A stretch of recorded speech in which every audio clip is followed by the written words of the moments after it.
big belly laughs. And if something was upsetting, he could just sob and sob and sob. Um, he could easily get overwhelmed, have a meltdown. Um, Frequently, it seemed like, and I couldn't grasp what was going on, but frequently it seemed and like hunger and having to go to the bathroom. He wouldn't be able to interpret those signals, and he would start acting out. And then, when you would get a hold of him and grab him, he'd say, I'm hungry, or I gotta pee, I gotta pee, I gotta pee. And so he frequently, just things going on inside of his body would cause him to act out. So these were things that it sounds to me like struck you as atypical and that need to be addressed, right? What other sort of interventions, if any, at this point were needed, were sought after? Well, I tried using all my skills as an OT, the things that I knew. When I took him to daycare, I would do sensory brushing with him before I dropped him off, and I would do joint compressions, and I would educate the staff. And then I pulled in other occupational therapists and speech therapists. I tried taking him to a chiropractor. I took him and we worked with different diets. Okay. And just remind me of what age specifically we're talking about right now. It's all kind of runs together. You have to forgive me. I mean, this has been a lot of years. But all this was around, we were constantly trying. So probably between the ages of like 3 and, all the way up. We never stopped. Very early on. Yeah. Okay. What diagnoses, if any, were made at this time? At that time, ADHD and mood disorder. I can't think of the DMDD. Disruptive mood dysregulation. Yeah. Okay. Yeah, and that actually was not made until he was almost 5. That diagnosis when I first took him to a psychiatrist. Right. Certainly, ADHD is implicated early here. Mm-hmm. Anything else? No, and and at that time too, I didn't know if it was adoption-related stuff. That when I got him, he was sickly. He was, just needed a lot of attention. He needed to be held all the time. So I didn't know what was adoption-related, what was, anything else. And being an OT, I was not one to want to put labels. I wanted to work on what is the issue and how to help him get what he needs versus labels. Because at that time, labels were not a good thing to have. Was medication a part of the mix at this age? Not until we tried at 4, almost 5, but he couldn't swallow pills. And we had a hard time finding any medication that he could take. That they had at that time said, maybe Abilify, that could be sprinkled. And then I read all the side effects on Abilify. I didn't want him to go on it because the side effects were too scary. The ADHD, and then bleeding into, I guess, the DMDD, the subsequent diagnosis. What, besides what you've described, what did this look like to the untrained eye? It just could go from 0 to 100 in a second. That he could just be totally fine, and then you wouldn't know why, and all of a sudden he would react. Usually like with another child. It was usually a factor of some sort of engagement with persons or environments. Yeah. Right. I do know, noise was always a big issue for him. I remember there was a little girl that was yelling and screaming and on the ground, crying at daycare. And he went over and told her, he was putting his hands over his ears and telling her, be quiet, be quiet, be quiet. And then when she wouldn't quit screaming, he kicked her. Okay. You alluded to daycare and how that didn't seem to have any sort of enduring success. So at some point he had to tap out, basically, right? Can the same be said for early school years? Did you try him in school? I tried him. So like after he had had the successful, after he had the successful period at the one daycare that, like I said, was geared, that was structured for his needs, um, he was going to go to a charter school. And I had had an evaluation done by a school psychologist, and I brought it to the charter school, asking them to read it and to see what we saw, so that he knew how to work with him. And I got a call the first day to come pick him up, and I got called in like 3 times that week to come get him. And I so I went and I got him. I brought him home and I put him to the public school and tried there. And he didn't last until even October. But I went into the school volunteering to read on a particular day, and I was in the school, and I could see how the kids were like shoving each other and handsy and everything like that. And I know how he doesn't handle that. And on the way back to class, the kids were shoving and stuff. And um, he got back to class and he started running around, knocking over all the chairs and the tables. And they called me to the classroom where I helped to corral him. I sat on the floor and just held him. When you say this didn't last until October, so are we talking about it began in September and then it gets into October before? Yeah, like he only lasted like a couple months. We tried all kinds of things. They had like the school psychologist would come and pick him up and take him around school with her, and walk him around and try to help him, regulate. I went in and I had like bands tied around the bottom of his chair so he could push against them and do stuff to try to help calm him down. But I could just see that he never did well with children that are pushing each other and pansy, and he just didn't do well in that environment at all. And anyone had to pull him out. And the noise as well. And the noise was major. So it sounds like you attempted some lay interventions, and there was also some professional attempted interventions, both to no success. Right. All right. So at that point, you take him out of school. Take him out of school. Is there an effort at homeschooling? Yeah. So we started with. I worked very part time. I only worked like 15 hours a week, and I had a college student who was helping me. And so when I was working, she would be with him. And he did really well during that time when it was just him and me, or him, the babysitter. A lot of like learning through listening to DVDs and CDs in the car. He loved to work with me. He was great. Is the narrow engagement with others what you think most mattered there, or was it something else? Was it the comfort of the being home? What was it in your estimation? I think it was decreasing the noise level and taking him away from the environment with just the busyness, busyness on the walls, busyness with the kids, busyness with the machine. And at that age, kids are very hands-on with each other. Had you seen enough at this point from the experiment of going to public school to handicap it as something that likely would never work? Yeah, I never want to put him back in public school. All right. So sounds like there's some success with homeschooling. How else is he doing? How otherwise was he doing at home during this time? He's still he still would have those moments to where I would have to intervene, between mostly him and his siblings. But I mean, I tried a lot of different things with him. I tried all kinds of reward systems, and I got him involved in co-op classes. I took him around other children in that environment where you had a bunch of moms all there that were with their kids and controlling their kids. He did pretty good. That it was smaller. I typically put him with younger children or with teens. So he was never really with his age group a whole lot. Okay. He was more with either older or younger people.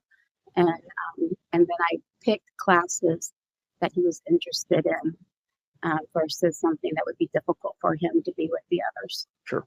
And then academically, how did he do? Academically, he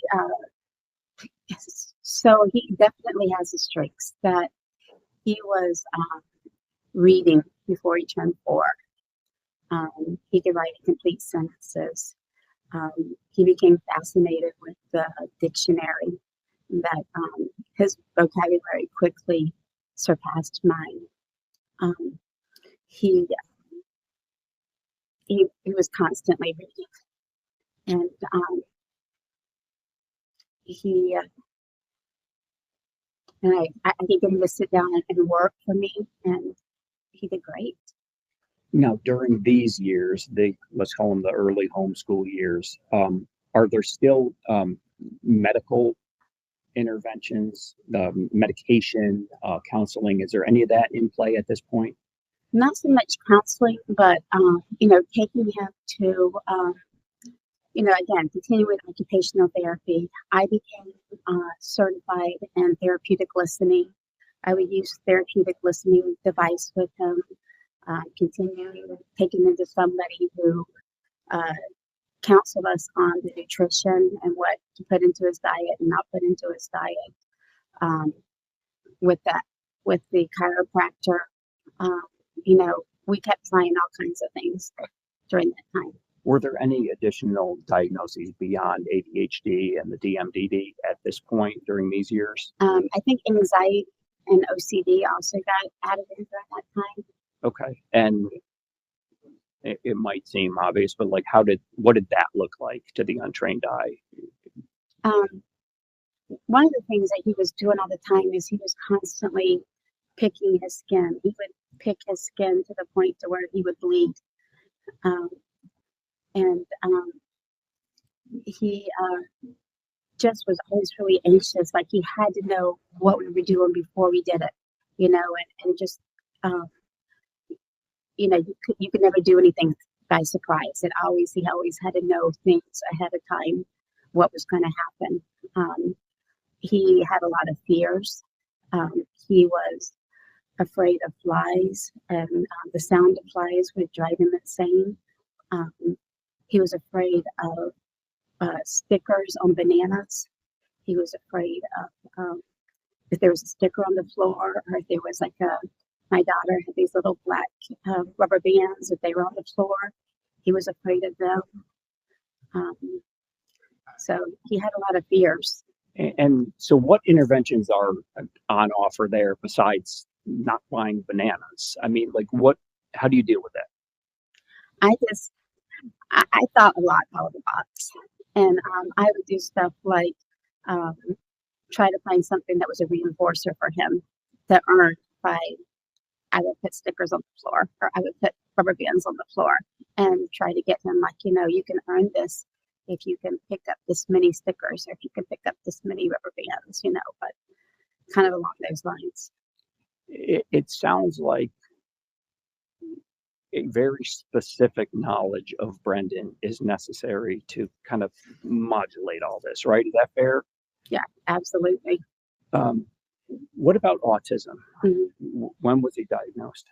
Well, some of the medications they wanted to put him on from the age of 4 was for autism, and the ones that I didn't want. And I remember at the time the psychiatrist saying something about autism, and I didn't want her to put that in the notes for the insurance company and everything. That at that time I still felt like autism was such a harmful diagnosis for following along with you throughout life, that and the fact that we were homeschooling him, I didn't really want him to have that diagnosis. Okay. So whether or not you wanted it reduced to paper, you observe those characteristics that are consistent with that. Sensory issues, being inflexible in his thought process, everything black and white. Yeah. So as we're progressing here, Mr. Tufke, yeah. Let me interrupt you for just a second. I Sure. apologize. So on the Zoom connection, we have a Dr. Schlepper. What's the last name, Judge? Schleppers. Mm, If you look third from the bottom, okay. is that a witness? Schleiper? Schlepper, no. I have Dr. Julie Harper as a witness who will be on Zoom, but no Okay. other expert. All right. I just wanted to make sure that wasn't an expert witness you were expecting to testify. It's for you as well. No, I don't know who it is. Okay. All right. Very good. Thank you. All right, sure. If I can say something that there's been a bunch of behavior managers that have been following this, and so I have another doctorate degree, so it's probably one of them. Okay. Sure. I mean, it's an open proceeding. I just wanted to make sure that it was gonna, we weren't accidentally admitting people that were going to be testifying in the case without the attorneys knowing. Sure. Thank you, Judge. Mhm. So how is home life otherwise during these years, the homeschooling years? So I started off with him, just him, and then I was taken into a lot of co-op programs, and we got involved with other homeschool families, or we were wanting to do stuff like go camping and do things to bring the children and families together. And so I was struggling with getting my other kids in time from school and everything. So I pulled them to pull them out, started homeschooling them as well. And that became more of a challenge, trying to homeschool 3 children and get 3 children to various co-ops and things like that. Sure. But again, everybody just kind of knew Brendan and kind of watched out for him. You had the mothers that watched out for him. Multiple homeschool mothers that knew him and watched out for him. Ones we even went to church with, and that would sit and hold his hand in church and stroke his hand in church, get him a blanket, cover him up in church. So we had a very tight homeschool community that we were involved with that really helped to support us as a family. Now, at this point, I suppose we're into 2016, 17, 18-ish. Are there any medications that are being attempted with Brendan? We had tried various ADHD type meds as he got to where he could swallow, but he has such horrible side effects from them. There was a particular medication where he felt like he was being swarmed by flies, which was one of his biggest fears. And he would have to wear a towel or a hoodie over his head and hold it out real tight. The doctor, instead of taking him off the medication, prescribed just to give him 50 milligrams of Benadryl along with it. Okay. So we eventually moved away from meds because we could just see the meds for, at that time, what was available was, it was causing so many side effects like that. So no single medication in and of itself or any combination of medications. At that time, but we were still real limited because of his age, what could be given, so limited. And, just like when they would try something, he would just have a severe reaction to it. And what sort of doctors or professionals are in his life at this point? Is there a primary care? Is there? He had primary care. He had a psychiatrist at that point. Is there?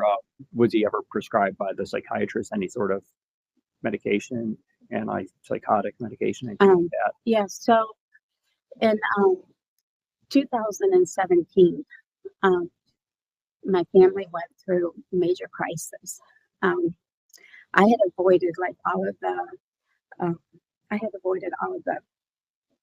the scarier medications that had been recommended until that happened. That my mother, I could feel, was dying. I didn't know what was wrong with her. I was trying to figure it out after months of going back and forth, figuring out she had pancreatic cancer. So I was dividing my week between my parents' home 4 hours away and my home, trying to still homeschool, trying to still help my mom, save my mom. And so she had to have a couple of hospital stays at that same time.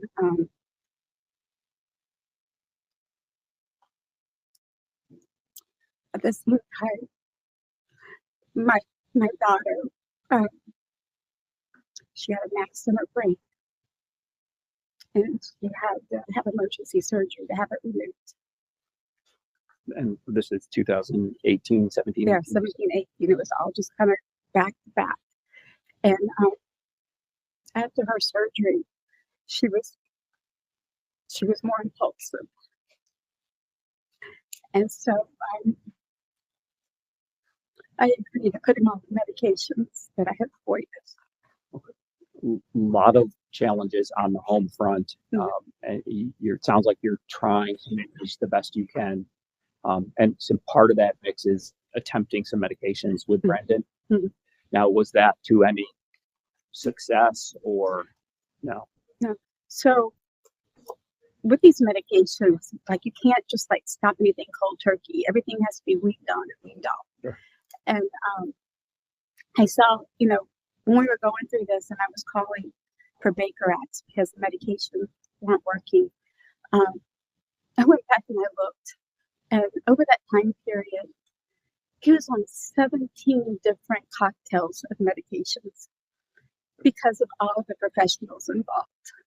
Wow. Okay. That, each time he went into a Baker Act, I asked the psychiatrist, please talk to his psychiatrist out in the community who's treating him, find out what they use, what they want to try next. And they would never talk to them. I mean, that's just standard. They don't talk to him. And so they would put him on a medication, and I would get him out. And sometimes just to turn around and go right back in because it was the wrong medication. But it was constant in and out that year with all these doctors doing opposite of each other. Right. And adding on to each other. And if we're saying medications are not working, what does not working look like? What it looks like is just, being so over emotional, reacting really fast, can quickly go from being happy to being upset. His mood was not stable.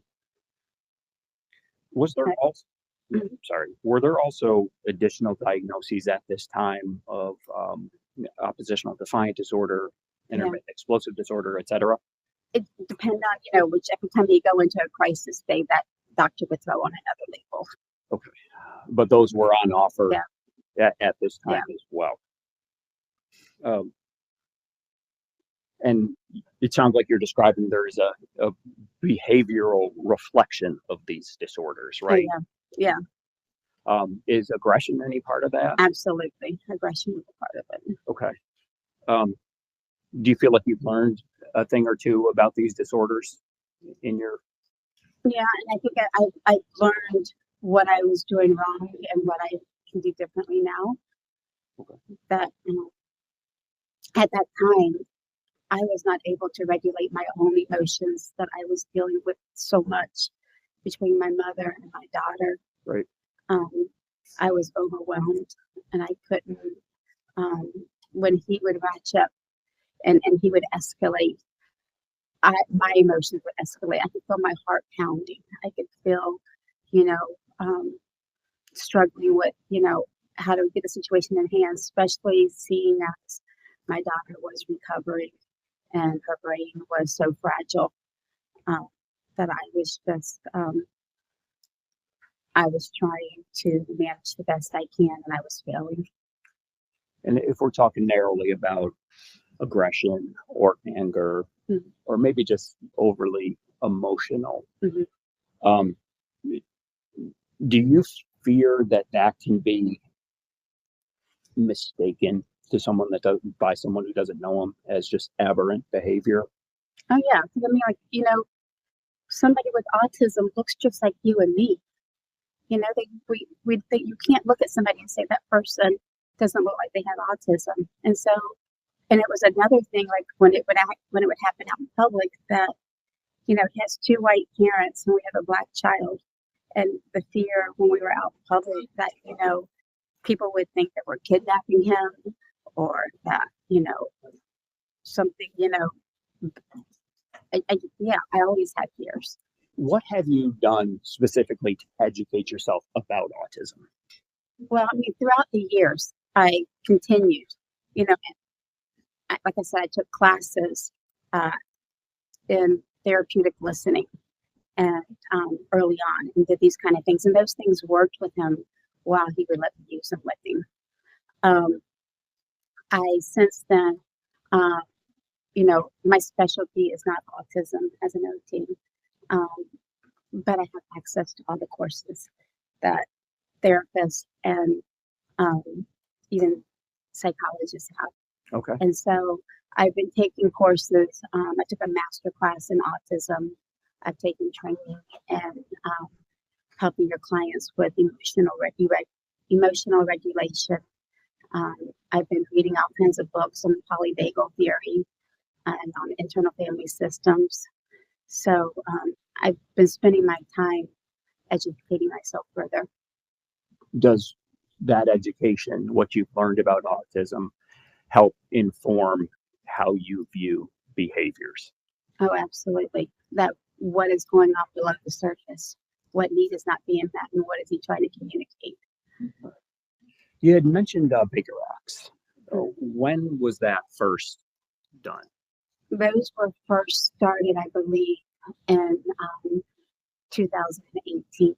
Okay. Now, it wasn't clear to me. Was there a precipitating event, or it sounds like it's in this time frame of chaos on the home front? Were there also events that caused you to do that, or is this some sort of tool? It all blurs together, to be honest. Okay. It blurs together. But a lot of it was aggression between him and his sister. Okay. And calling in. So how did it come to pass that you avail yourself of this option of a Baker Act, a mental health intervention? The professionals would tell me, the professionals would say, if he acted out, call 911. Or so on the advice of professionals. Yeah. Was that at all a way to access, to open any doors that were otherwise closed to services, or? So as it started, I just thought, okay, it would be a medication change. But then as it was going on and there was more and more medications added in and these huge cocktails to where he was gaining 10 pounds a month. He had been an average size kid and he started gaining 10 pounds a month. And he was hungry all the time. And that had been one of his triggers also, was being hungry. And so these medications made him just starving to where he would just hoard food. And so I knew that we needed residential. We needed to figure out the medication. We needed a medication lunch. And with the goal of taking him off of all the medications and starting over, because these doctors were just piling one on top of another. And so I was told the only way to get him to residential was to have a paper trail to call every single time he acted out so we could get the paper trail. I see. Okay. So developing some sort of history that could thereafter be relied on by a residential facility and greasing the wheels of admission. Okay. And be sure to say yes or no. I'm sorry. It doesn't pick up uh-huh. Yeah, I'm sorry. Okay. I understand. No, so at this point, were you, and to the extent that you can speak for family members, afraid of Brendan? I was more afraid for Brendan and his sister together, how they were going at each other. And I couldn't see a way out with treating them in the home at that time with the medications. All right, so I might have lost the chronology here, but if we're talking like middle school years, we're still in the homeschool? Yeah, I'm still, yes. Is that working? It was working. For the same reasons that you talked about before? The same reasons. There was just as many moms as there were kids everywhere I took him. And so every mom was responsible for her child and making sure that her child was behaving. And so we didn't run into the issues. All right. And you hadn't tried the public school again, right? I tried it one time at 8th grade, Okay. I'm and that was guessing at the recommendation of another expert. to no success. No success. We've heard on day one testimony about a residential placement in South Carolina, Mhm. Springbrook. Springbrook. How did that come about and when? So, you know, we through the adoption support system that I had, they helped me with trying to get coverage for through Medicaid to help him. That our insurance company wasn't going to pay for much of anything, and it was there was nothing in the state. Okay. And so the only place that both our insurance and Medicaid covered was in South Carolina. You know, we would have liked for him to be closer to home. Sure. But so it was in South Carolina. We transported him there in November of 2019. Okay. And the plan was my husband and I were going to alternate going and seeing him once a month, to fly up there and spend time with him once a month, because you know the residential is also about bringing families working well back together again. Sure. And so being able to spend time with them, you know, both there at the facility and then also time apart, you know, taking them places, and then eventually work up to, you know, spending weekends together and things like that. And what was the overarching goal here in your estimation? What would My the best goal, case scenario? my goal that I wanted was a complete medication wash. I wanted him taken off of all of his medications and work on the coping skills. Mhm. and see, you know, after taking him off his medication and working with him with coping skills, working with him with OT and all these kind of things, see if he really needed medication and how much to put him on, and start kind of from a baseline again. Because, like I said, this kid had gone through over 17 medications that were mixed back and forth before that. And from what you had learned about this facility in the lead up to the placement, did it seem like they'd be equipped to deal with this? I just went based on what my insurance company would say and where to go. That it was an autism behavioral hospital. Right. That there were things I didn't think about in the planning of it and everything that later on, you know, I saw why it wasn't necessarily a great placement. Right. But At the time, it seemed time. right. at the time, it seemed right. Okay. And I'm sorry, I think you said this. The plan on frequency of contact with him was going to be you're alternating with your husband. Going up every month, monthly. Okay. And did that proceed as planned? We started out, but then COVID hit. And, Yes. And everything got shut down to where we couldn't go see him. We couldn't spend any time with him. The facility, if you remember, COVID just shut down facilities. Right. Where families were torn apart and they couldn't see each other. And during that time, a lot of staff was getting COVID, and the clients there were getting COVID. They were being isolated in their rooms. It was just a really chaotic time, and we lost the ability to be with him.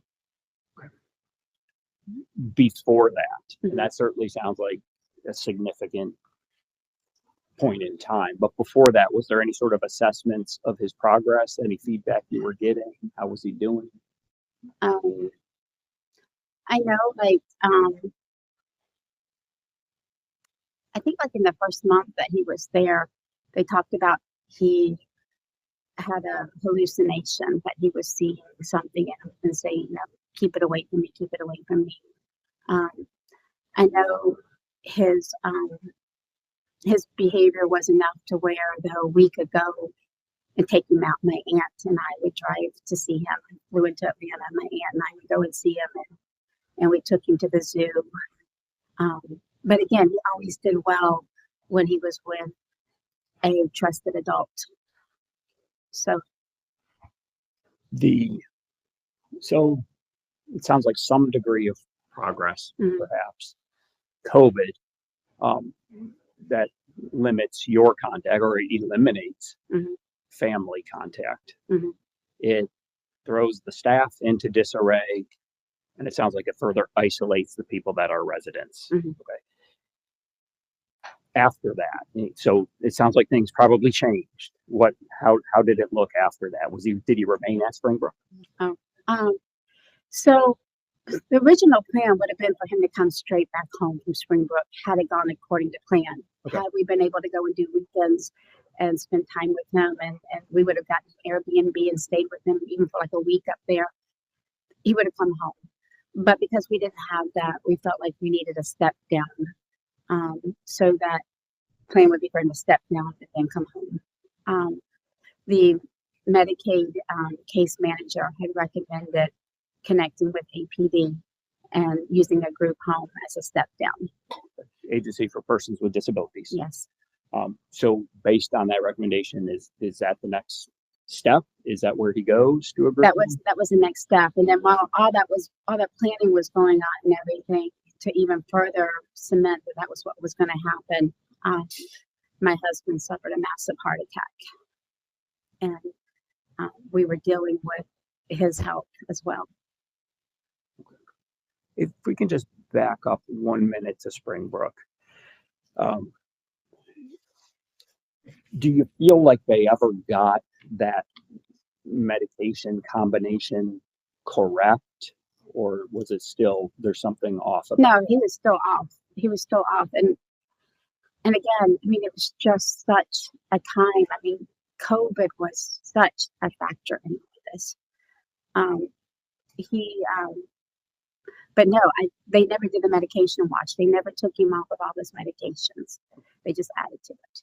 You probably heard the testimony about some behavior problems while he was at Springbrook. Do you have any sense of what undergirds that? Is it medication not being right, or do you know? Objection. I think she's not qualified to answer that question. Sustained. That was an objectionable question. I agree. So let's go back to the group home. Okay, where is that? the group home is in Palm Coast. Okay, what is it? Describe it a little bit. It's an intensive behavioral group home. He was, when he was assessed, he was at level 6, and they were able to accept level 6 clients. What's your understanding of what that means? What's level 6? Level 6 means that he needs the most support. Okay, substantial support. Substantial support. All right. And did you concur with that? That sounds right. He needs. Yeah, I did. You probably heard Dr. Pritchard's assessment of the level of support needed. He handicapped it as low. Do you disagree with that? I absolutely disagree with that. Excuse me. Sure. Objection. She's not qualified to answer that. Sustained. Did Dr. Pritchard interview you as part of his background work here? No, he never reached out. Would you have been available for that purpose? I would have. So ECHO begins, the group home begins when? November of 2020. November 2020. And it lasts until His arrest. Are you visiting him? Are you seeing him in the group home? What's this extent of your engagement with him during this time frame? My husband and I would alter every 2 weeks that I would go with, and then 2 weeks later he would go. I would go with and bring my mother with me. She and I would take him out to eat. We would take him shopping, sometimes back to her house. My husband would take him and get a hotel room for the weekend and spend weekends with him. When we had holidays, we would rent Airbnb for 3 to 4 days, and as a whole family, go together to the Airbnb. It sounds like he was getting along okay at ECHO. He was. I don't remember when along the timeline it is, but at some point he's back in the public school system while at ECHO. Is that correct? That's correct. When did that begin and why?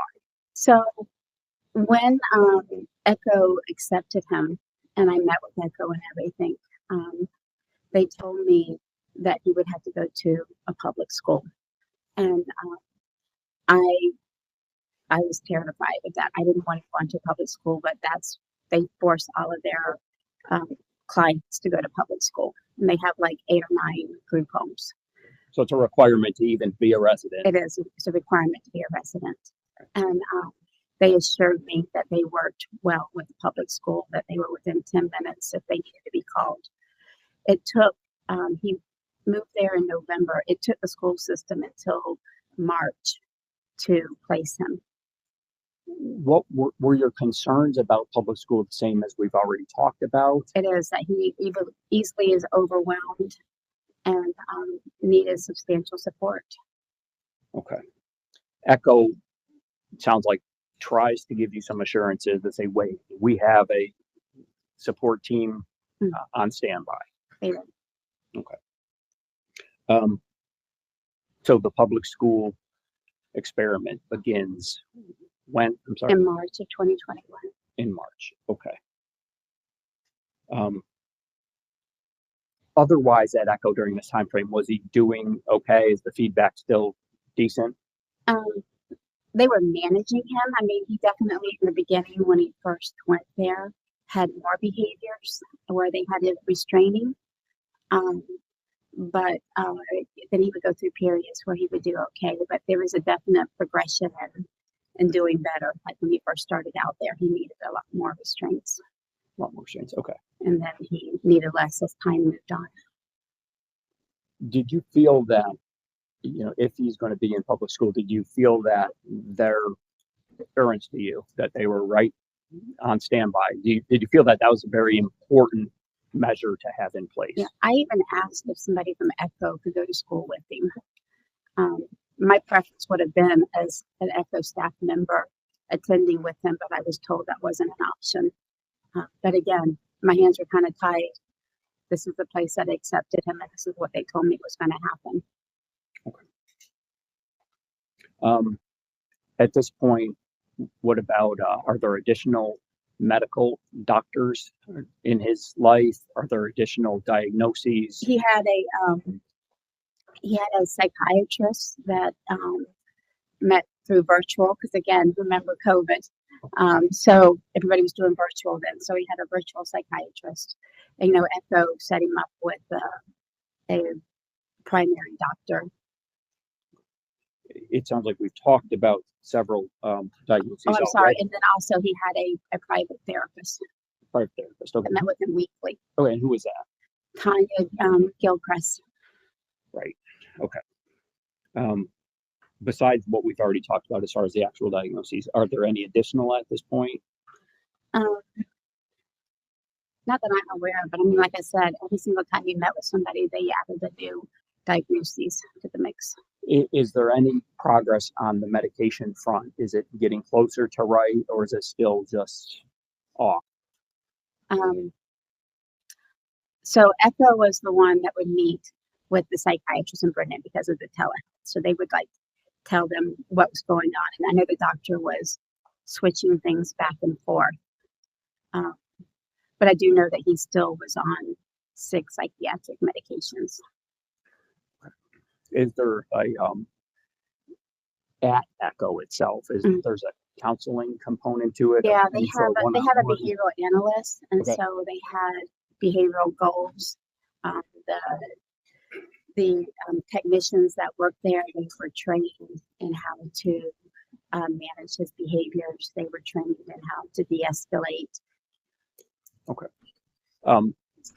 It sounds like with medication professionals in his life, counselors, that we're talking about optimizing the management, right? Right, And the rather management. than stumbling upon some No, cure. there's no cure for autism.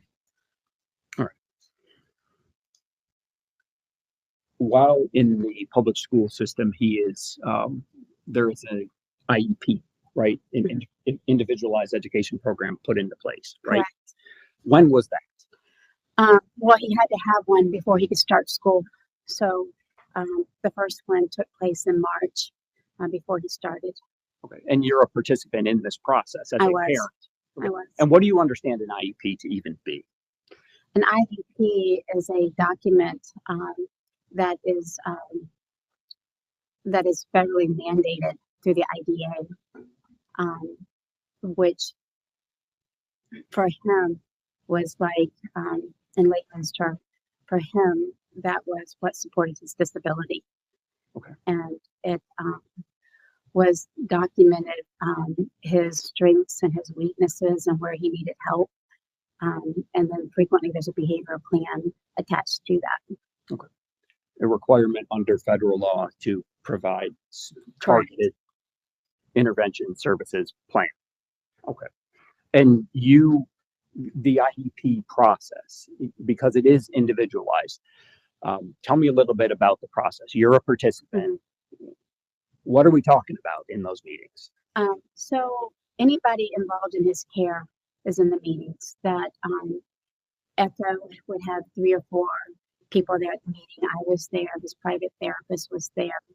The school counselor, the Echo's behavioral analyst, the school's behavioral analyst, the district's behavioral person, the dean frequently, his teacher, the ESE director for the county. It's a big process. Oh, okay. A lot of stakeholders in there. Yeah. And this is a process. This is an IEP process that evolves, right? The IEP itself changes as needs become apparent. It does. Okay. And were there in fact changes over the years? There were changes over the years, yes. Okay. And what are the goals? What's the goal when there's changes? Is it a new need identified, or is it something else? So it's a minimum of once a year that there's a meeting, and then in between, if there's any issues come up, any changes in the IEP, you have to meet and discuss what those changes are going to be, and it has to be agreed upon, documented. I see. All right. And you're a voice in that, like you said, right? All right. Do you believe that you were heard? I mean, did what you was what you offered accepted? Was it placed into the IEP? So, I expressed my concerns about him attending public school. Mm-hmm. I was assured that they had all the techniques to work with him. They had, specialized skill training, that they assured me they would be able to meet his needs. In your estimation, what was most needed? I guess just big picture. What was most needed from a behavioral standpoint? Objection, Judge. She's not qualified to answer that. Sustained. What were you certain to mention in the IEP meeting so that it was included? I have always been very open and upfront with the issue that Brendan was going through. I informed the school of his verbal and physical aggression. I also told him about all of his triggers. Okay. Look, let's talk about that. Triggers. I think we all know what we're talking about, but what are you talking about when you say triggers? It was told of them that being hungry was a trigger. It was told of them being corrected in front of other people was a trigger. But let's go back even further before that. What do you understand a trigger even is? A trigger is something that particular to an individual that can easily cause them to escalate their behavior. I see. Okay, so now continue. Okay. So I had told the school, that being hungry was a trigger, that noise was a trigger, that being told no was a trigger, that being corrected in front of other people was a trigger. Okay. And electronics was a huge trigger.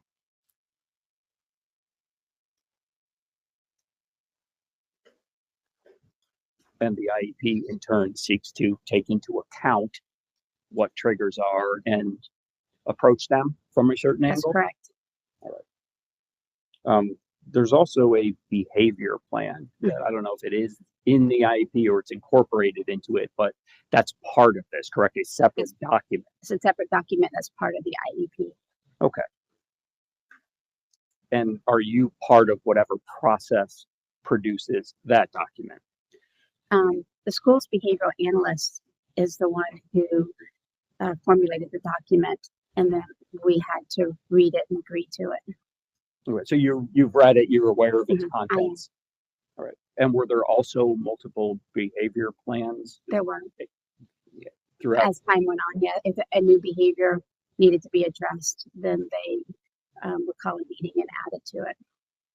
And you said one thing, you said everyone signs it, but I didn't catch what the everyone was you were referring to. So everyone is the IEP team, which typically is somewhere between 14 and 16 professionals. Okay.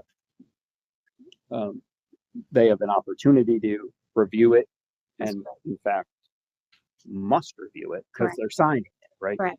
All right. I think you just talked about what you believed were the most important aspects of this plan by virtue of the things that you were talking about, the things you were most concerned about, right? Correct.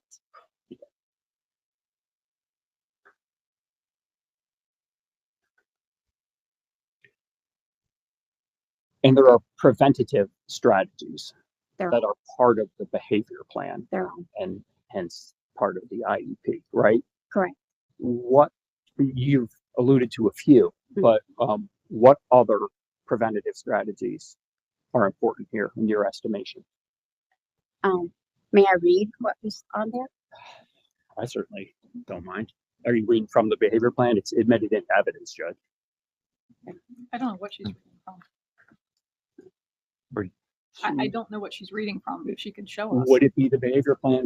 Exhibit number 3. Yeah, I copied it. If you want me to read directly from there, I hand wrote exactly what was on there. But if you want me to read it directly from there, I can. Whatever makes the state feel more comfortable. She can read what's in evidence. That's fine. Can I approach? You may.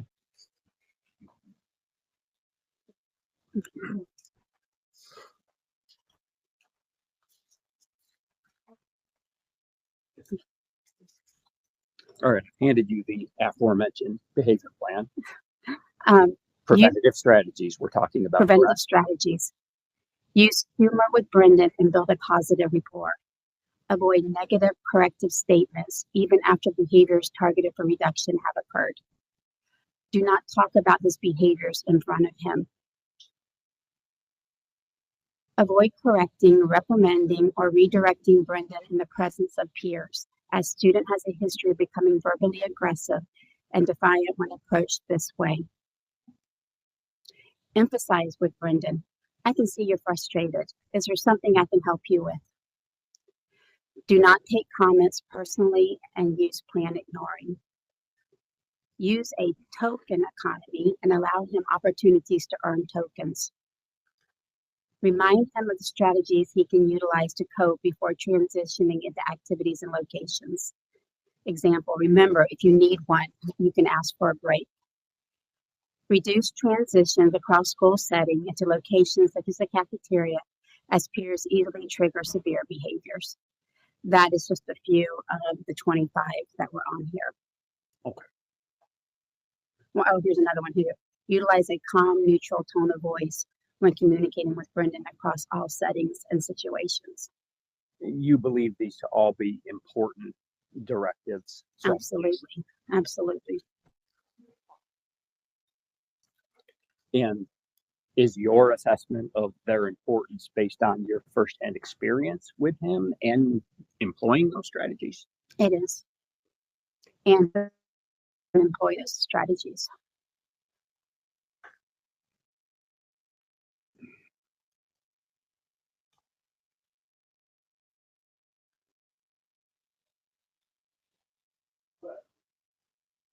We'll talk about the incident a little bit, why we're here. There's one aspect of it first. You saw were you here when the video was played, the body worn camera? I was. Okay. And did you see and hear Brendan being quite upset? I did. Okay. Have you ever seen him like that before? Have you ever seen him use profanity, be that upset?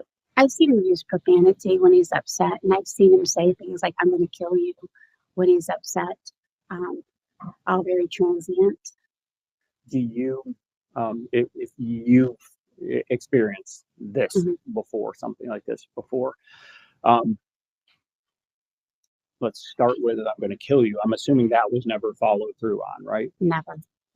Do you view it as part and parcel with these disabilities we're talking I about? do. I Judge, mean, judge, it was she's not qualified to answer that. Sustained.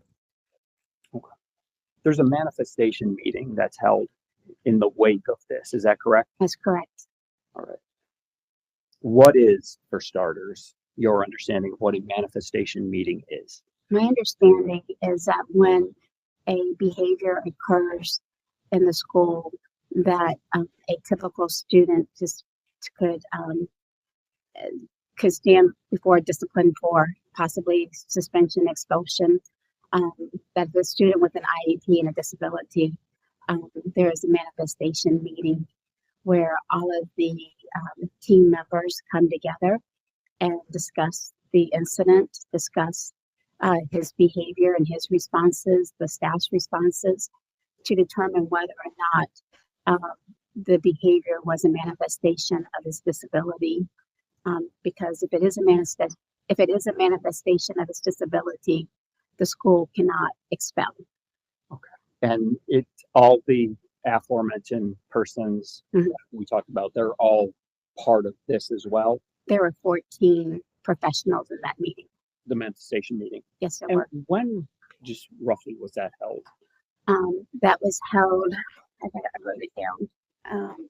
I believe it was the 23rd Of of February? February. Okay, A that's couple why I of don't- days, after the incident.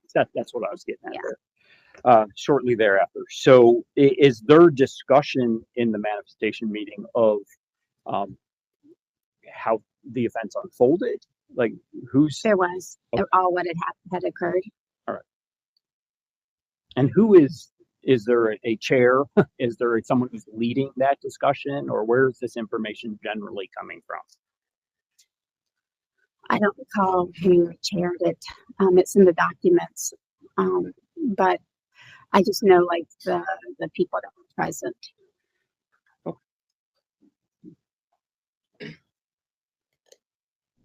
I don't know if it was the dean that chaired it or if it was the director of ESC services. All right.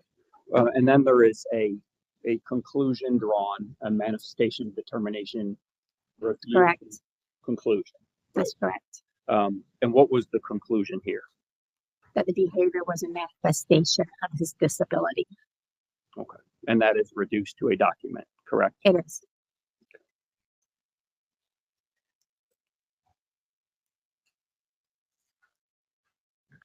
Was there, to the extent that you can recall, specific discussion about why that conclusion was drawn? Did the professionals weigh in? Do you remember? Or There were a couple of behavioral analysts in there. There was a school counselor, school psychologist, his psychologist, based on how the event occurred, what was reported to the group. These were all targeted behaviors, and it was obvious his behavioral plan had not been followed. and there is, of course, mentioning or underscoring at this point of his several significant diagnoses, correct? Yes, that's correct. To include ADHD, right? That's correct. And sensory disorder, That's correct. behavioral impulse control disorder, right? And yes or no? Yes, Mood disorder yes, and autism. yes, It's all part of this mix from which this conclusion is drawn. that's correct. There's a mention of also a history of seizures, correct? There is a mention of that, but he has not had any seizures. And then there is, lastly, mentioned discussion of, in reaching this conclusion, medication and side effects from medication. That's correct.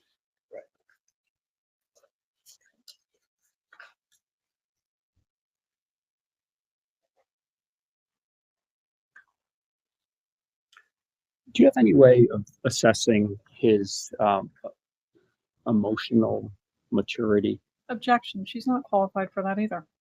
She's not a psychologist. She's his mother. Sustained. He restated.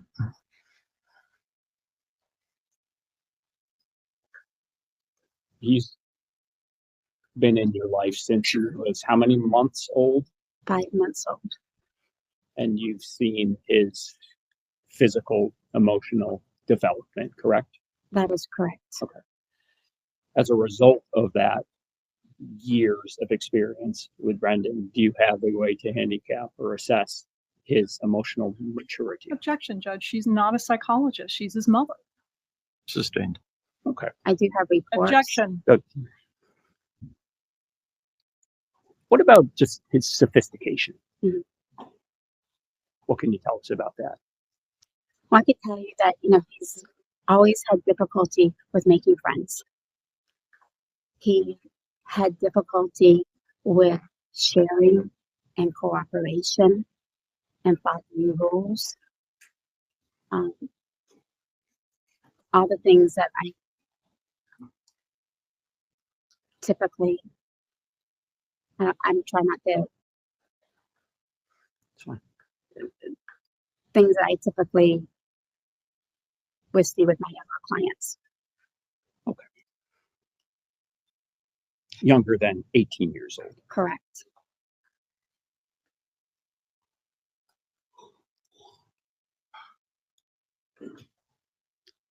I worked with mostly birth to 3. Objection, Judge. There's not a question at hand. Okay, restate, please. Has anyone, since February of 2023, has anyone reached out to you about this case? Lots of people, What's lots? hundreds of people across the country. I've had behavioral analysts. I've had people in education, especially special education, reach out to me, families with children with autism. People, it sounds like that know a thing or two about the topic. They do. Some of these, of course, have already been submitted as an exhibit, but do you find that there's been a lot of support coming your way? I've had a lot of support from the autism community, from the behavioral analysts, and from the special ed community.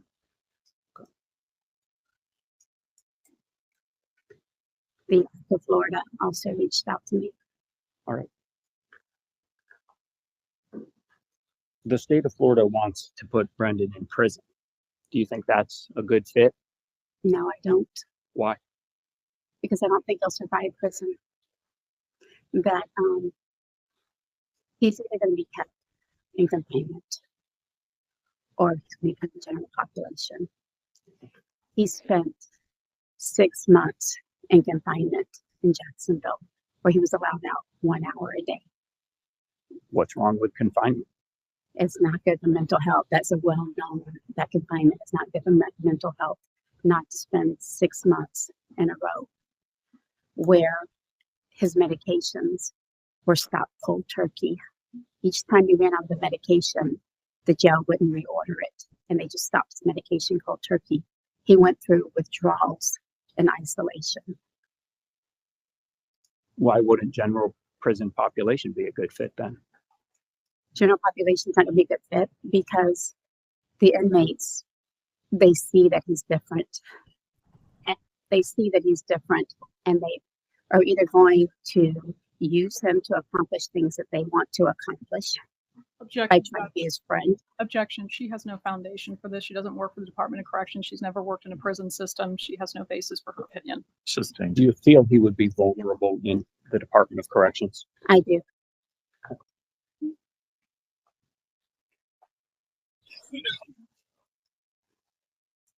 You heard some testimony from the first state witness, Suzanne Klein. You were here for that, I correct? was. Personnel from the Department of Corrections, I was. talking about the mental health services, I guess, let's call it that. Why wouldn't that work?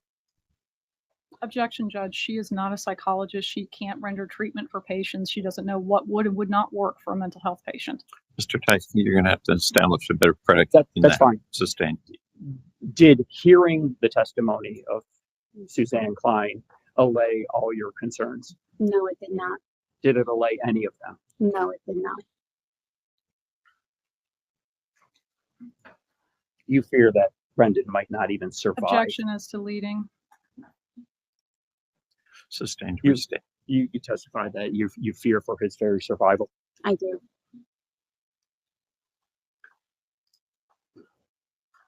The judge has an option here of committing him to the Department of Juvenile Justice. Are you aware of that? I know.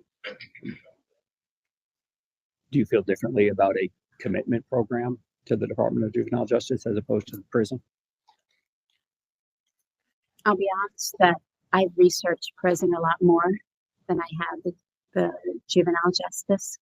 I'm in Facebook groups with families of inmates, so I understand that system a lot better than I do the juvenile. Fair enough. Have you made any efforts to explore community-based options? I have. What type of efforts have you made? I got a list of APD group homes and I started calling to see if there was one that would be willing to take him. Okay. I reached out to residential facilities to see if there was any residential facility that he would be a fit for. Let's stick on group homes for 1 minute. Any luck there? Yes, I found an intensive behavioral group home 20 minutes from my house that has agreed to take him, who says that they have a bed for him Available when now? now. Okay. And this is in the on the west coast It is. of Florida, It is. the Tampa area, It is. with an awareness of Brendan's needs. Yes, they've screened him. They've met with him online. They've talked to him. They, I believe, I'm not positive, but I thought they had talked to his tutor, and then they talked to me, and they know all of his needs. And Brendan has been in custody since February of 2023, so That's correct. 18 months or so. That's correct. Okay. Have you explored any transition type options moving from incarceration to community based? I have. Okay, and what, I think you started to talk about this. What were those Yeah. efforts? So there is a residential facility in Florida through Flyland where they've agreed. They've sent me an acceptance letter that they would accept him. And then, if need be, after that, they have another facility in New Jersey that is a partial hospitalization program where he would live on campus. They also will take him. And then another residential facility, Onyx, has agreed to take him. Okay. Along with, there's another program called Harmony that is matched up with them. Harmony, Harmony. that's some sort of Harmony Recovery Health, I believe it is. that's some sort of offshoot of Onyx. Or do you Yeah. understand there? Well, they're not together, but the person who set us up with Onyx is also setting us up with Harmony. Okay. These, to my understanding, though, at least from a residential aspect, are short term. Is that right? Like 6 to 8 weeks. Okay. If And then the partial hospitalization could be months. if Brendan were given an opportunity for a community-based sentence, you talked about a group home that has committed him. That's correct. What about returning home? That didn't work at some point along the way here. So is that an option? It's definitely an option.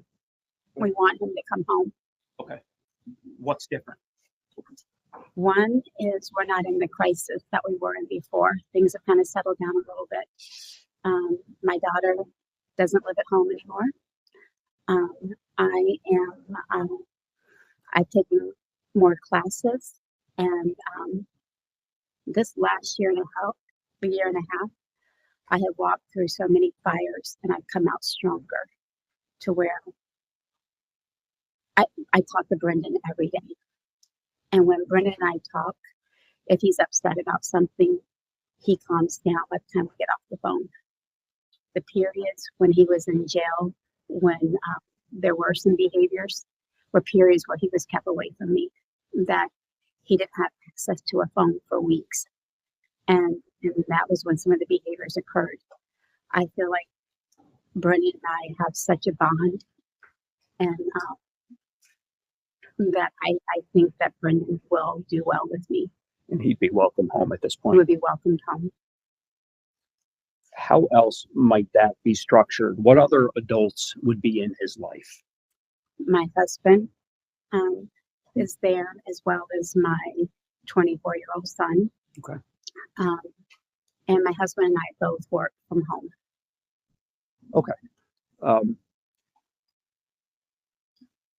So if this were structured as a community control, which is like a house arrest, which is house arrest, excuse me, could that work? It absolutely could work.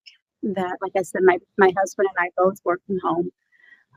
We have another man that has been in Brendan's life since this happened. He's a school resource officer. He lives 15 minutes away from us. Okay. He also will remain a constant in Brendan's life. We have Is it, before we move on from him, is that Jerome Powell? Jerome Powell. Okay. We Who have else? we have Tara and Rob Ferry that are here with us that live in our neighborhood. They have a son with autism, Okay. and they are also a support system. Rob, he educates, or he tutors students in computer science. He's offered to work with Brendan.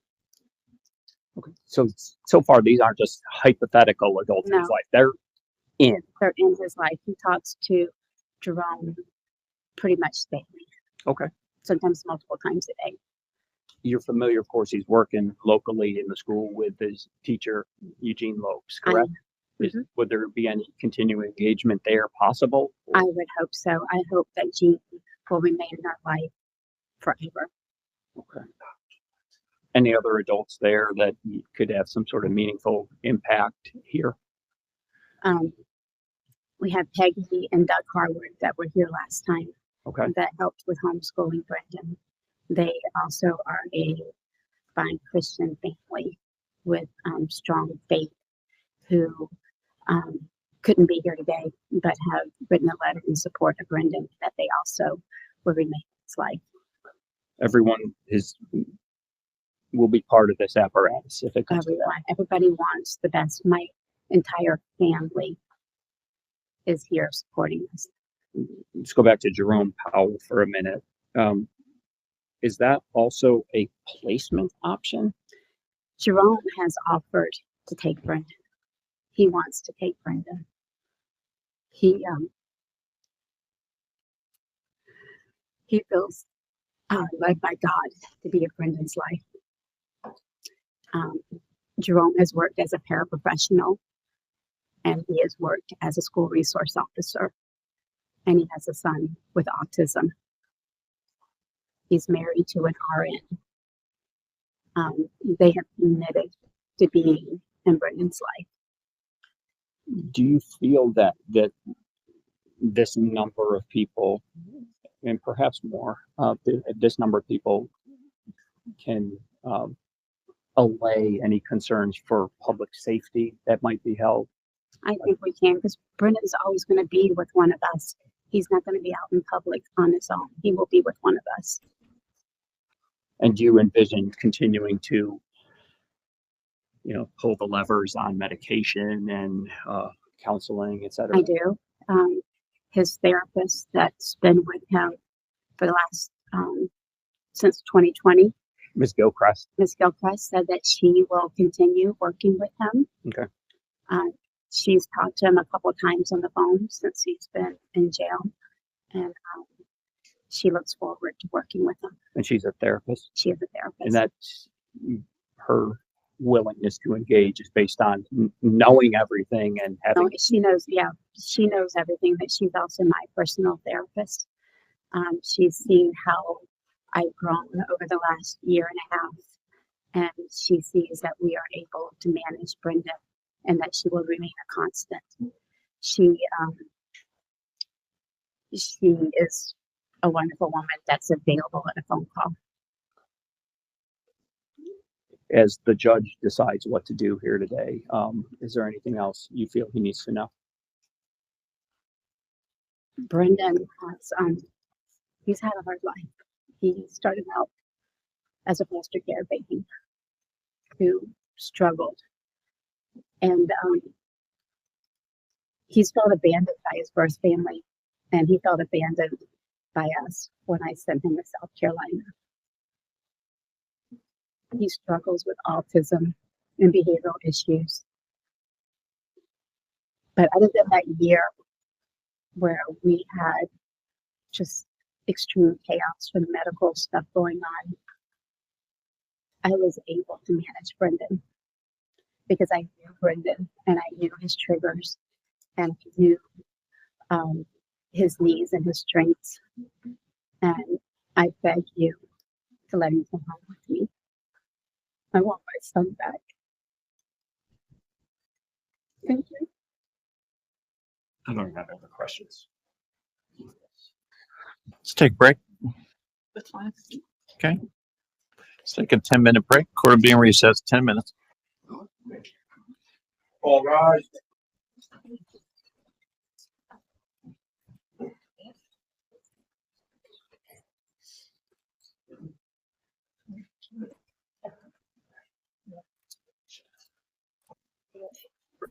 Brendan.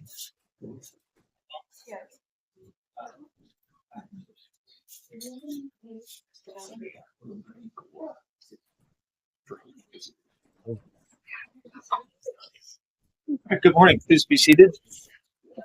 All right, Ms. Depa, if you'll come back.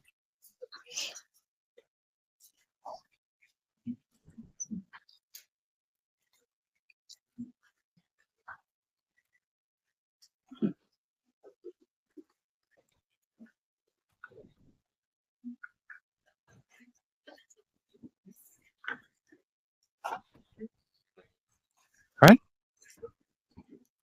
Ms. Clark, you may proceed. Yeah. Good morning, Mrs. Depa. Good morning.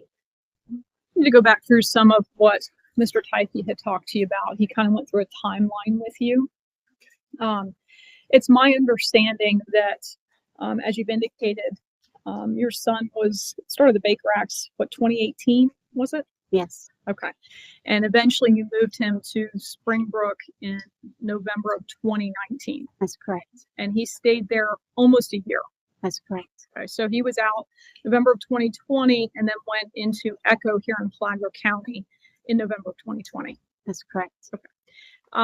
Now, going back to when Brendan was living at home, there were several violent outbursts at home, correct? Throughout his life, he had problems with aggression when he would become, and when he would have like an emotional meltdown, he would become aggressive. And he'd been aggressive with you? Yeah, not to the point of causing any bruises, but more like pushing and stuff like that. Okay. Been aggressive with his dad? Maybe pushing, Okay. With his sister? hitting. He and his sister both would hit each other. Okay. And I know you had mentioned that you were fearful of Brendan around his sister. Is that right? At that time, both of them around each other, that she was very impulsive as well, having just gone through brain surgery. And she's no longer living with you? No, she's not. And where is she living? She has her own housing. She's working. She's going to church. She's doing very well.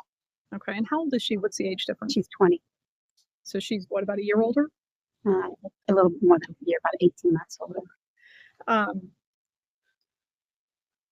And once he got to Springbrook, I know you said initially you and your husband would try and visit. Was it once a month?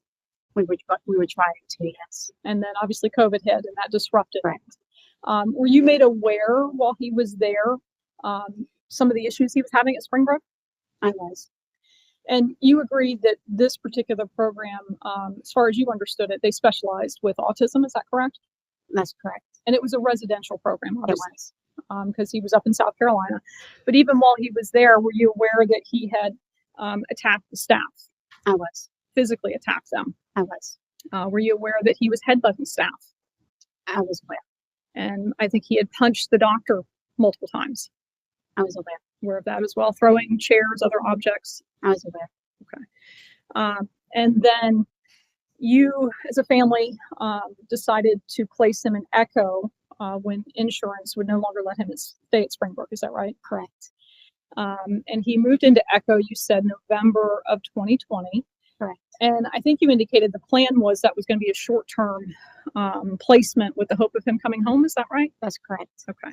But he ultimately obviously lived at Echo from September 2020 until February, March of 23? That's correct. Okay. And were you aware that while he was at Echo, he continued to have problems with aggression? Well, it was an intensive behavioral group home, so I would expect him to have issues there. Okay. Were you aware that he attacked other residents? I was aware that there were fights that happened, and most of that was happening in the very beginning when he first got there. Okay.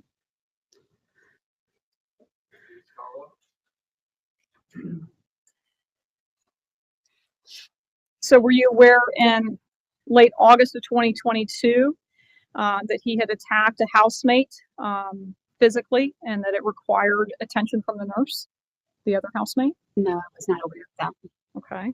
Were you aware in the end of August of 2022 that he was groping female staff inappropriately?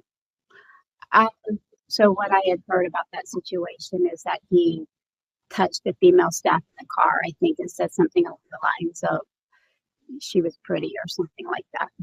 Right, touched her 3 different times on the way to school? I wasn't aware of how many times, but I was aware that he had touched her in the car as they were driving to school, and he said that she was pretty or something like that. And in March of 2022, he had ripped the door off of a wall and charged at staff. Were you aware of that? No. Okay. So fair to say that his aggressive behavior was continuing well into his stay at Echo. Is that right? According to what you're reading, that yes, but again, it was an intensive behavioral group home where APD had determined around December that he no longer met being a level 6, but that was a level 5. So he was definitely showing progress, and that APD determined he was no longer a level 6, he was a level 5.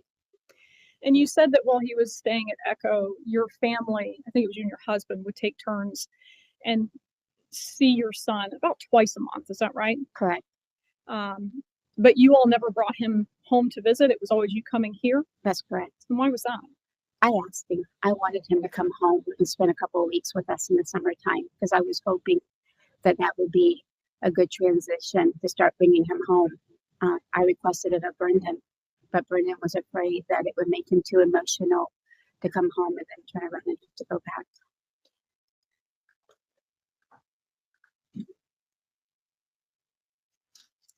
Now I'm sorry. You would agree Brendan does not have any issues with drugs or alcohol. Is that right? He does not. Right. He doesn't use any type of He does not. drugs other than medications he's supposed to be taking from the doctors. He Right. doesn't use drugs. That's correct. Doesn't abuse alcohol. No, he doesn't.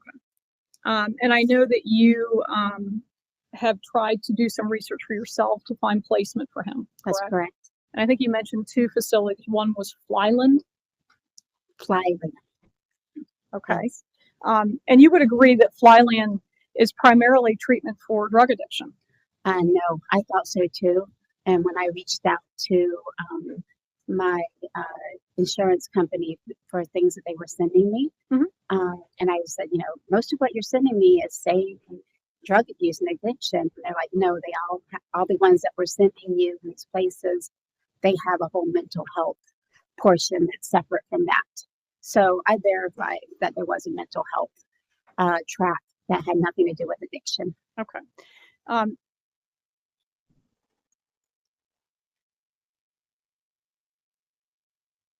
Here, can I have the podium? Yes.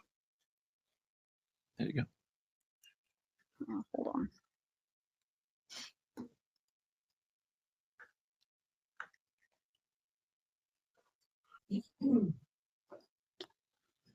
And we do, I think, Give me 1 second. I don't have a question. I'm just trying to get my computer.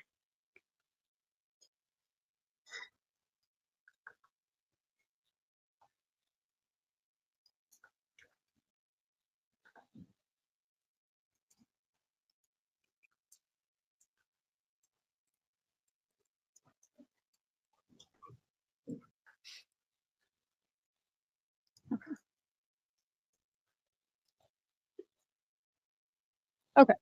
So I looked up Flyland. You would agree this is the facility that you had discovered? well, Flyland has multiple facilities. Right. They have one in Florida and I think one out. Yeah, And I can tell you out of the state. exact name if you need the exact name of the place. No, my question to you is, because we can see right here, they have one Boca Raton, West Palm Beach, Okeechobee, and then something out in California, Pompano Beach, correct? Mhm. That's your understanding? Yes, Okay. And so in looking at their website, when you look at their treatment and they say what we treat, you would agree that's listing off more or less drug treatment. I can't see the screen from There should be one right in front of you. It's not showing on it. I don't know why.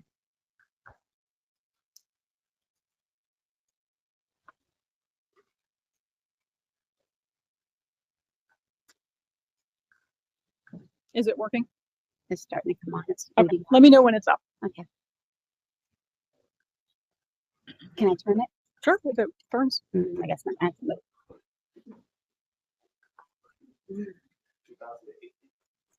Okay. Is it working? Mhm. And so can you see where it says Flyland Recovery Network I do see. and then what it says what we treat? And you would agree what's listed under there is drug treatment and alcohol treatment. That is true. Okay. And then you also would agree that their facilities are not secure. What I mean by that is they don't have fencing around their facilities. If a person wants to leave the facility, they just walk out the door. Well, there would be staff there to stop them. Right, but there's no gates, there's no barbed wire. It is not a secure facility. Is that correct? I don't know enough to tell you all their details of their facility, but we do have the rep on the Zoom. If you would like to ask the rep, he's on there. I'm asking you because you researched it. Mhm. So my question to you is, this is not a secure facility, is it? I was told that it was the top of the level for residential, but I was told that it would meet his needs for residential. Again, were you told it was a secure facility? I was told that it was the top of the line for residential. Okay, you're not answering my question. I'm answering it the best I can. And look at,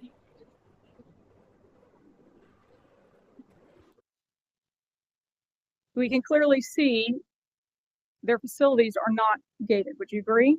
I can't see the facility. Is it playing a video for you? No, it's not. No, it's kind of like there's no like picture of the outside. This is California. No, I know. Previously, it was the Florida So now facilities. I don't know which building we're looking at because I think we're looking at multiple different places.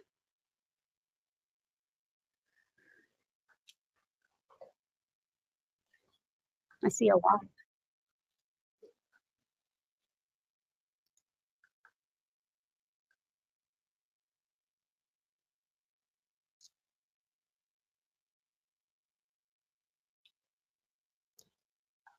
And with Onyx, which can you see on your screen in front of you? I do. Okay, this is the Onyx that you had looked into. Is that right? That's correct. Okay. And you would agree that this facility also is not a gated facility. I don't know that.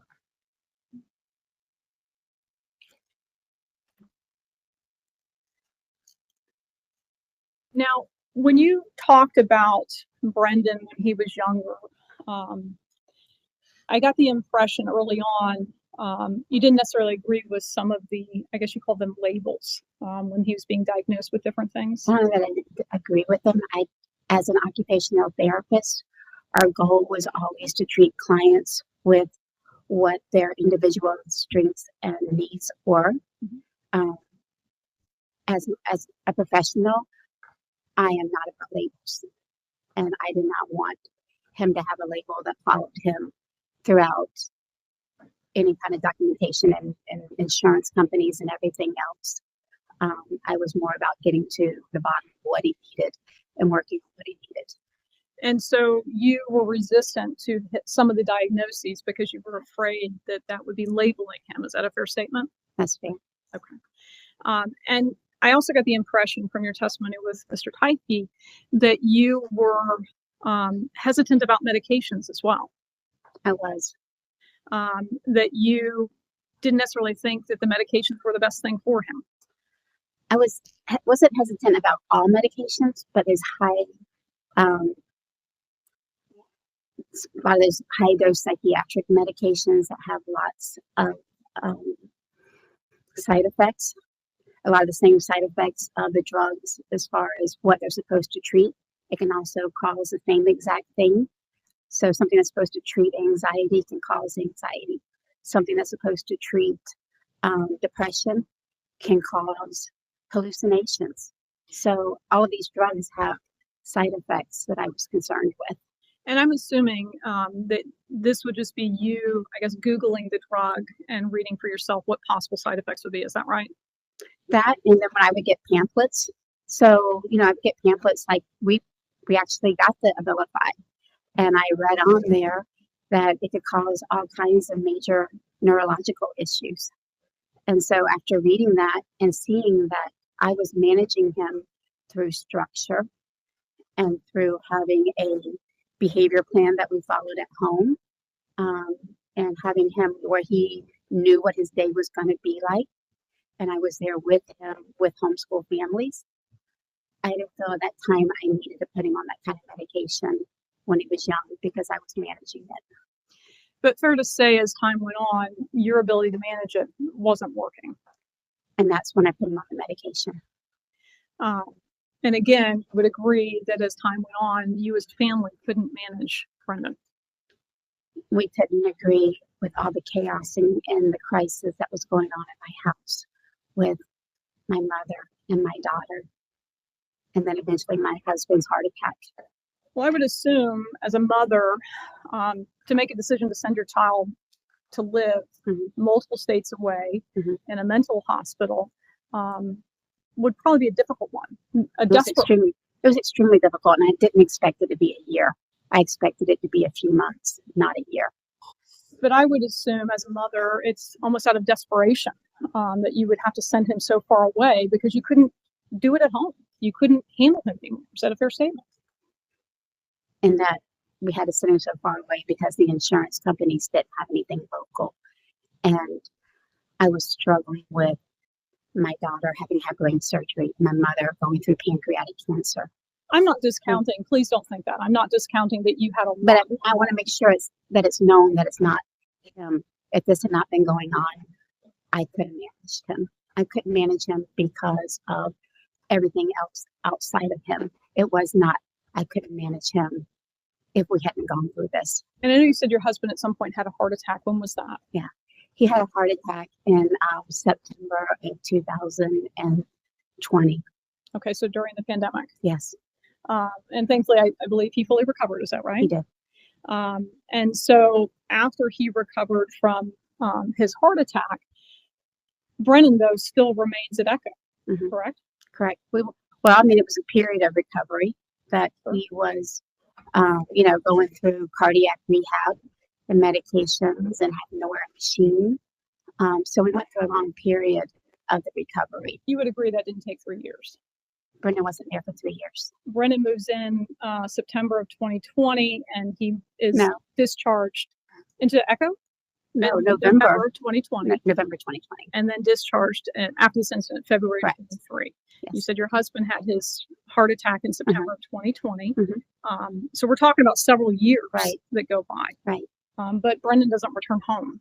I offered, first of all, I wanted to do a step-down procedure to where Brendan would start coming to our house and spending, weeks during the summer and things like that with us so that we could transition to Brendan being home. I had offered, Brendan didn't want to do that because Brendan was afraid it would be too hard for him to come and go.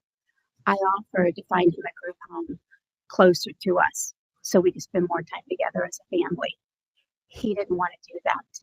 He wanted to stay at Kansas High School He wanted to graduate Matanzas High School. It wasn't because we didn't want Brendan closer to home. Brendan wanted to be there at Matanzas.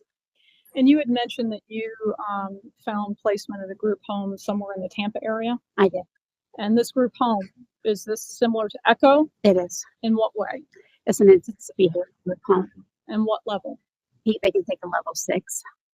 And was there a reason why you didn't place Brendan there back in 2020? I didn't know about them, and they weren't available back then. Back then, there were. So what happens is, like, when they were looking for a group home, they put out APD puts out a statement to all the group homes who has availability, who has a bed. There were only a couple places that had a bed, and Echo was one of them. They interviewed Brendan and they took him. I never wanted Brendan across the state. I would much rather have been able to see Brendan weekly.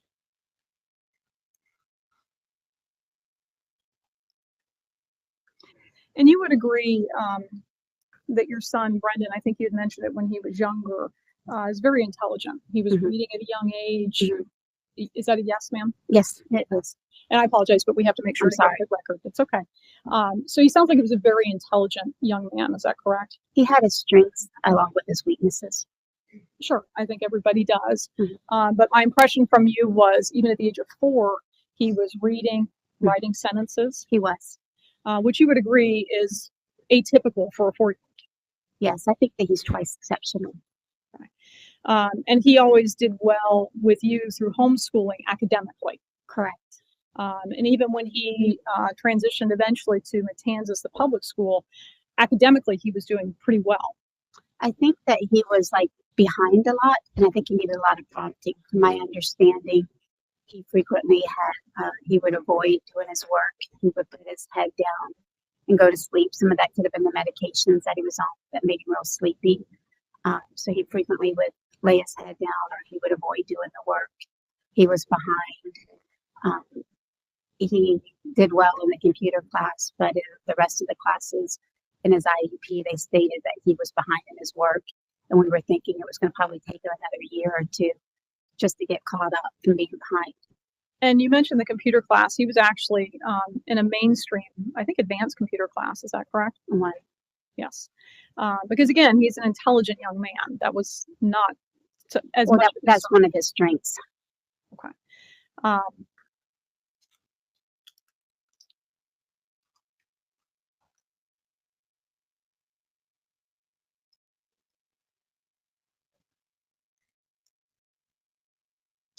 And you had mentioned when he was at Echo that they would have periodic, I don't know if they were meetings or what have you, with the psychiatrist. Is that correct? That's correct.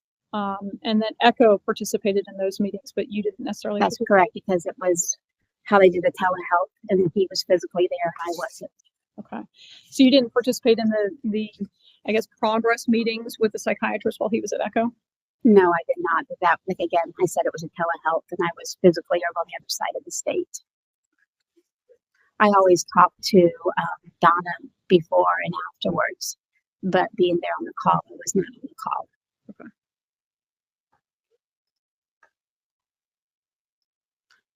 If there was ever an issue, we would ask, I would call the psychiatrist and set up the call.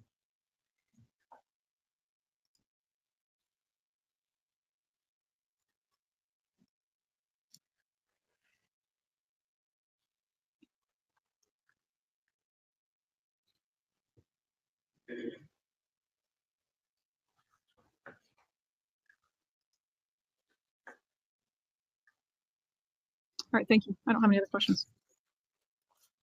Mr. Tyfke, any redirect? No redirect. All right, may step down. Thank you.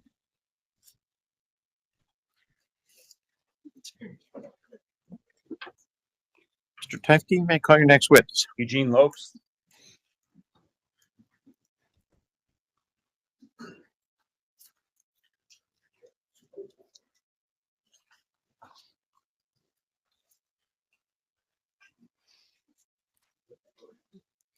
Can you raise your right hand? Do you swear affirm testimony about to give the truth, the whole truth, and nothing but the truth, so help you God?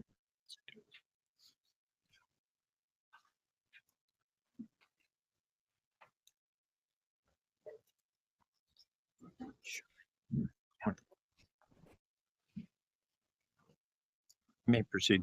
Thank you, Judge. Can you state your name, please? Eugene Lopes. Hi, sir. I reside in Palm Coast. Okay. And what do you do? Where do you work?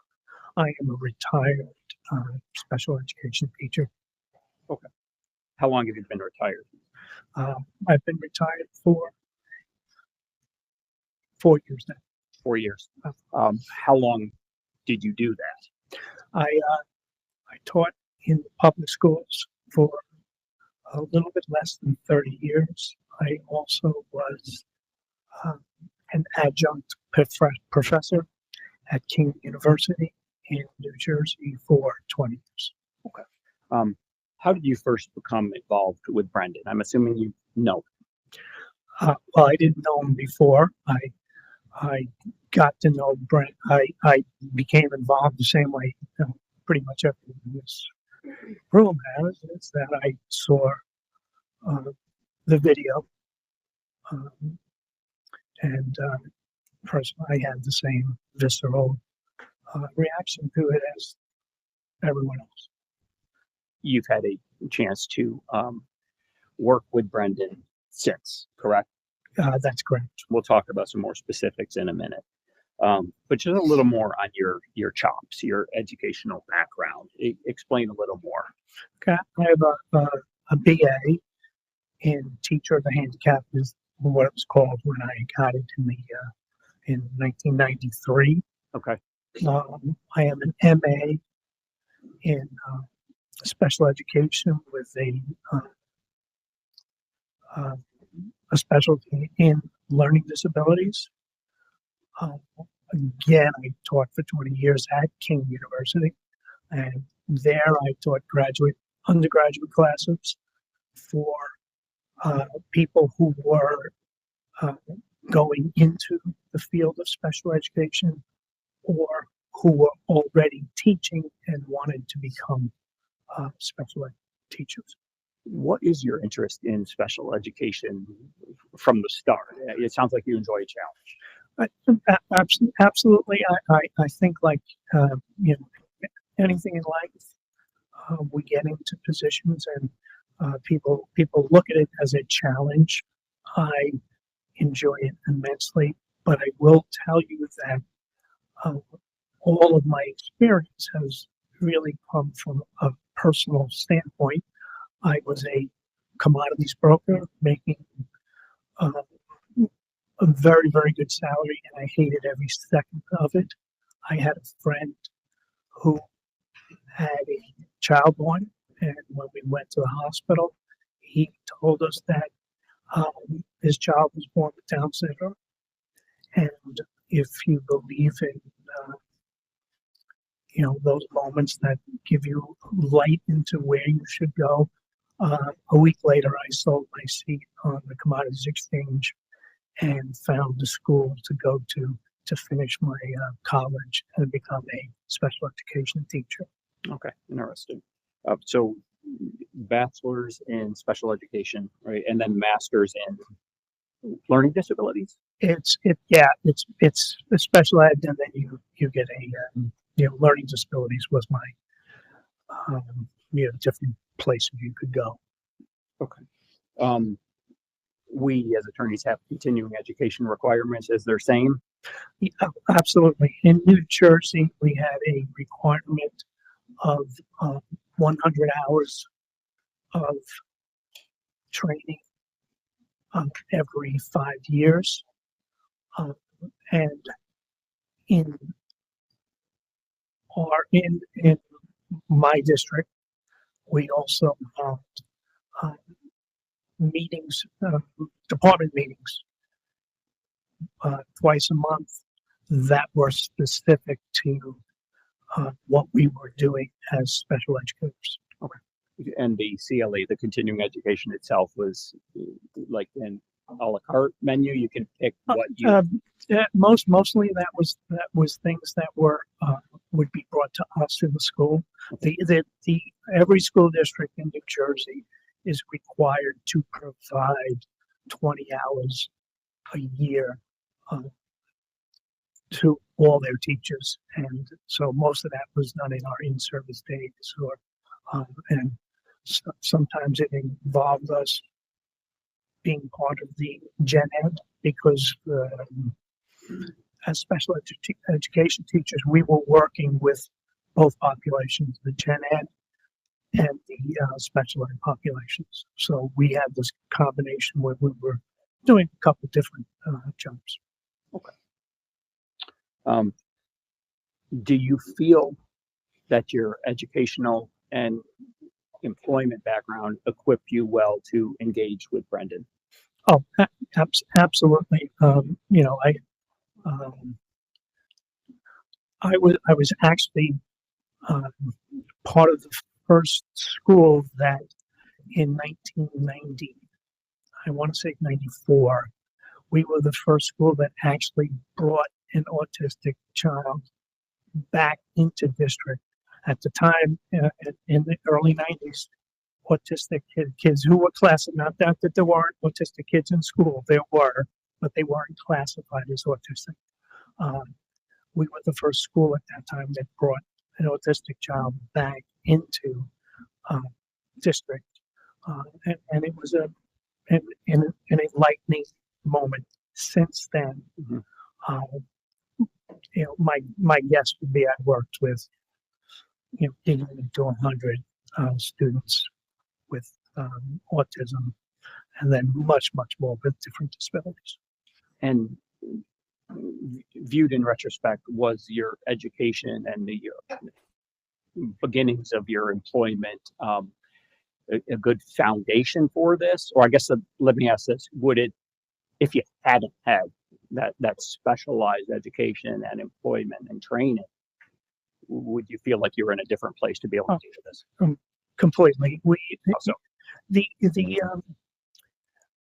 The training we got was a broad umbrella, and so the way I like to look at it is you have professional responsibility, and you have professional curiosity. The professional responsibility is, what's in your job description. You got to do this, this, and this, and these are all the things there. Your professional curiosity are those things that aren't there, that you just all of a sudden come up, particularly when we first started bringing autistic kids back into school. None of us had really any experience with the population. So that curiosity was not always things that you were told, get training on this. You just did it because it was interesting and you needed it to do your job. Supposing somewhere along the way there's people who realize that they simply don't have that curiosity. Absolutely. And if you don't have the curiosity, you're not going to survive. In that setting. Can you estimate how much time you've been able to spend with Brendan since you first engaged? I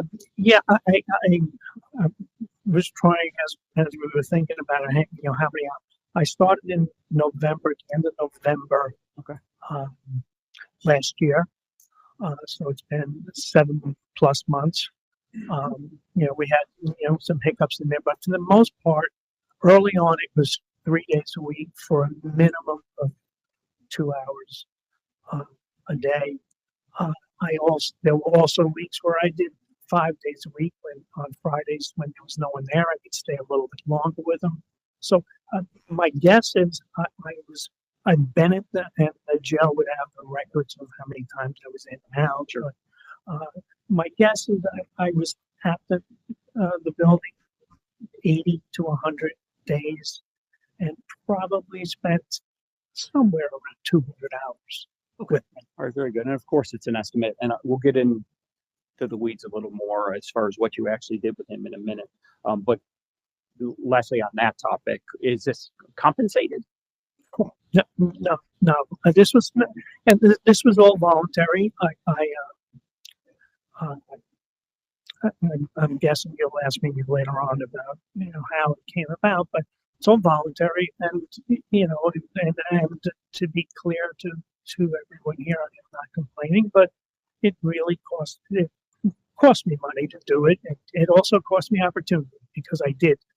Uh, I would really love to be working in the Flagler school system right now, and while I do sub there, and they have been extremely generous and allowed me to do that, knowing my involvement with Brendan, I have applied for a couple of jobs that I believe I am highly qualified for, and a couple of times I was offered positions that seemed to disappear. I think after things were more into, and which I understand from the standpoint of the district, not knowing what I will say. Okay, fair enough. So Flagler County School District specifically, how historically, what is your? I've been subbing there for the past 2 years. Okay. I did have a moment where I I had been interviewed about Brendan, and so I was called in by Mike Rinaldi about it, and to make it clear that I was an at-will employee, Mhm. and Mr. Rinaldi was extremely generous with his time. Spent about an hour with me that day where we talked over, how I felt about Brendan and how I felt about the school. And in the end, and I'm paraphrasing him, he felt that what I was doing was the best thing and what he would hope all of his teachers would be doing in advocating for a student. Well, just so I understand that right, excuse me, the 2-year run up to February 2023, you had been embedded in the Flagler schools as a sub? I've been a sub, yes. I would work usually a couple of days a week, 2-3 days a week. Okay, and so you get to know other personnel, teachers, other Yes. subs, Yes, etc. yes. Okay. And I would like to say too that I am tremendously impressed by their work ethic. They're, they are overwhelmed. I believe the school board would love to pay them what they're worth. What I will say is that, particularly with I started to get more involved in doing the self-contained classes, the special ed classes, and I greatly enjoyed it to the point that with the you get less money to be a para subbing than you do for a teacher. I became close enough with the parents that I offered to sub for them for the less money because a lot of them were coming in when they were sick, and because they knew that no people weren't picking up the parent jobs when there was a sub need. Okay. Resources are stretched pretty thin, it sounds like. Yeah. Okay. So are you specifically working as a sub exclusively with this subset of students, especially? No, I will work in the building whenever there is an opportunity for me to be in the special ed classes. I actually will jump on it. I have the teachers and the parents have my phone number and will often call me and say that they're taking off, in 2 weeks. Can I sub to them? Would I be able to sub? And then we would have to play a game of putting it in one place where I catch it. I see. Okay, so you've seen it from kind of both sides. I've seen the whole.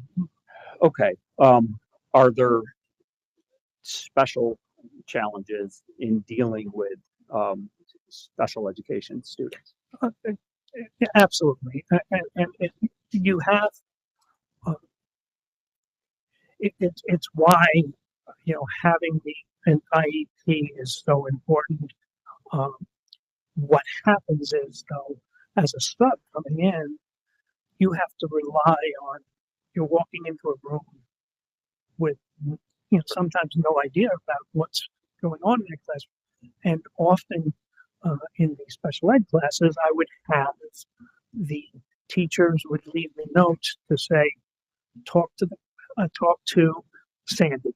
When she was a para, each class had one para that was in the class. So, talk to Sandy. She'll fill you in on, on what kids, because there's, a special ed has the confidentiality of special ed is a sacred thing, particularly being someone who lives in the community. But you don't want to be blindsided by a kid that you shouldn't, put even a comforting hand on, that would set that kid off. So, Okay. Let's define some things here. So when you say para, we're talking about paraprofessional. Paraprofessional, yeah. And based on how long you've been doing this and what you've seen, what do you see as the role there? Paraprofessional, I would say that, and I believe I was a very successful teacher over them and left with a very good reputation. And I would say the paraprofessionals are, with our more difficult students, are the backbone to how it works. They are with those students the entire day. For instance, when Brendan would go to another class, when I had students like that, they would go to different classes, but the paraprofessional would remain. So those are the people who had the most information on that student, had the most day-to-day contact, minute-to-minute contact, would eat lunch with them. So the most knowledgeable about, when there were a one-on-one para, the most knowledgeable about that student. Okay. And is there plenty of information on offer for the para? Yes, a para should, number one, should see the goal, should understand the goals and objectives. There are a number of parts to an IEP. Some of them are confidential and don't get shared with the para, and that's more of the background information.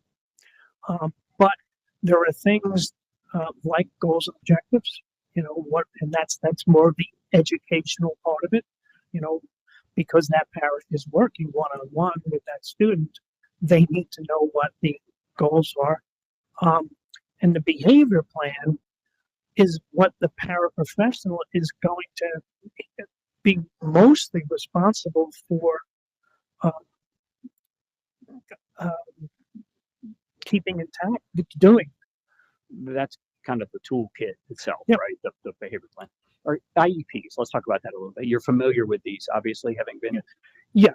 I would guess that over the years I probably were involved in 1,500 IEPs and 800, maybe more IEP meetings. So, okay, the generation of the IEP itself, you're The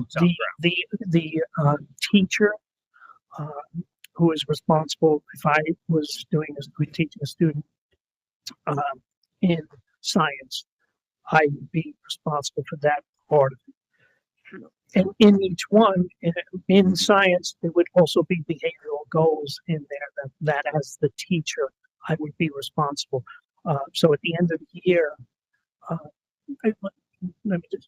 initially, an IEP team with the parents put the IEP together. Once the teacher is involved, now the teacher has the most knowledge of that student.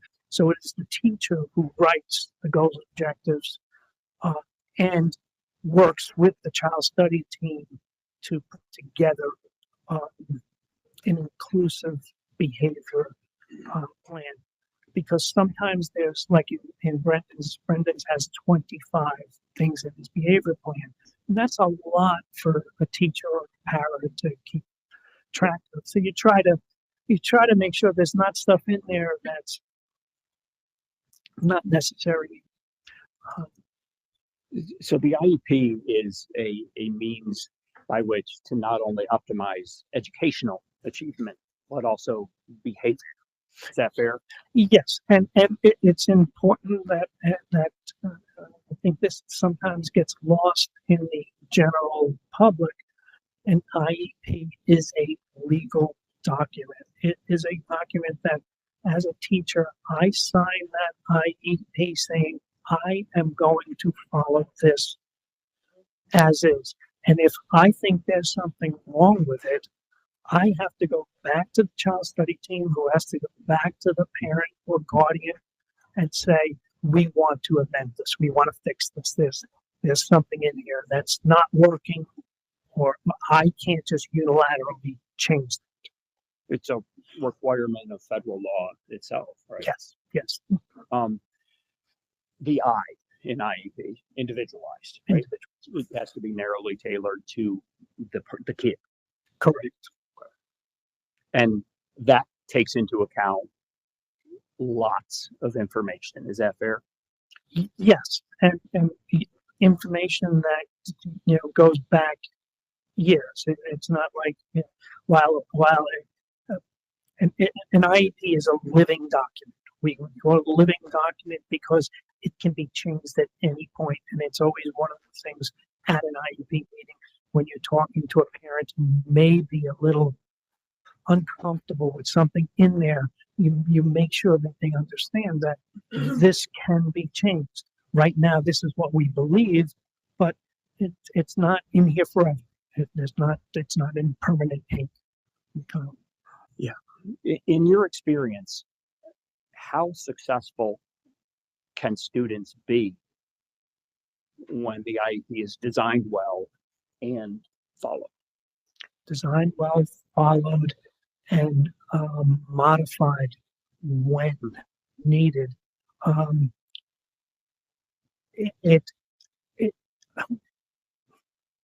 Look, it's been around for we've had this law in place for 25 years. 20, no more. I'm sorry, and we're going to be closing it on 50 years. 1975. So, I'm sorry, you said we have what in place for the law, the law. Didn't catch Oh, sorry. Yeah, the law has been in place, and this part of it, the IEP part of it, hasn't changed in all that time.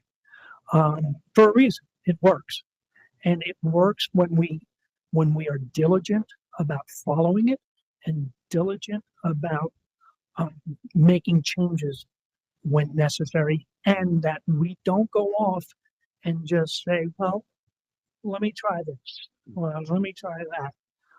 And as someone who, has gotten caught a couple of times, and, when you try to do the right thing, it blows up in your face. So there's a reason, and the success rate, it doesn't, nothing works 100%, but I can tell you that for me personally, the majority of my students went to college, worked jobs. You've tracked some of these.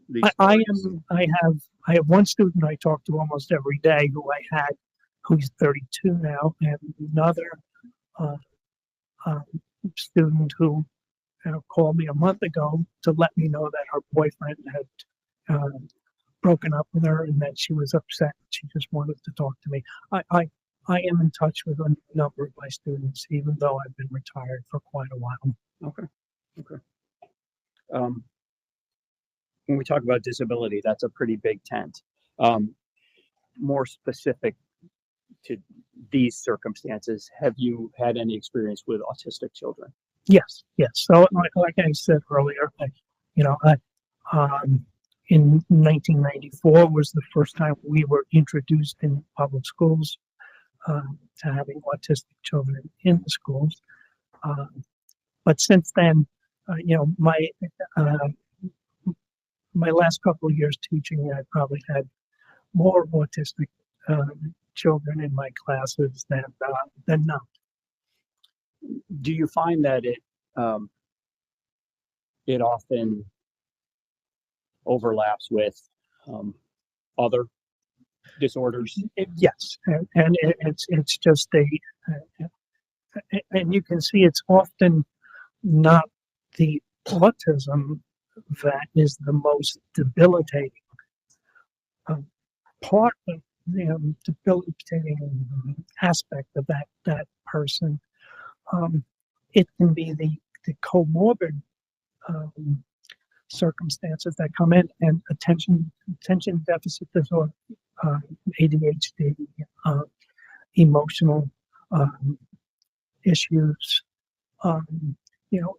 Sometimes I think the greatest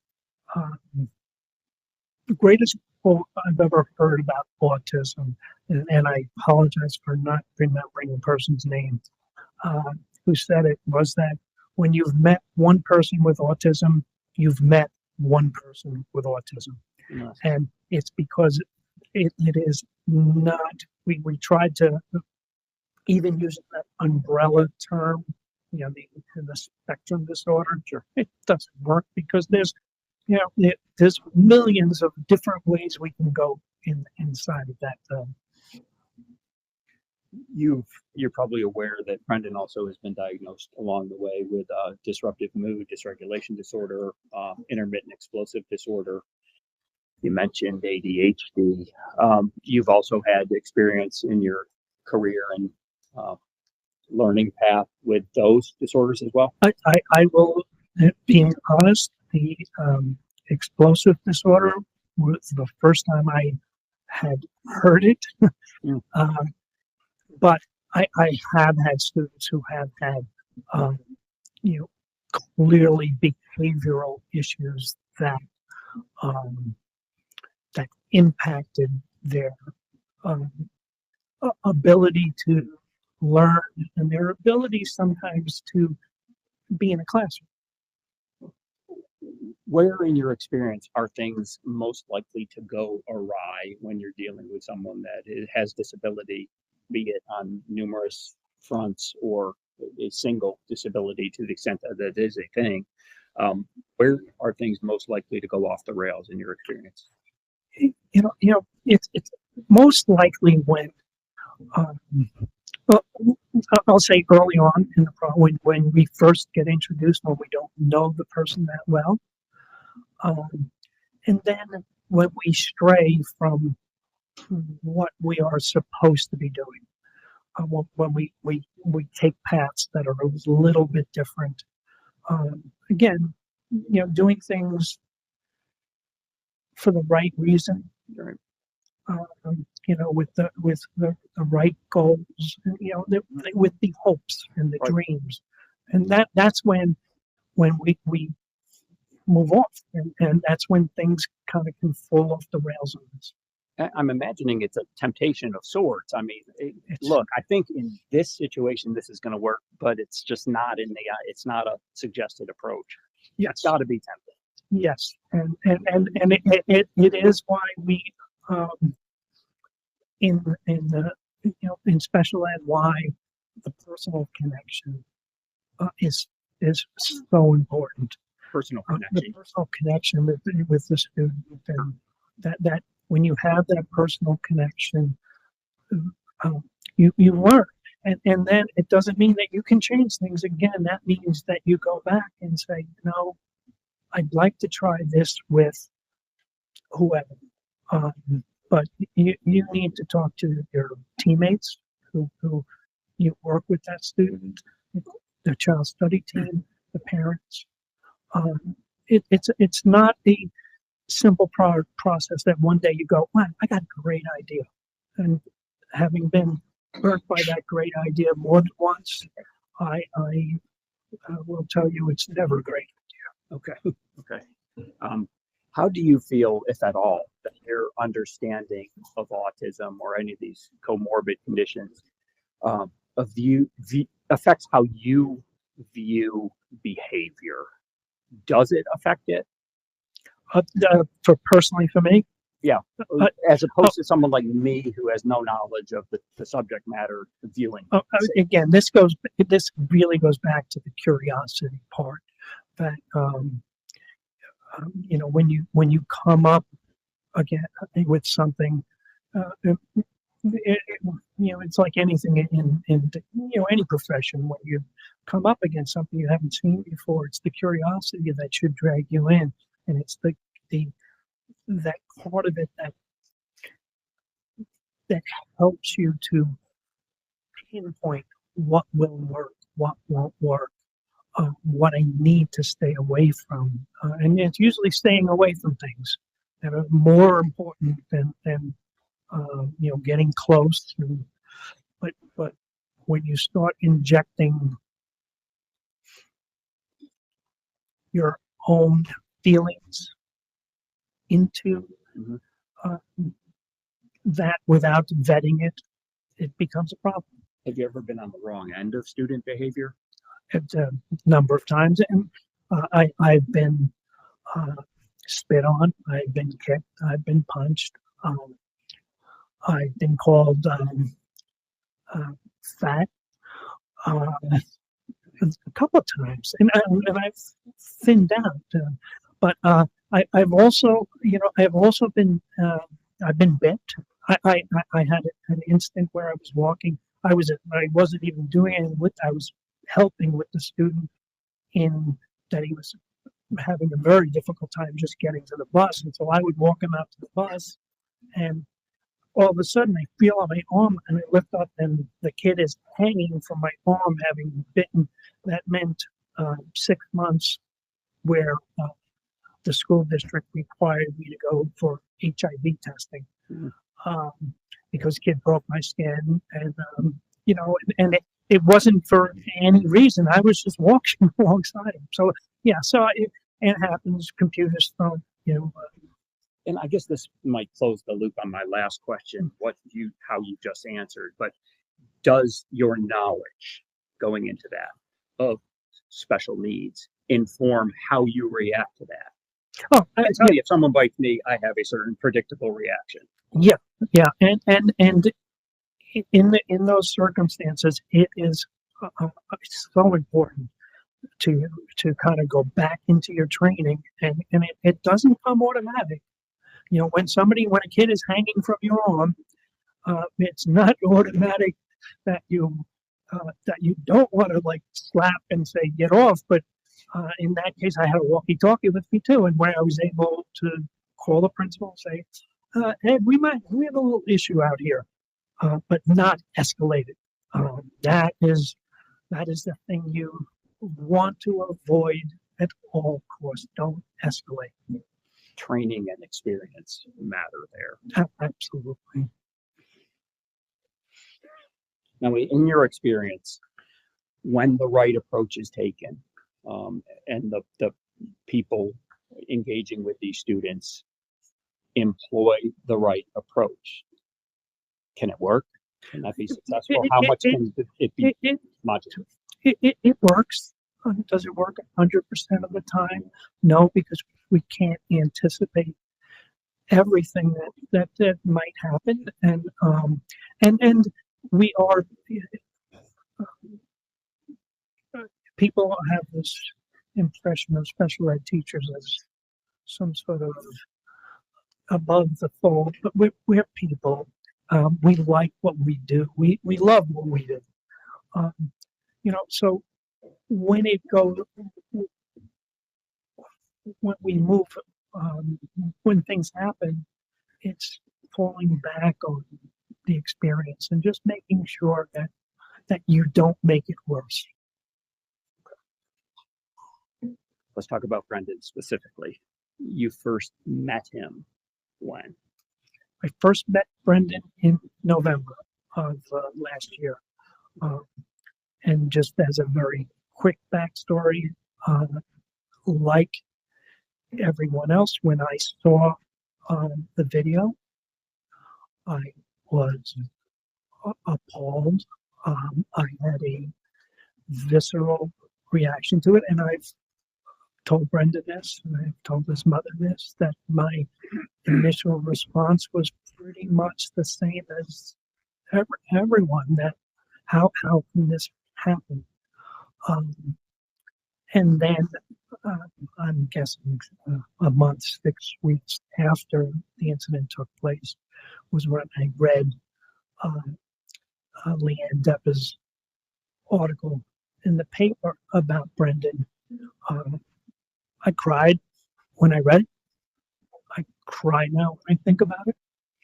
I also was ashamed of myself that as someone who had dedicated my adult life to working with children with disabilities, that I didn't even think further into it, deeper into it, to see, that things happen for reasons.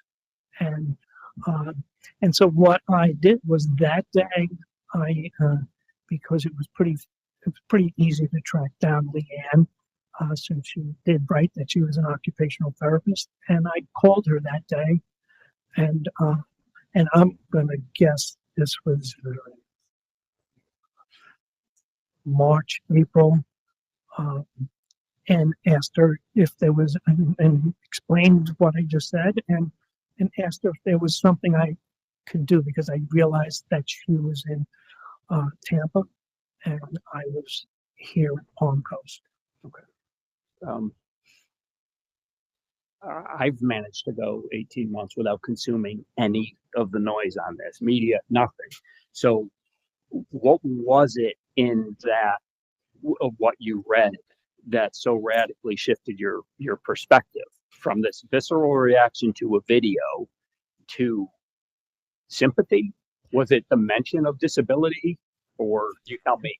No, I will tell you that my empathy and sympathy towards parents of kids who have disabilities started with that first student. And that first student, Anthony, we had him for 3 years, and he was still the only autistic kid included in school. We finished in the school he was in, and he went to another school. That lasted 2 months before he was sent back to a out-of-district placement. His mother contacted myself and the other teacher at work and asked us just to have lunch with her and Anthony, and catch up. And Anthony was pretty much nonverbal. He would not have been an ideal candidate for. Jack, I'm not sure that we're answering the question. Sustain. Restate the question. Yeah, that's Okay, but Hang on. yeah, just Restate the question. a little more targeted, I guess. The question, you indicated that you read something that was authored by Brendan's mom. Okay. And right, and based on that, now you're feeling a different way about what you saw on video. Yeah, because I had spent my whole life advocating for parents and for students, and in this case, I went the opposite way without any other knowledge except for a video. I see. Okay. That provided context for you that mattered. Yes. All right, I see. So you are interacting with his mother, you're gathering information, I'm guessing, before Yes, you first yes. see Brendan?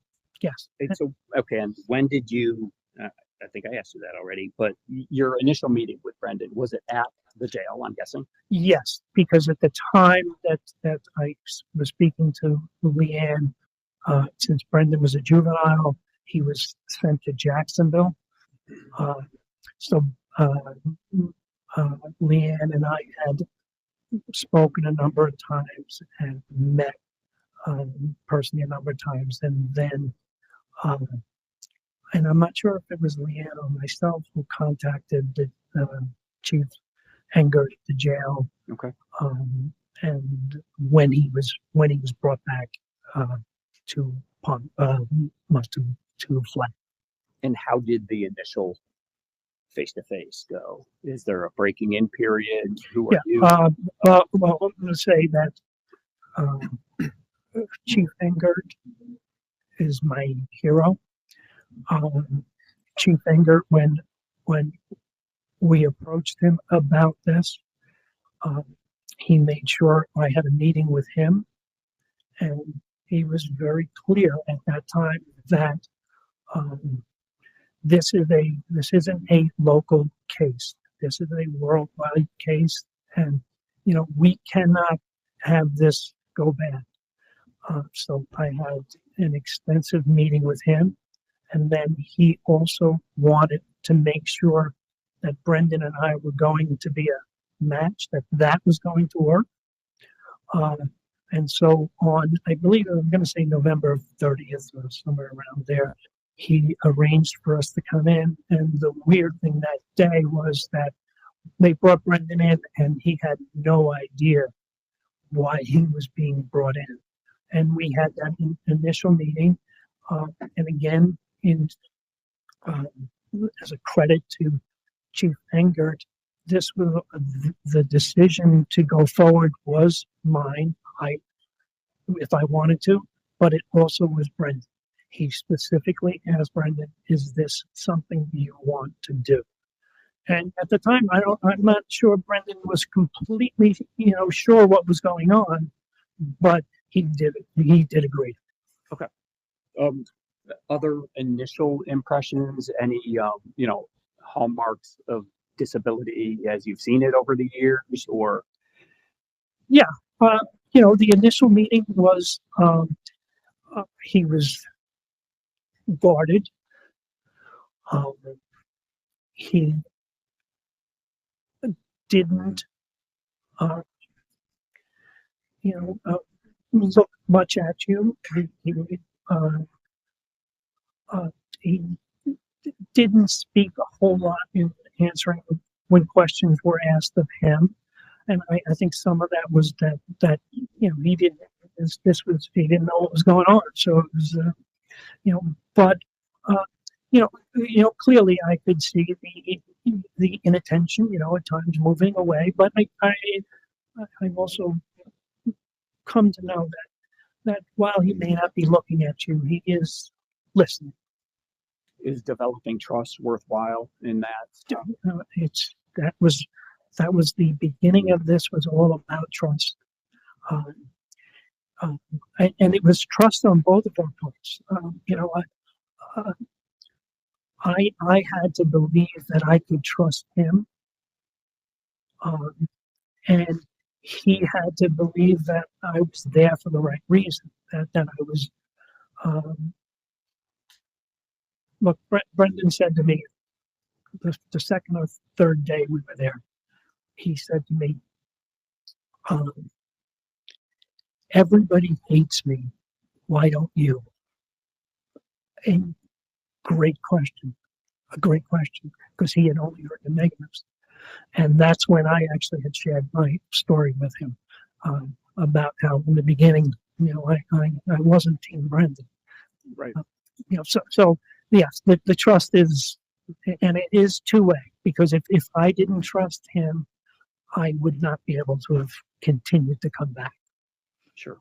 Mutual trust has been achieved then. Oh, absolutely. All right, let's talk about just specifically what you're doing with him while you're visiting him. What's the plan? Well, the plan was, and again, going in, this is something for me that I'm doing for the first time. And I guess it's a good thing that I can say that this is the first time I've ever been inside of a jail. So it was a new experience for me. But they have a program set up at the jail, and again, kudos to the Sheriff Staley and Chief Engert, in having this there. So there is a program that is available to the inmates. Not enough of them take advantage of it. So I was kind of given a quick introduction to it by the person, Paul, who runs the program in the jail, by Travis Thomas, who is works from, it's run through Flagler Technical College. So, I had to learn the programs, I had to learn the materials, I had to learn, what, again, having not done GED training before, and that is the goal. The goal is for him to get his GED. I had to learn GED, what the GED was, to the point that I took them myself to educate myself on how. They're pretty hard. Have you had plenty of access to him for these Uh, purposes? Chief Enger has basically said, whenever I wanted to come, I was welcome. And we did workout times because the rooms are often used for a lot of things. So this week they had their celebration for their electrical engineers program. So we did workout schedules where I would come this time, this time, this time. But a lot of time when the rooms weren't being used on Fridays, I would come in and maybe spend 3 or 4 hours on a Friday because there was nobody in there. Do you get the sense that these are exceptional efforts being made to accommodate you interfacing with Brendan? These are extremely exceptional circumstances. The chief, understands that. He understands that everybody in there is different, but he understands that Brendan, with his age and his disabilities, brought a whole nother perspective to it. And I do believe that that the chief would welcome the help I'm giving to be done for other people in there. This is not Brendan specific. I am the one that volunteered, but it's not Brendan specific. So the GED track he's on, that's consisting of what? Is there coursework? Are there quizzes? Like, what is it? Yes. You start out. He starts out by taking assessments to find out where he is in. You have the 4 areas are reading and writing, math, social studies, and science. Brendan is a very gifted writer. He's as gifted a student as I have ever had in his writing, and I'm talking about the mechanics of writing, not just what he writes. The mechanics. He's one of those people that puts a period. He uses semicolons. I don't think he uses semicolon. So he uses things like that. And I'll say, what do you use? Because it's separating 2 things here. So, and then so you get those assessments, and then they have computer programs which are fantastic that will gear individually. So it works towards that. It kind of works towards the individualization of a program for them, and it kind of lets you go through the things that you're good at and get them out of the way, and then focus on those things and keep coming back to those things that you have trouble with. So Brendan, I believe within 2 months, Brendan did pass the reading and writing part of the GED. He is on track to do the science and social studies, and the reason we really haven't been able to finish that is that there were computer issues at the jail, and Flagler Technical College was undergoing some renovations, so they weren't offering the testing. But the science and social studies, I believe Brendan's ready to take it. And the math for the past 3 weeks, someone who he does not like math, and it's very difficult for him. He has come in with a whole different attitude toward. He wants to get this done. Where he'll ask me for work. Can you give me? I can't get percentages down. Was the last. I can't get percentages down. Can you give me some extra work? And then we would sit there and do. So some of it is face to face. A lot of it's done on the computer, which he does very, very well. Learning from the computer. He sounds very motivated all along the way. Yeah. In the beginning, it took a little time to, and I would call myself kind of a therapeutic to them in that, you know, sometimes he had things he had to talk about. So we would pull back and do that. And then we would get back to work. He would always ask, can I take a break? He would never just take a break. He often needed to kind of walk around, which he was in shackles and stuff. And, you know, that was difficult, but he would, you know, he needed to do that. And the main thing that we had to work on was stamina. You know, how long can you stay at the task? You know, I am pretty sure that a year ago, that even this sitting in court for this long period of time would be very, very difficult. So we worked on stamina. You know, it wasn't just math, science, social studies, reading. We're able to assess this personal growth, it sounds like, as well as educational progression. Yeah, Brendan is he's a much different person than the person I met, you know, 8 months ago. You know, he's, you know, there's more maturity to him. There's much more patience. He has a tremendous compassion, particularly toward me. I happen to have had 3 close friends pass away during this time, and he has shown incredible compassion to me. When my dog was sick, where I couldn't come a few times, and that was one of the things we had in the beginning. That Brendan had difficulty when I wasn't there, and I had to say, "Look, here's our choices. We can come when we can do this when I come, or we cannot do it at all." And I said, "You make the choice." And his choice was, you know, "No, I want you to come." But the compassion that he shows, the calmness, and now this determination to get his GED finished. He wants this done as a matter of it's a matter of pride, and it's also something that he has expressed to me that he wants to make his mother proud of him, and he feels that he has let her down, and he wants her to be proud of him.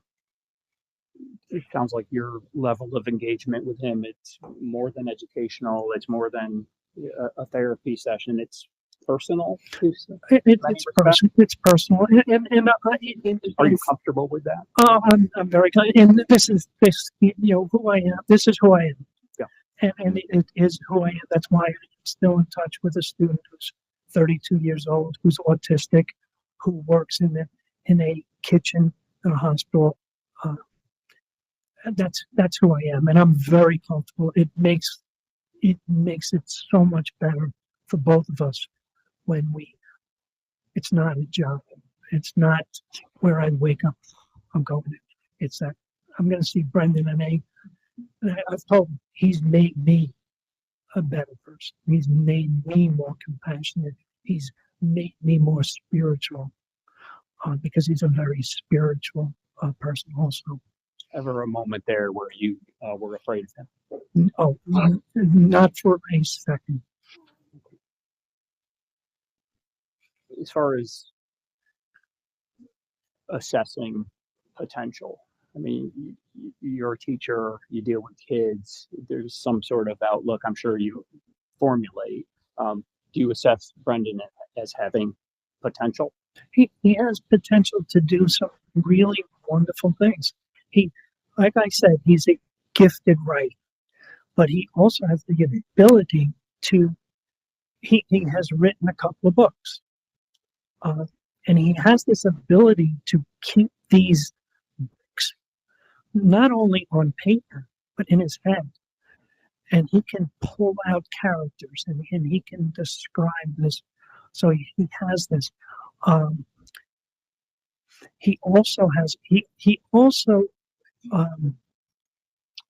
and I don't have a complete sense of it because we won't, but he also seems to be very knowledgeable about computer technology, And I know this is where we got into, some of his problems with it is, but he has a fascination Yeah. with computers and how they work. And he actually programs too, which is a rather Sure. interesting thing that I know nothing about. Exactly. Do you feel that a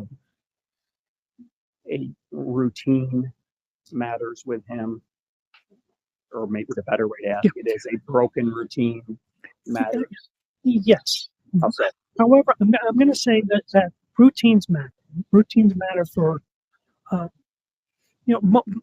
most of us in our life, routines matter. For many autistic kids, routine is critical. We would say, preparing for it. And early on, I would give Brendan countdowns and say, we have an hour left, we have 45 minutes left, we have 30 minutes left. I don't have to do that as much anymore. It was also very important early on that if I said I was going to be there, I was there. That part of the routine, because while he would lose track of time, he knew what day it was, and he knew Tuesday, Wednesday, Thursday, you're coming, and then if I didn't come on a Thursday, and I didn't come back till next Tuesday, well, why weren't you here Thursday? And so I did get in the habit where when I was going to miss, I would call Leanne because I know she would be in touch with him and say, let Brendan know this happened today. I can't come. However, I do want to say that he now handles that quite well. Much, much better. And he'll say to me, oh, my mother told me blah, blah, blah, blah. So he, do you think that's as a result of discussions you've had with him about? I think I think, look, I think it's, look, I'm a piece. I'm a piece to this puzzle. Sure. And, but I see the officers in the prison treat them with respect. And to a certain point, they're protective of him. I know one of the officers has been a little bit overly protective of him, to the point that she kind of separated him and a friend. And it was out of precaution. It wasn't out of, any punishment thing. So I've seen him adapt to his world and adapt to his circumstances. He's growing. He's growing, and unfortunately, by not having this in the past, it delayed that growth. Right. But it's coming. It's coming. Yeah. I've shared the observations that you just alluded to about the level of care and attention the jail staff has given him. It's been quite exceptional. You would agree with that? Like I said, and I also want to say the respect they show me when I come in. Do you need, sir? Do you need this door open, sir? Do you need me to go get this, sir? So there's a the sheriff and the chief have put together a jail where they are trying to make the best situation possible for a jail. Right. And for people, and for those who have to come and visit. I don't know if did you hear his mother testify? Yes. Okay. She had mentioned that historically noisy situations, environments, can be a problem.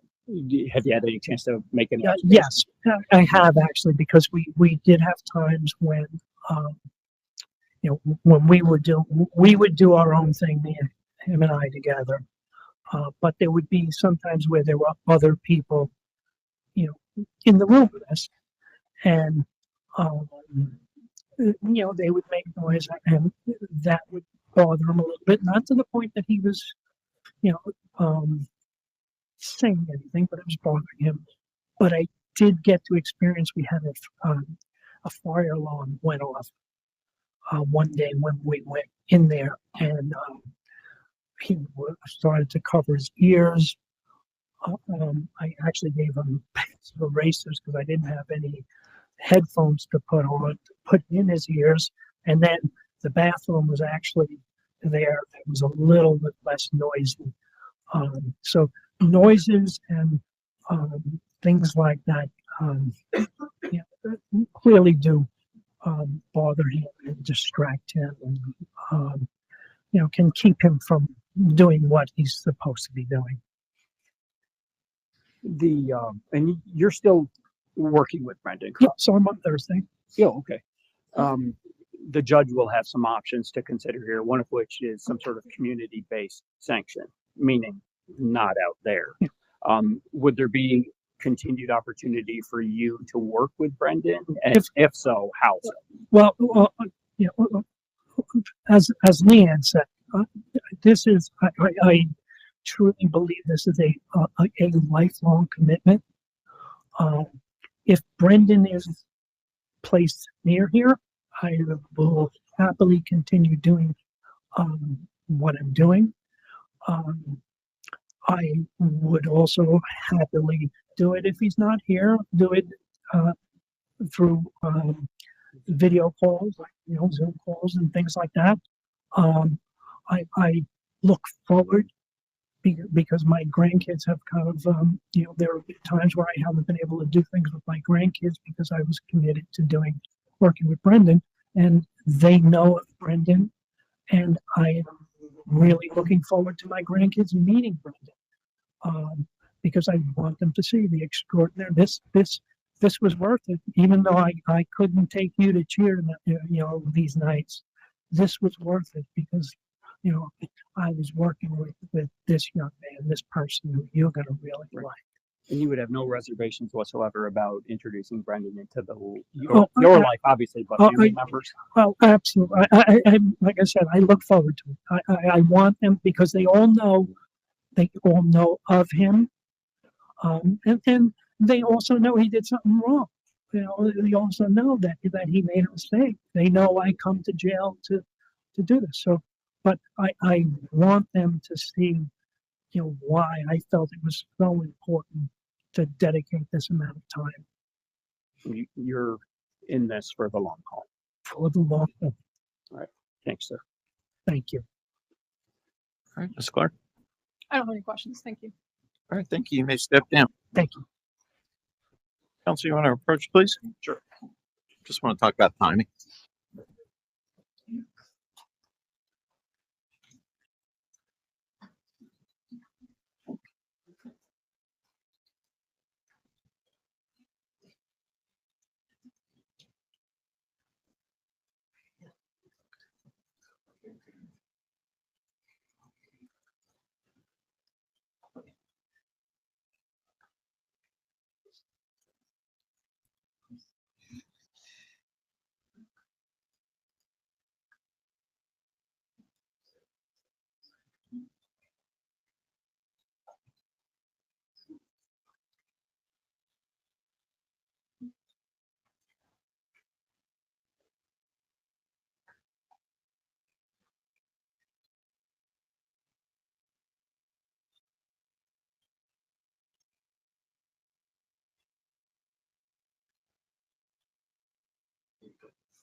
All right, Mr. Tyfke, you may call your next witness.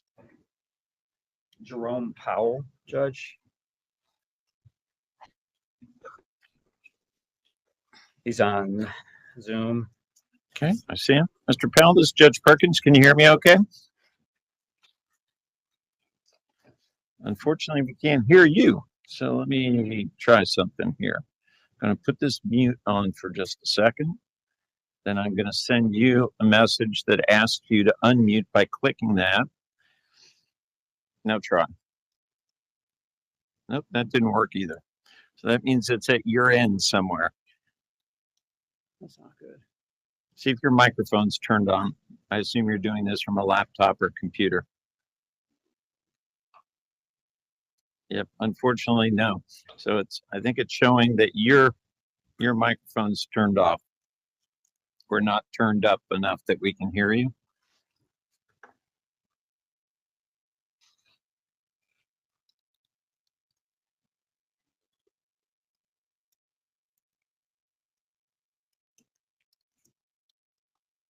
All right, so why don't we do this?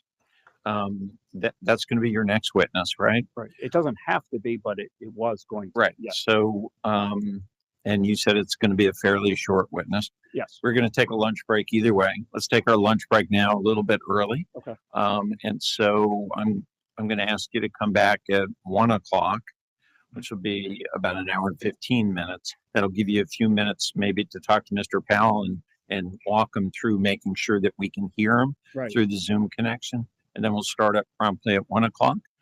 And then you have 3 more witnesses, you think? 3 after that. Yes. All right. Including, Just so you know, Miss Libby is indicating that she can hear him on her Zoom, so I don't know if it's something on our end. I'm not sure. Just, you know, that's what she just emailed me. okay. I have no idea. So why don't we do this? We can work with Mr. Powell a little bit once we adjourn. We'll get some lunch.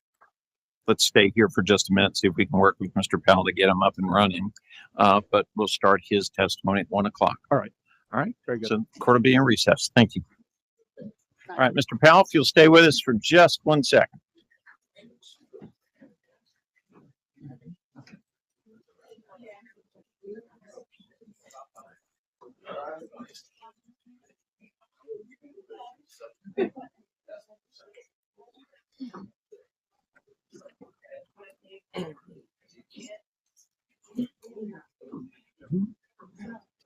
Probably, but I'm going to try to. He thinks it's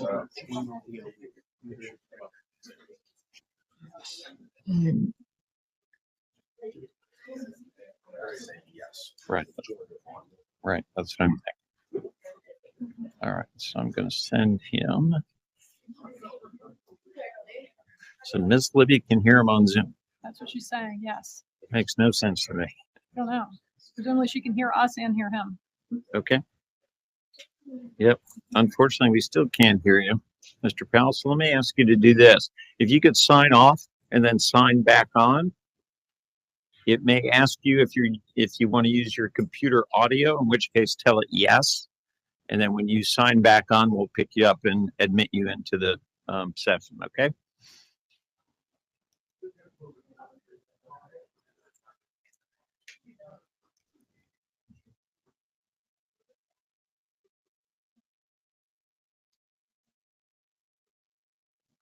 Ms. Libby, this is Judge Perkins.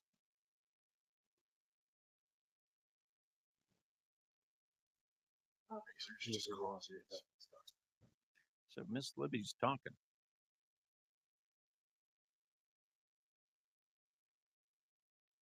Maybe can you shut down your Zoom and turn it back on? Maybe that's it. I guess. So Miss Libby, you can hear us, right? But we can't hear you.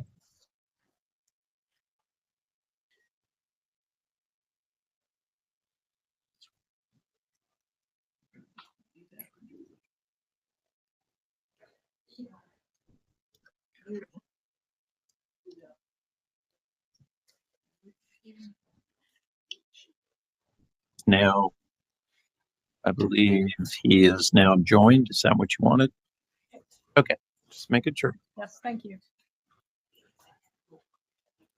So you have an expert that's going to be a trainer?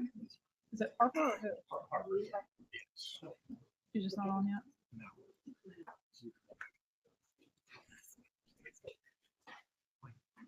And Your Honor, if Dr. Harper shows up anywhere on the grid, she's fine. Would she be coming in under Bryce Harper? No. So I can't imagine Bryce Harper would have much interest in this. The Bryce Harper. No. Okay. I don't think so. I think she. I can't go. You can't go to the top. I'll not get it. Okay. I'll check it. Put it up.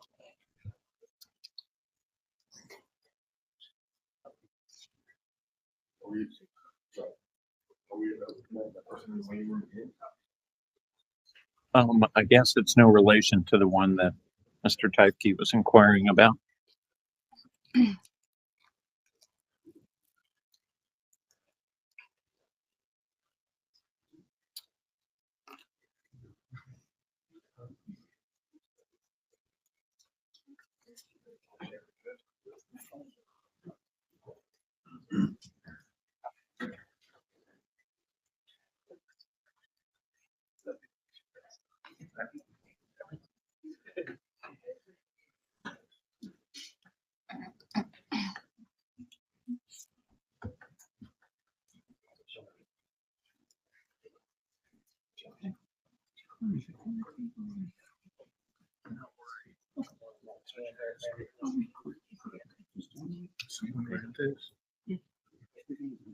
Okay. Ashley went ahead and did those. Thank you. Should be able to process those. Thank you.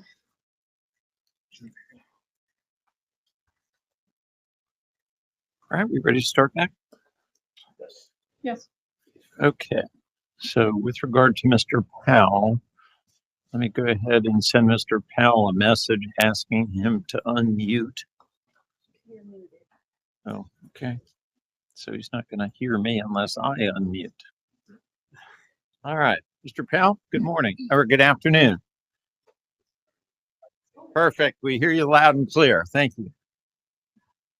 Let me just make sure everybody's hearing them loud and clear. Good. Okay, we're good. All right, Mr. Typke, you ready to proceed? Okay. Can you raise your right hand, sir?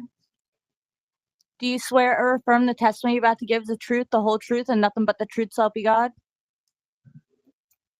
All right. Can you state your name, please, sir? All right. And where do you live? Hillsborough. Okay. And what do you do for work?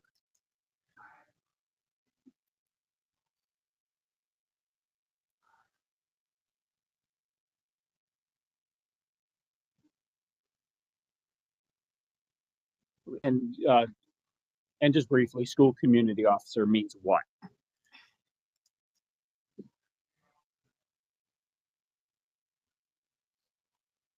Okay.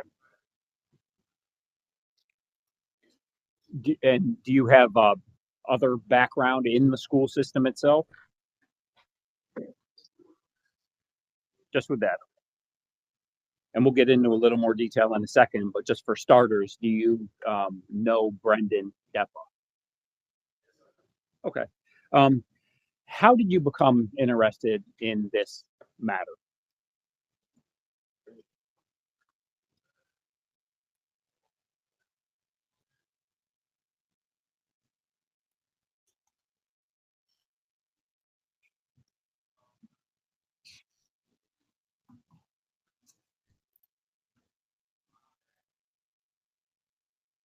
Okay, and what specifically in your background sparked your interest here?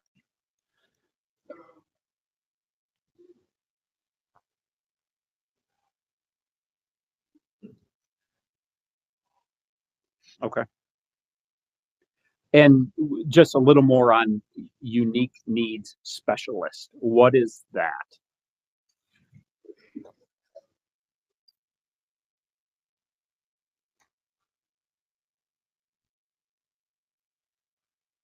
I see. Okay. And so you have a firsthand familial experience with autism. You said your son? Okay. And how old's your son? Um, and do you, as a result of having raised your son, have experience with autism and its expressions? Okay. Is it challenging? Okay. Um, what changes? Is it a matter of gaining knowledge or something else?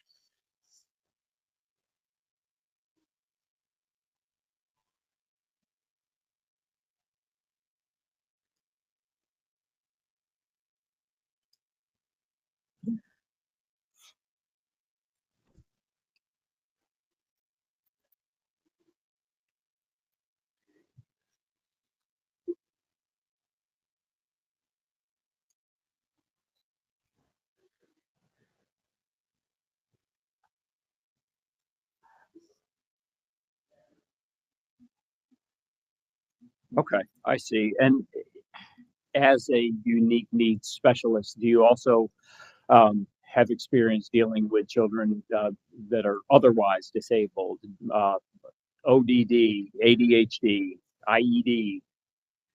Do you have experience there? Oh, so you can what it looks like sometimes when you see it. Is that fair? In your experience, how important would you say it is to have an individualized approach to deal with these children with these needs?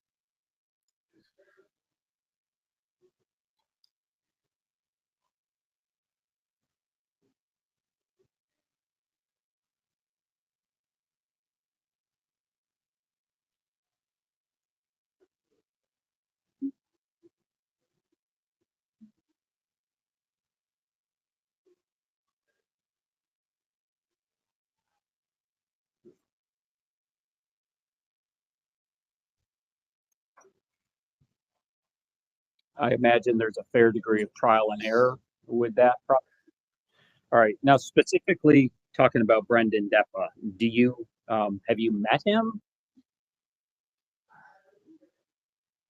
What have you communicated with him?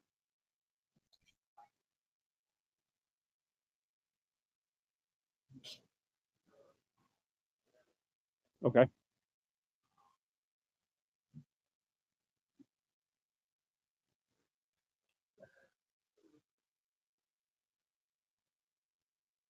And let's get some more detail there. When you say talking ever since, are you communicating weekly via letter or by other means? Explain a little more.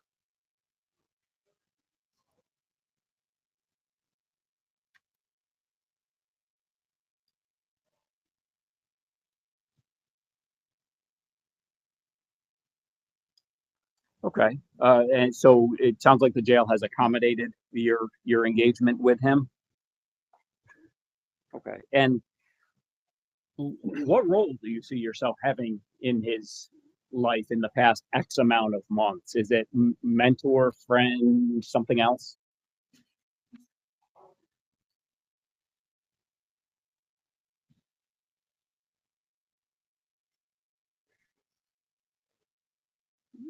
Do you have an interest in continuing to engage with and work with Brendan?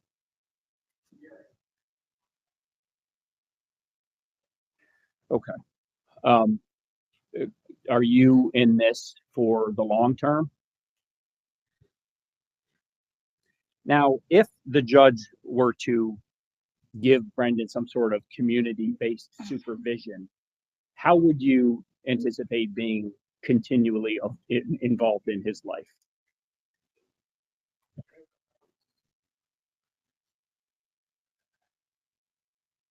Okay.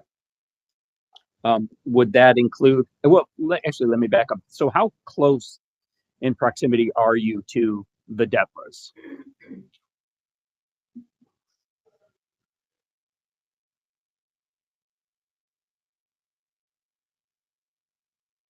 Oh, okay, interesting. So you're right in that same area.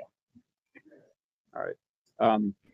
If there were a placement option that Brendan ended up there, be it home on house arrest or something similar, do you think you would have personal face-to-face engagement with him? And what would that look like?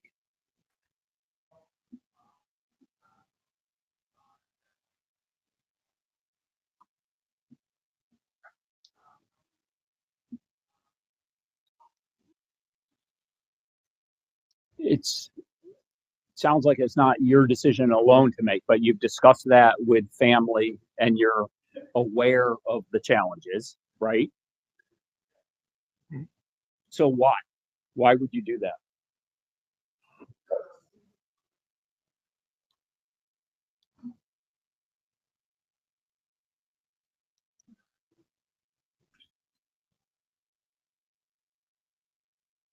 Do you assess that he has potential?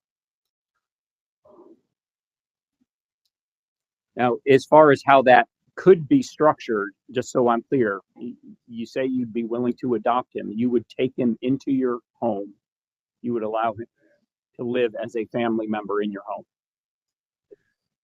Okay. Would you have any concerns for your safety or anyone else's?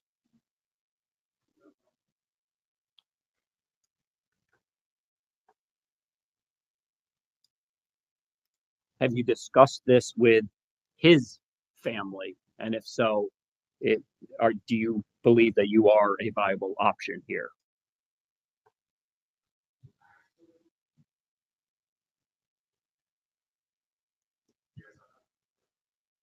Okay. Thank you very much, sir. Mr. Clark? Mr. Powell, can you hear me okay? I just want to make sure I understood. It sounds like you've been talking with Mr. Depa since sometime last year, late last year, but you've never actually met him in person. It's just been phone calls and letters.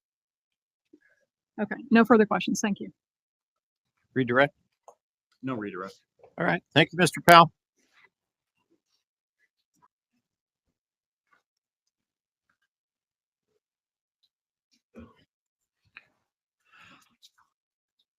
All right, Mr. Tyke, you may call your next witness. Slight reorder of things here. Call Kimberly Spence.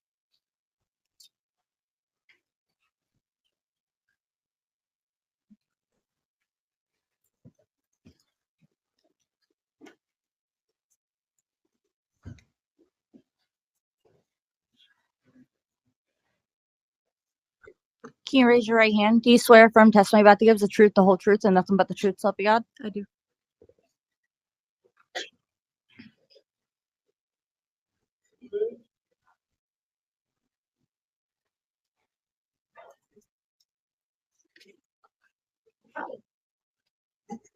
Thank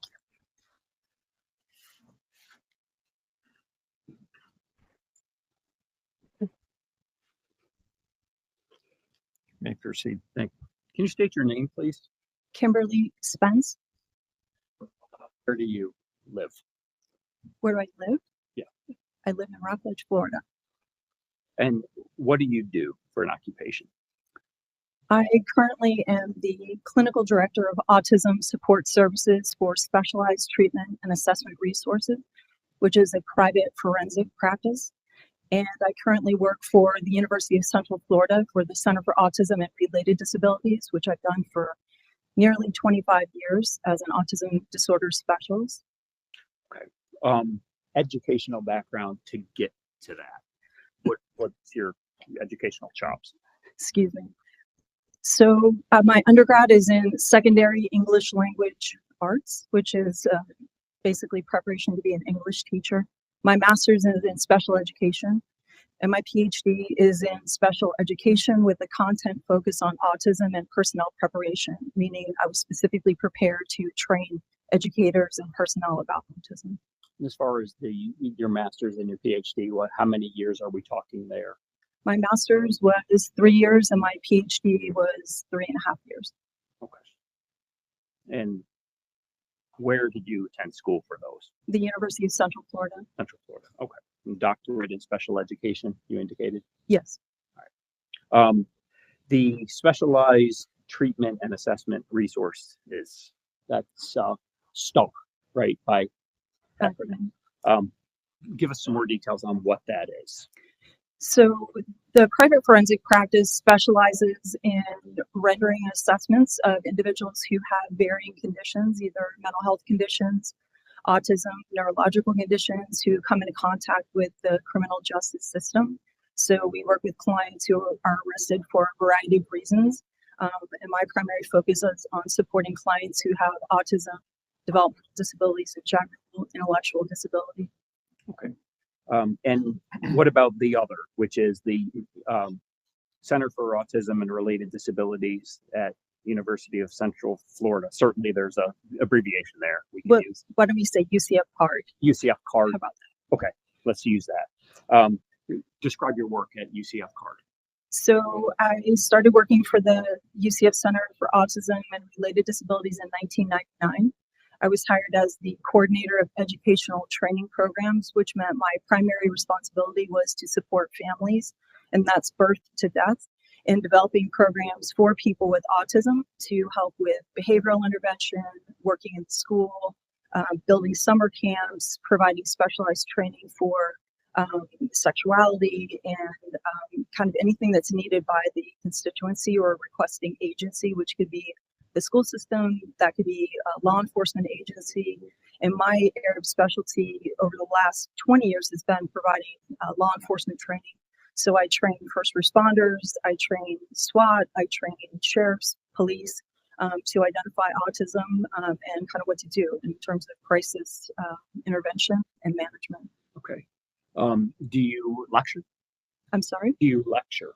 Yes, I do. And how long have you been doing that, and how often and where? I've been providing training and lectures for over 20 years, and I've done that internationally and across the United States. I train about autism. I train about the intersect of autism and people that become involved in the criminal justice system. I do a lot of work around preventing people from becoming involved in the system, people who have caused sexually harmful behavior, how to intervene and what kind of treatment they may need, and a lot of lecturing about what autism is and comorbid conditions that we frequently see in individuals who end up involved in criminal justice. And are you the author of these training programs? Do you develop them? Yes, I do. All right. You alluded to training law enforcement officers. Is that throughout the state of Florida? That's throughout the United States. Throughout the United States, okay. Have you trained everywhere in Florida itself? Yeah, every district, yes. And that's specifically also to training school resource officers, so law enforcement within the school set, correct? Yes, I've spoken at the Florida's Association for School Resource Officers has a yearly conference, and I've spoken at that conference for 18 out of the last 20 years. Yes. Are you on any boards? Are you a board member of any organizations?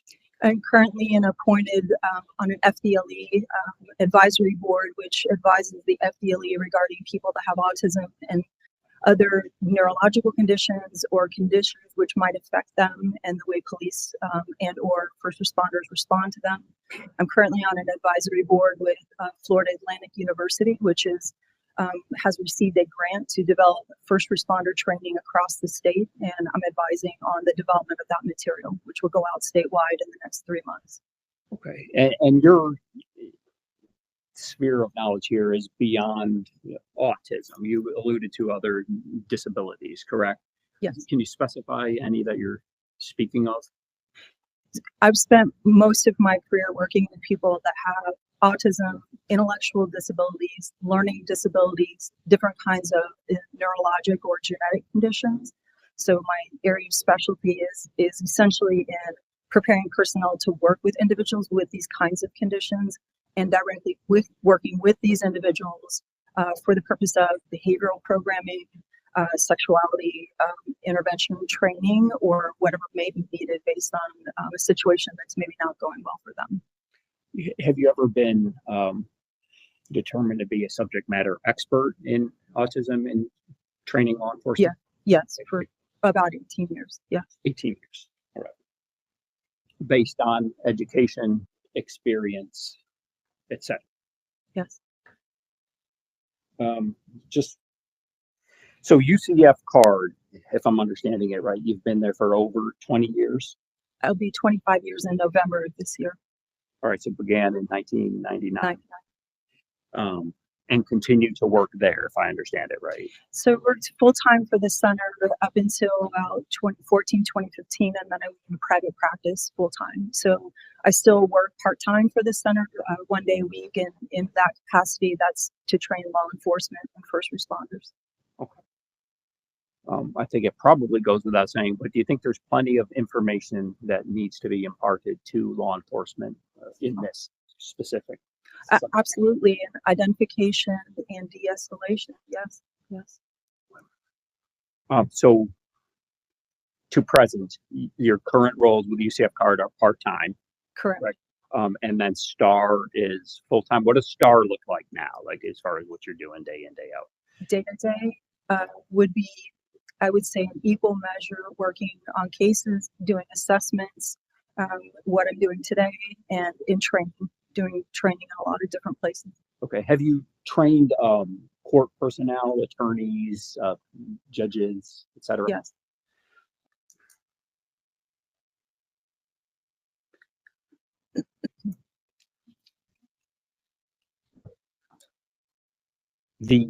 What about have you ever presented at professional conferences? Many times I've trained probation and parole. I've trained public defenders' offices. I've trained judges. I've worked with prosecutors. I've trained Florida Council for Exceptional Children, the Association for the Treatment of Sexual Abusers, social workers. And over the entirety of your career, it's always in some respect hands-on with autism, right? I mean, that's essential. That's the foundation. The bulk of my work, yes. Including children, is that right? Children and adults, the lifespan. So in addition to your employment, STAR, UCF card, also professor, are you a professor as well? So I wasn't, I worked as an adjunct at UCF. I taught at UCF for about 15 years. And in the time I was there, I also helped in the creation of a master's program for teachers teaching children, school-age children with autism. So we developed that starting in the early 2000s. And then I taught 3 different graduate classes. One was specific to autism, and that was working with undergrad and graduate teachers or school-based personnel who wanted to have a certificate in the area of autism. I also taught a graduate course in transition, so how to transition people from middle school to high school, elementary to middle, high school into adult life, how to transition them when they have varied needs, so a disabling condition, behavioral difficulty, autism, and mental health disorders. And I also taught a graduate course that was specific to just understanding autism, called The Nature and Theory of Autism. All right, so we're talking really about not only just teaching classes, but developing, creating the content itself and teaching it. Yes. All right. What is Project ASD? Project ASD was the master's grant that I just referred to, and that project came about right around the time I finished my PhD in 2001, and a team of people, including myself, basically put together a template and an outline and created it. And within 2 years' time, by 2004, that project was fully funded, and it's since been funded in every 2-year cycle since that time.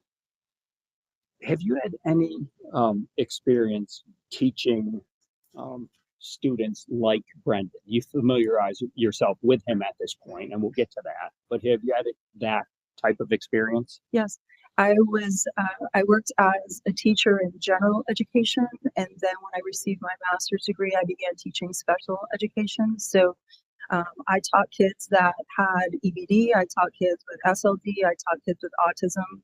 I ran a self-contained unit for 5 years before I went to work for the Center for Autism and Related Disabilities. So yes, I taught students like Brendan with very similar profile.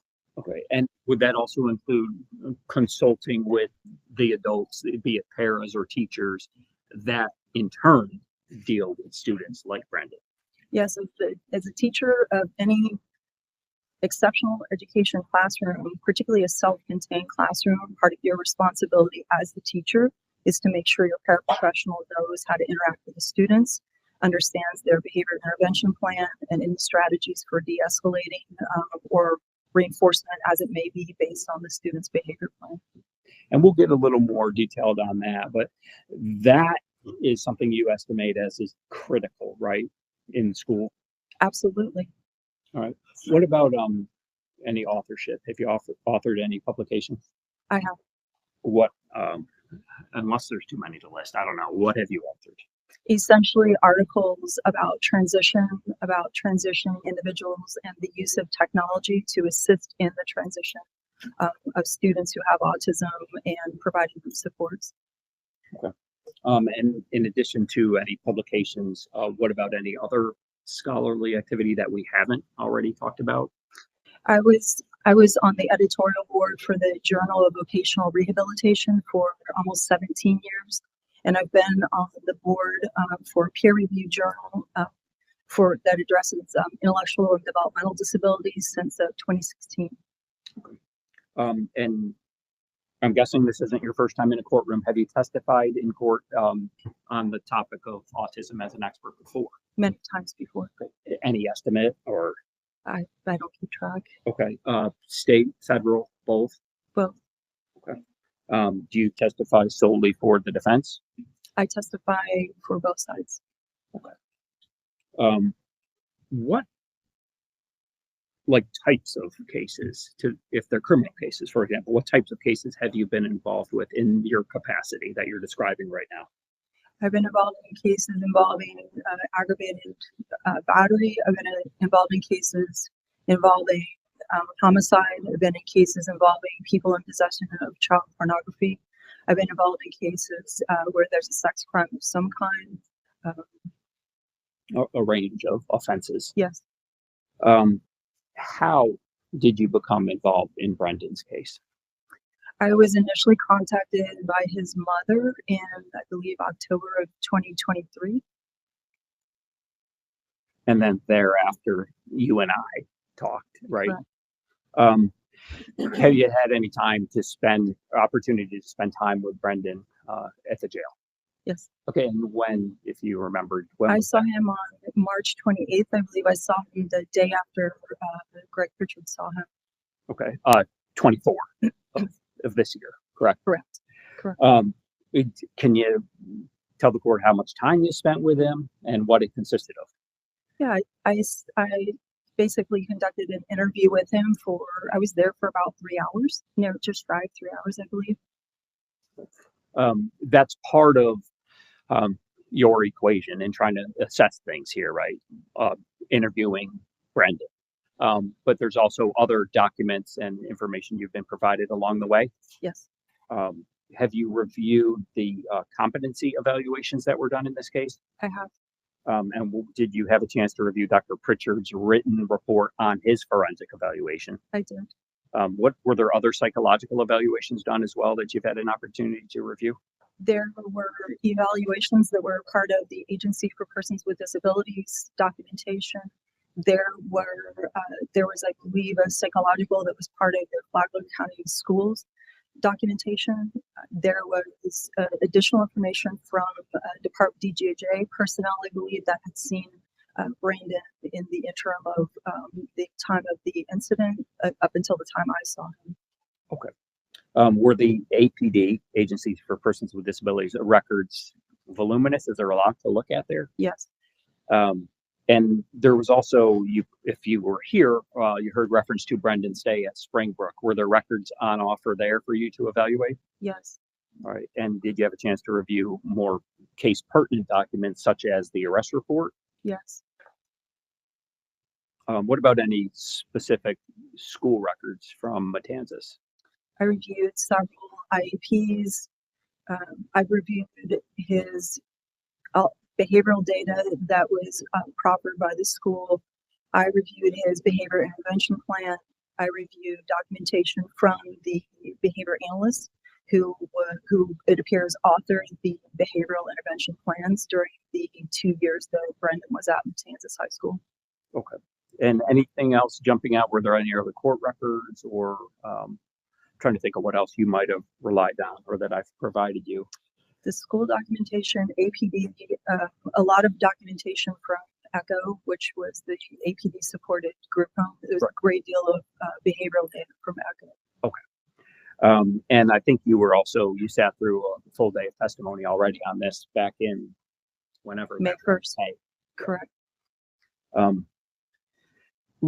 Based on the information that you've had, do you feel like it's enough? Did you find yourself wanting more, or were you able to opine based on what you had? I have definitely many thoughts about things that have occurred previously, and kind of, I guess, how we're sitting here. Perhaps I need you to ask me. Yeah, I think maybe you misunderstood me there. Just as far as what you've been provided to sit here and offer testimony, do you feel like you've had enough based on the things we just talked about? Yes. Okay. And based on that, based on your interview with Brendan and your review of all these records, what do you see as his presenting needs? Currently? Yes. I believe that he needs appropriate mental health intervention. I believe he needs intervention provided to him by a person or a team of people who understands autism and co-occurring mental health disorders and has a background in applied behavioral analysis. So somebody that understands the behavioral presentations and has the fluency to understand the contributions of autism, the contributions of mental health, and how that should look along a continuum in terms of treatment and the behavioral provision. It sounds like that level of knowledge might not necessarily reside in a single person. Maybe a team. I think you alluded to. I would 100% believe it would be a team of people. Do you believe that he needs like substantial support?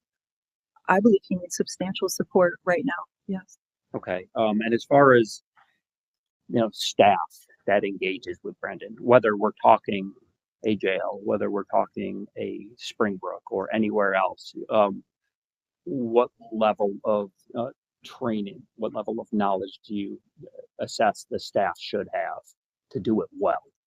A high degree of knowledge related to autism and co-occurring conditions, and specifically anyone interacting with Brendan or any client for that matter should have an understanding of what their primary disabling conditions are.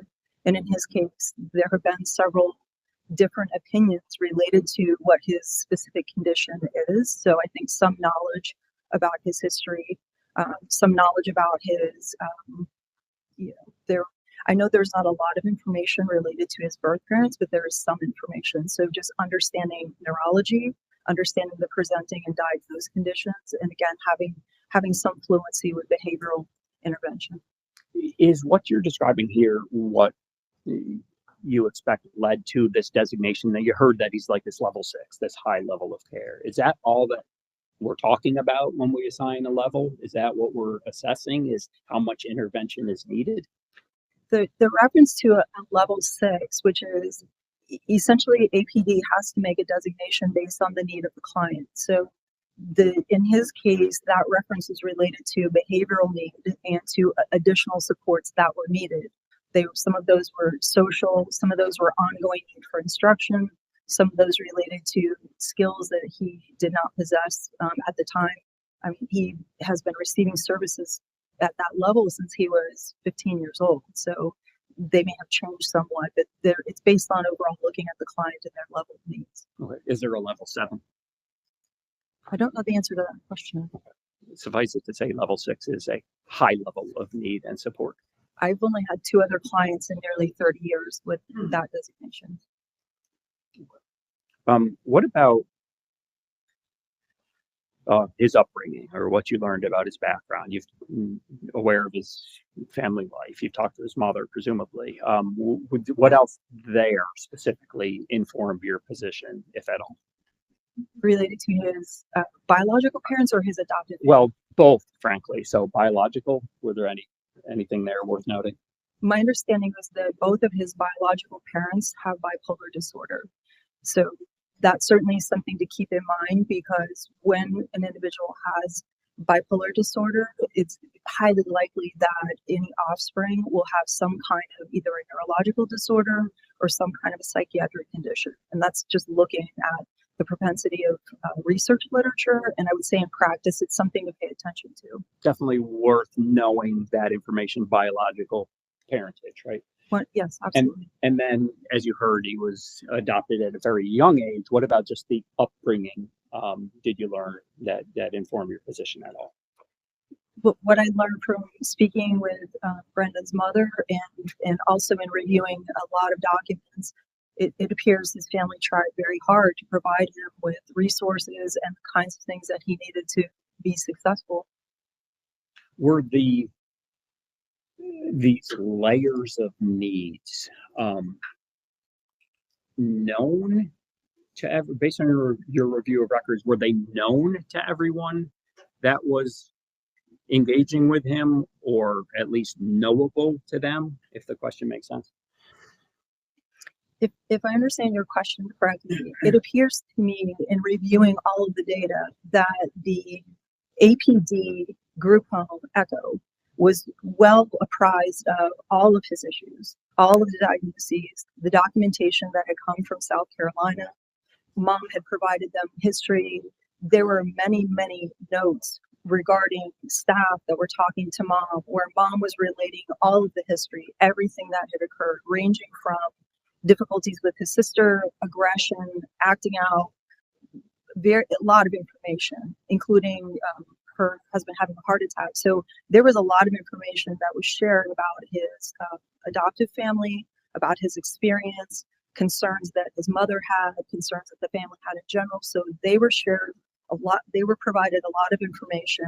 And in reviewing the records, when ECHO was participating in the IEP meetings, the school meetings, so this is the Flagler County Schools records, the IEPs, the behavioral plan meetings around when the behavior plans were being created or revised, there was a lot of documentation related to the group home being at the meetings and sharing concerns related to different things. But it appears a lot of documentation relating to, here are very specific things that have occurred.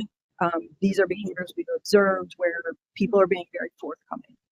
So it sounds like the information itself is known and it's being transmitted, but not necessarily implemented, or am I looking at that the wrong way? I wasn't at this school, so obviously I can't say what was implemented or not implemented. What I can tell you is when I go back and look at the historical data, so this is looking at the IEPs, this is looking at the behavior plans.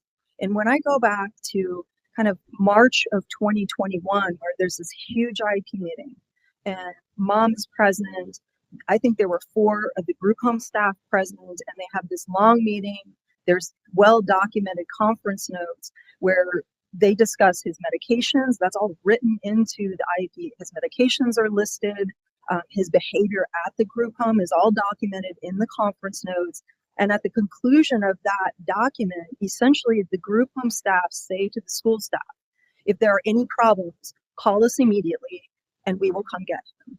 And they express, here are triggers, here are things to work for. There appears to be several of these communications that were occurring about every 3 to 6 months, some of which were kind of in the routine nature of an IEP meeting happening every year, some of which were related to problematic things that happened, including there had been a fight on the bus. And they then had a meeting. They had a manifestation determination hearing. They determined the behavior was part of his disabling condition, and they adjusted his IEP and they adjusted his behavior plan. And again, at that meeting, it is documented in the conference notes where the staff are sharing. These are triggers. These are concerns we have. Should there be any problems, please contact us. They're expressing concern related to his use with electronics. They're expressing concern with making sure that all of the staff are apprised of the behavior plan and understand how to implement it. And so there's the requirement, of course, of at least or yearly IEPs, but in the intervening months, there's a way to address needs as they evolve by way of the behavior support plan, etc. Right? Correct. And I heard one of the other witnesses make a reference to this. So IEPs must be completed every single year. But if there's an issue or a concern, that could be the school-based team is expressing a concern. This student appears to need more support than they are getting, or things are going really well and we don't need to be doing whatever it is we're doing. Or the family can come forward and say, we feel like something's not going right. So it could be initiated by anybody involved in the entire team, which includes the family, which includes Brandon, which includes the school staff, which included the Echo Group home staff.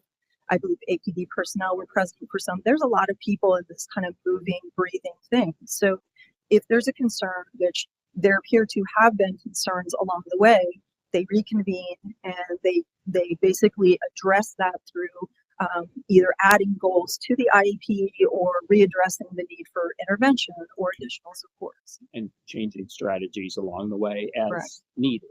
Correct. Okay. When we're talking just broadly about triggers, what are we talking about? External stimulus X causes reaction Y. Like, what is it? What do you understand triggers to be? Well, a common definition of a trigger as it relates to a student, a K through 12 student, would be things that could potentially upset that student to the point of acting out, could potentially cause them such distress that they may engage in some behavior to avoid that situation or to get out of it. It's a reference to, it's a known commodity. It's a known behavior. And in general, when we see it on an IEP for students at the point when they're in high school, usually it's a pretty well documented behavior that we have a concern at home, we have concern at the group home that we're seeing consistently. And so we're saying these are things that we know to be troublesome. These potentially could upset this person to the degree that they may act out, they may run away, they may engage in self-injurious behavior, they may become aggressive. And specifically in Brendan's case, by review of the records, there are these identified triggers, and then there's the resultant strategy for dealing with them as they arise, correct? Correct. And that's important to have, you believe? 100% for any student. Okay. As to the spectrum of autism, or what level, I think we've heard that term used. First of all, what does that mean? What are the levels, and how do they correlate with need of the student? So Brendan was diagnosed originally as autism spectrum disorder level 2. So the level 1, level 2, and level 3, these are references to the severity of the presentation of autism. So everyone is different. And clinically speaking, we're looking at, and without getting into a DSM-5 TR breakdown, we're looking at social issues, we're looking at communication issues, and we're looking at restricted and repetitive patterns of behavior. Okay, so that would be the very fixed ideas, routine. That would be his very strong predilection towards computer-based use of things. So we're looking at all of these different things, and we're looking at the level to which that person needs support.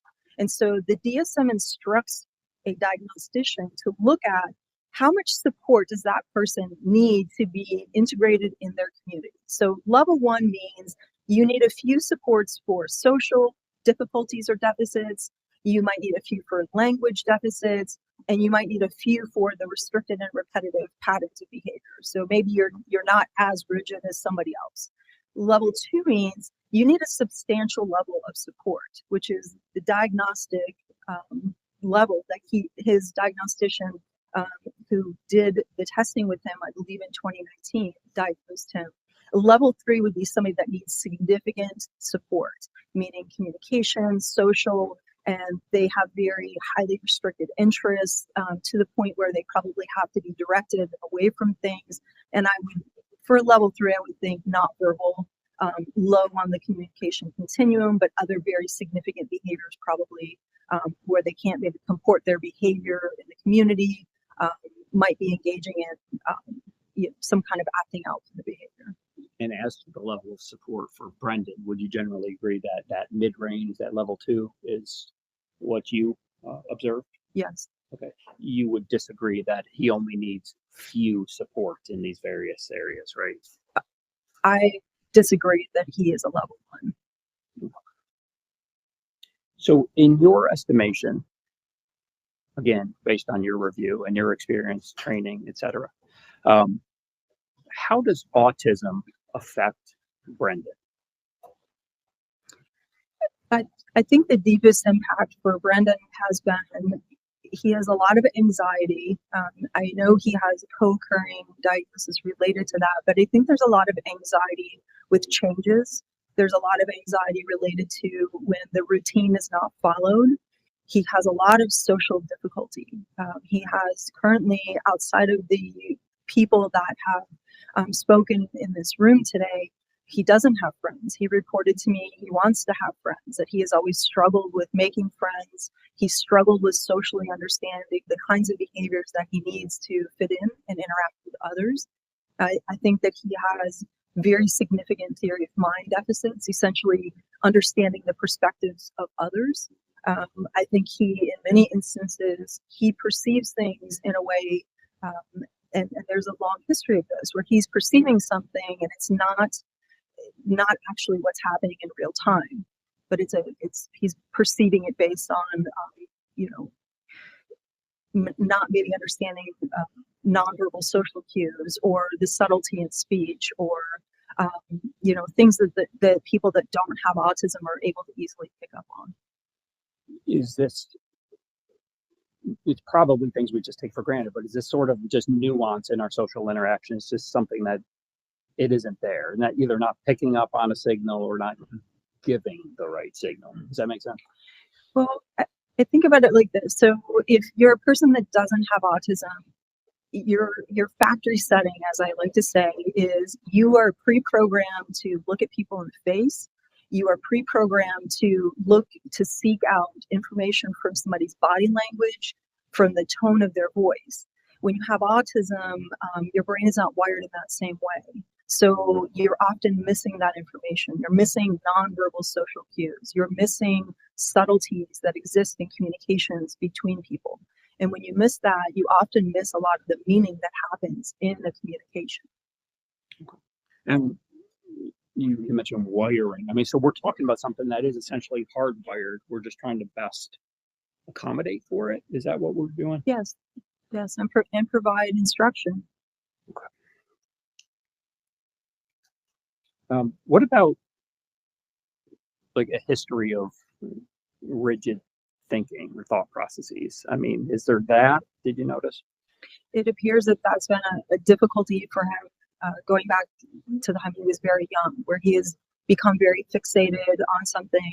And in the records I reviewed, he became very fixated on computer games and computer systems in general, and that it appears to me that for most of his life, this has been something that's been a very significant struggle for his family, for the placement he was in at the Echo Group Home, at Matanzas High School, where the electronics and his very extreme focus on electronics or gaming has caused a lot of difficulty, a lot of problems.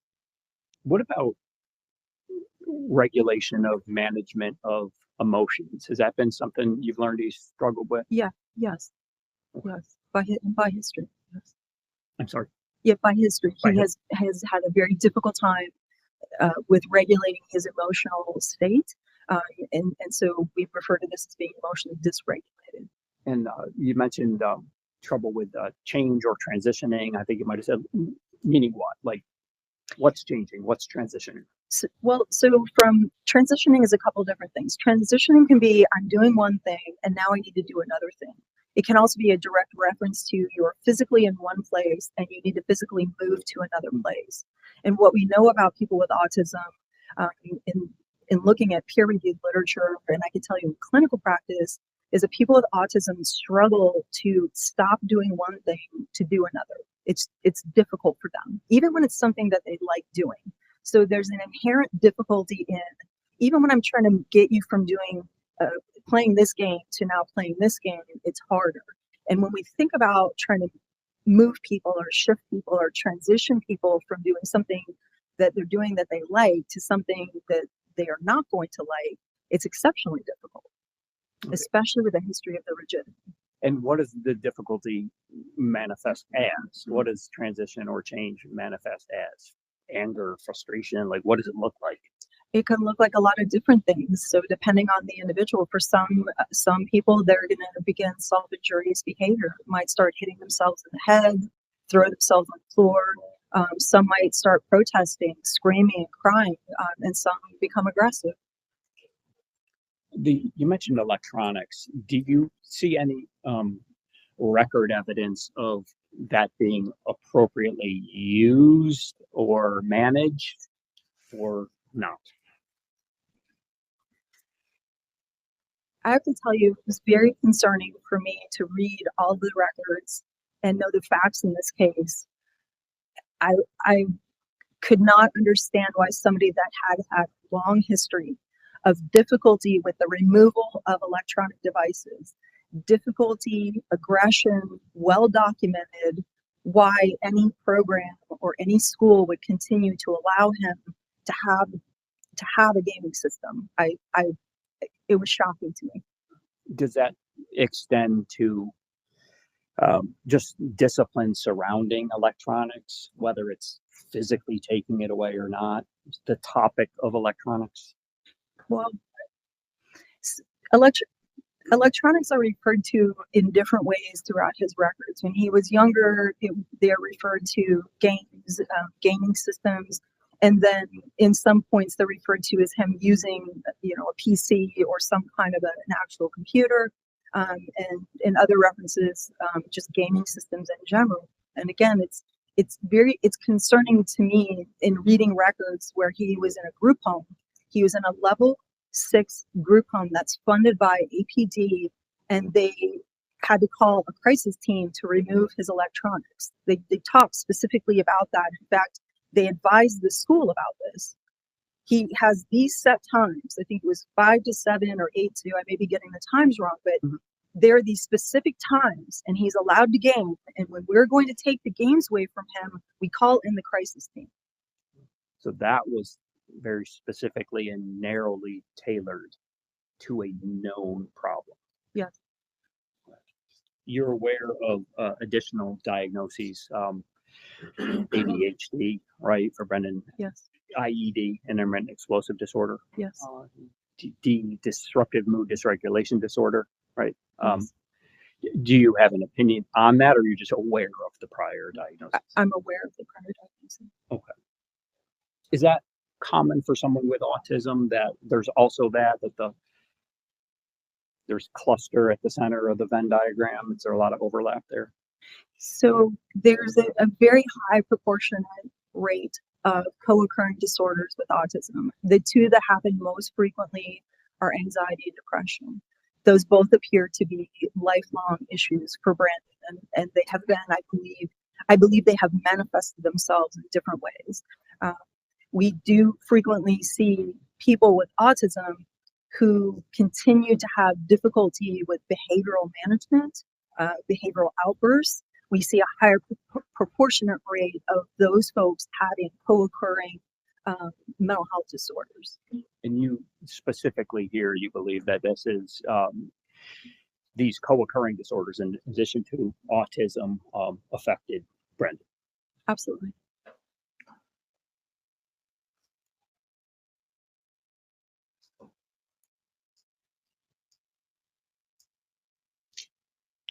There had been some questioning, I think it was of Dr. Pritchard by Ms. Clark about,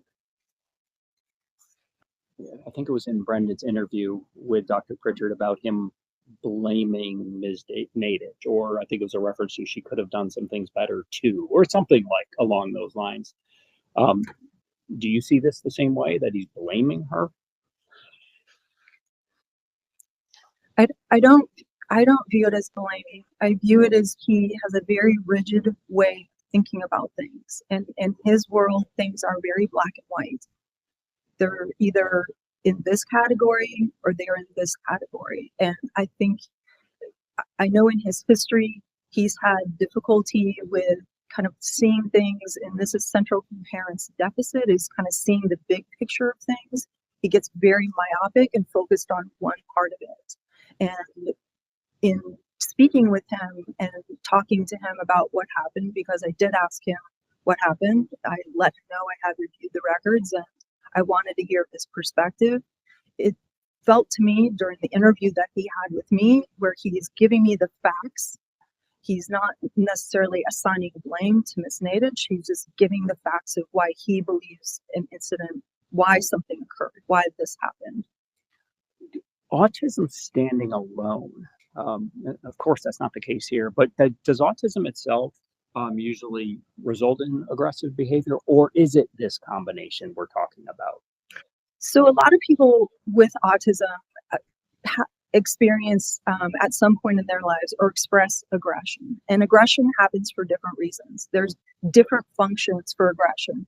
Some aggression is related to people who are not able to vocalize their needs, so they may become aggressive.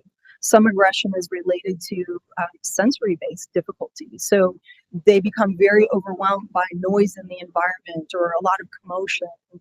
We heard about this a little bit earlier, and they may become aggressive in the face of that. Sometimes it's sheer frustration. So there's different reasons, but many children that have autism express aggression. It's a pretty common thing, but there are different reasons for it. I see.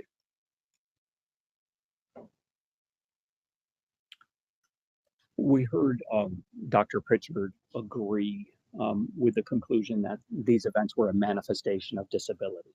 Do you agree with that as well? Yes. And is it all these perturbations of normal that we're talking about, the IED, the DMDD, etc., in combination? I think you have to, I look at Brandon as a person that's neurologically compromised. He is somebody who had a very difficult beginning. There's some certainly genetic things at play, and even though a family adopted him that had his best interest, very well-meaning, and tried their best, he has autism and he has other mental health disorders. So he's got this constellation of things that are happening. In addition to that, he's experienced trauma. He has in different ways experienced trauma, and without getting into an entire list. So you have all these different things impacting a young man. And while I understand that Brandon is a very large person, he's still a young man. And at the time that this incident occurred, he was a young man. He was a 17-year-old young man who had been in an institutional setting for nearly a year, had been in a group home for nearly 2, where I think a lot of people were trying to do their best, but I think it's important to bear in mind that there was just a lot of changes. Right. There were difficulty with staffing at the group home. There were just things that happened where there was just this constellation of changes, which I think was really difficult for him. And I think in reading the documentation, in speaking to him, and in knowing all the pieces I know, he, on the date of this incident, he was hungry. On the date of this incident, some different things happened, and again, I look at it as the perfect storm. So with all of these things that were already present, and just kind of one more thing happening here and one more thing happening here, and I believe that's what contributed to what happened. There seemed to be some intimation that he can control his anger, that he's just bad, perhaps, is the conclusion that was sought to be drawn. But do you see it? Is that simple? Is that straight a line? No, Why not? I think he has difficulty, and it's very clear throughout his history that he has had difficulty at times with managing his emotions and managing his frustration. And I don't have the impression that that is fully under his control all the time. Do you believe that he is inherently dangerous? Can you be more specific about that?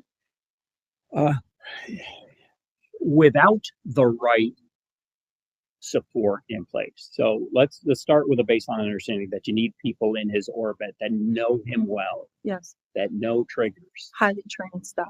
highly trained, whomever that is. And given, if people have the right knowledge and implement the knowledge, is he dangerous in that scenario? I think in having proper supports in place, having staff, family members who are known to him, people around him who know how to manage his behavior. And part of this too is going to be intervention and education, helping him learn how to recognize his internal states. There's just a lot of things that I believe need to happen. If all the right things are in place, mental health treatment, medication management, therapeutic intervention, a stable living environment, that should dramatically reduce any concerns about behavior. Are there any other mental health needs that you think haven't fully been talked about enough? Is there anything else that jumped out at you? There are several references, and I heard some discussion related to voices, and I'm certainly not qualified to weigh in on that topic. However, it appears for several years there's been discussions about him hearing voices. He related to me that he heard voices, and again, I'm not qualified to enter into, it's not my area of expertise. However, I would say that needs to be understood, and whether that's psychosis, whether that's the beginning of schizophrenia, whether that's maladaptive behavior, that needs to be better understood for intervention. So whether that it has some kind of a neurologic underpinning or etiology, or it's maladaptive behavior related to what's happening in the environment, we need to understand that. And address it. Correct. All right. Correct. And you indicated that records reflected that that's been a years long claim. This is not some recent development, right? I saw the beginnings of that, I want to say in 2018, 2019. Yes, it's gone on long before this incident. Does his history of seizures factor in at all here, or is that just something physical that really isn't in play here? It does factor in here, yeah, How so? certainly. So what we know about people who have a seizure disorder, which is a very broad category, typically this is something that can impact behavior. And once you've had one seizure, you certainly could be at risk of having one again at any time. I didn't review any medical records related to that, but what we know in general is that when you have a seizure disorder or you have experienced seizures, there's often maladaptive behavior that can happen as a result. They often go hand in hand. Yeah. Brendan was placed as a result of ECHO's directive. He was placed back in the public school setting. You're aware of that, correct? Yes. What was that placement? Like, what was in play there in the school to deal with it?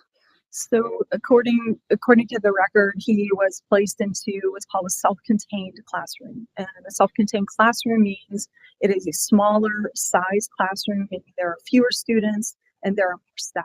So typically you have one or more teachers and you have one or more paraprofessionals and you have a smaller number of students. That may involve a specialized curriculum within that classroom setting. I believe he was placed based on the label of other health impaired into that classroom, but he spent most of his time in that classroom. I know he did go out for the computer class that I believe was mentioned previously, but he spent the predominant amount of time within that classroom. So smaller population and then more individualized attention, right? Is there one-on-one support in those classes? But he was assigned a one-to-one paraprofessional.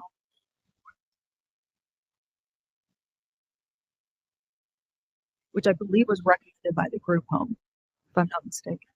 And in your experience, the people that are dealing with him, paraprofessionals included, require an intimate knowledge of him, her, whomever it is, correct? They should, yes. To include the IEP and the behavior support plan incorporated into it? Absolutely. So as a teacher who would be the direct person in charge of running and being responsible for a self-contained classroom, part of your job is making sure that the paraprofessionals understand the directives and directives on the IEP, and that they understand the behavior intervention plan, or the BIP. So there's the IEP, and the BIP is a part of the IEP. So part of the responsibility of the teacher, or the teacher of charge, however that's referred to, is to make sure that the paraprofessional understands what that plan is, understands how to implement it. And with any behavior intervention plan, data has to be collected. And for his behavior intervention plan, there specifically were data they were collecting related to specific behaviors they were tracking. As a part of that plan, there are preventative-based strategies that are articulated in the plan. Try this, say it this way, don't do this, offer this incentive or this reward, and or the identification of things that are problematic, known things that may be triggers or a problem for that student. And then sprinkled on top of all this, of course, is ECHO is on standby with a crisis intervention team. In the 2 years preceding the incident, I saw several meetings.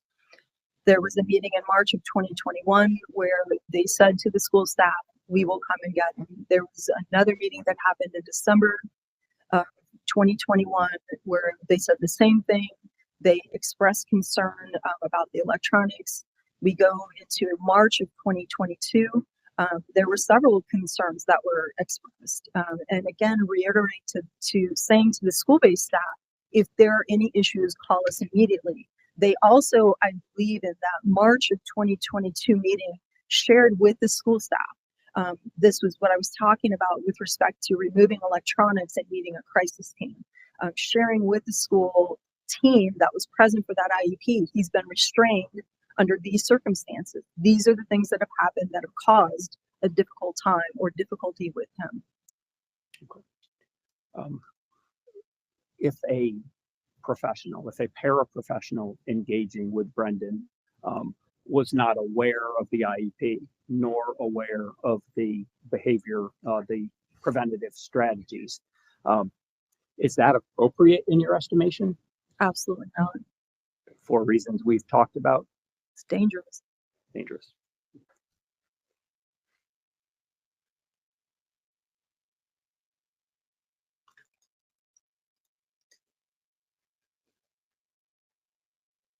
As far as the strategies that we're talking about that work their way into the behavior plan, what specifically, to the extent that you can remember, I know there's 25 or so of them, what specifically here was most pertinent?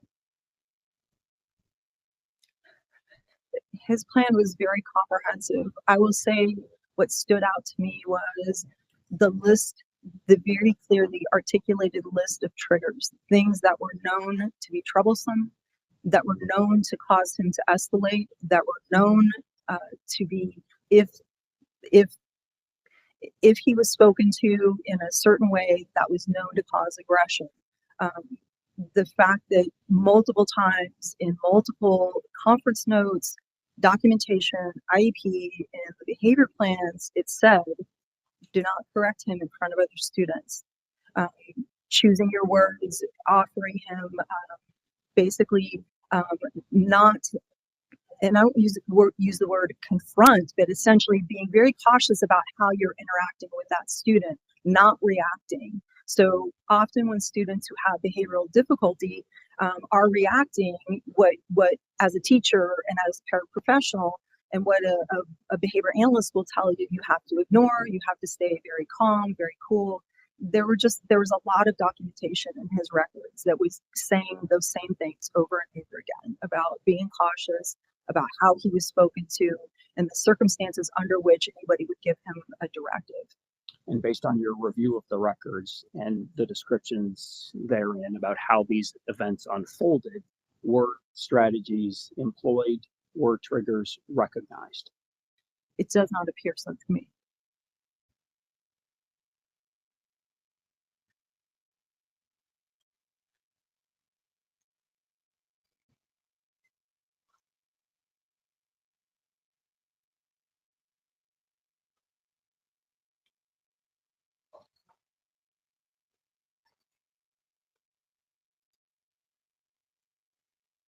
The state is requesting that Brendan be sent to prison. Do you believe that is the optimal environment for Brendan? I do not. Why? Will he receive the treatment he needs? I do not believe he will receive the treatment he needs. And the things that are happening in Brendan's behavior, incarcerating him, is not going to change the factors that precipitate that behavior. He needs therapeutic intervention, and he needs to be provided with mental health treatment.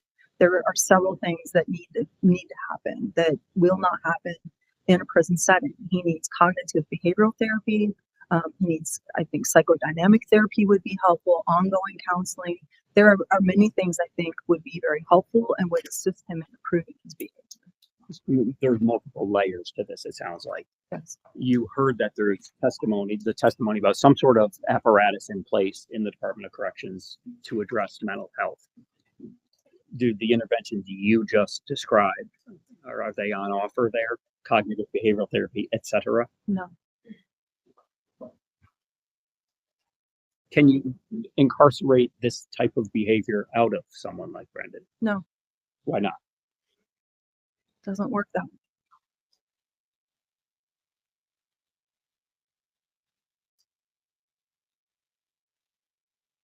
Is this going to be a lifelong journey for him? I mean, are these interventions always going to need to be in play? Is there a learning curve? What in your estimation? So what I would expect based on looking at the history and based on the information that I have, I think he's going to need intensive intervention for a period of time. I can't predict how long specifically it would take, but what my assumption would be when we intervene, we're providing mental health treatment, pharmacological treatment, a stable place for living, and for him getting an education and doing the things that he likes to do. What we hope is to build his capacity and build for him learning how to do things differently, learning to recognize warning signs internally, doing everything we can to help him have the things that he wants. He said to me, he doesn't want to do this. He doesn't ever want to do this again. He doesn't want to hurt people. He wants to be in the community. He wants to be a productive citizen. So I believe we have to help people, and part of it is teaching, part of it is going to be in medication management, and I don't know at this point if we fully understand, which I mentioned earlier, everything that's impacting him right now. We have people that have looked at him kind of dimensionally, but I still think we might not understand everything. And I think that's important. That should drive intervention. That should drive mental health intervention, behavioral intervention. The autism specific intervention is understanding exactly what we're dealing with in scope. And is there value also in just the people that will be in his life, whether or not they're offering some sort of intervention or not? Does that environment matter? Yes.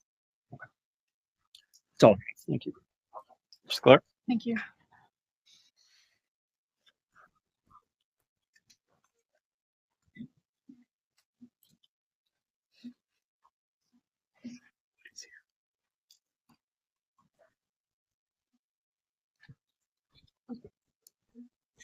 Good afternoon, Dr. Spence. Good afternoon. You are paid at a rate of what, $250 an hour? Is that correct? Yes, I am. And how many hours have you put into this case so far? I don't have that with me. I think the last time you and I spoke, it was at least 20 hours. Is that correct? I know you and I had a phone conversation prior to the last sentencing hearing, so whatever I said to you on the phone would have been true at that point. Okay. And have you put in any additional hours since that phone call, other than obviously sitting through the court Yes. testimony today? So how many more hours have you put into it since the phone call with me? Since the phone call with you, Approximately. I'd say 8 to 10 hours. Okay, so we're talking 30 or so hours so far, Yes, and at a rate of $250 an hour. yes, ma'am. Now, when you met with Mr. Depa, I know you did a 3-hour interview with him. Is that right? Yes, ma'am. But you didn't do any separate testing. It was just the interview, and then relied on presumably all the records and the testing had already been done. Yes, that's Okay. Now, you would agree in your interactions with Mr. Depa that he is at least an average intelligence, if not above average intelligence. yes, Okay, so he's a smart individual. yes. And I know that there's been a number of other diagnoses for Mr. Depa in addition to autism. I've seen in the records oppositional defiant disorder. Would you agree with that? That's in the records. I know it. Yes, it is in the records. Yes. Okay. Intermittent explosive disorder, I've seen that. Yes. ADHD, Yes. disruptive mood dysregulation disorder. Yes. Now, with respect to seizures, is there any indication in any of the records he's received any treatment for seizures? He was on medication. He was on anti-seizure medication, and I don't know when that ended, but he was for a period on anti-seizure medication. And is there any indication in the records he's had any maladaptive behaviors as a result of seizures? I'm not qualified to speak on that. So you didn't see any? I'm sorry. You didn't see any in the records? Related to seizures? Yes, ma'am. No. Okay. And I know you said that in your assessments, you were able to examine records from Springbrook, the hospital. Is that right? Yes. And it looks like he stayed there about a year. Is that your understanding? Yes. And it was a residential hospital, correct? I believe so. Yes. And from what I've been told, they specialize in autism. Is that your understanding as well? That's what it said in records. Okay. And you would agree that while he was there, that he still had a lot of aggressive outbursts.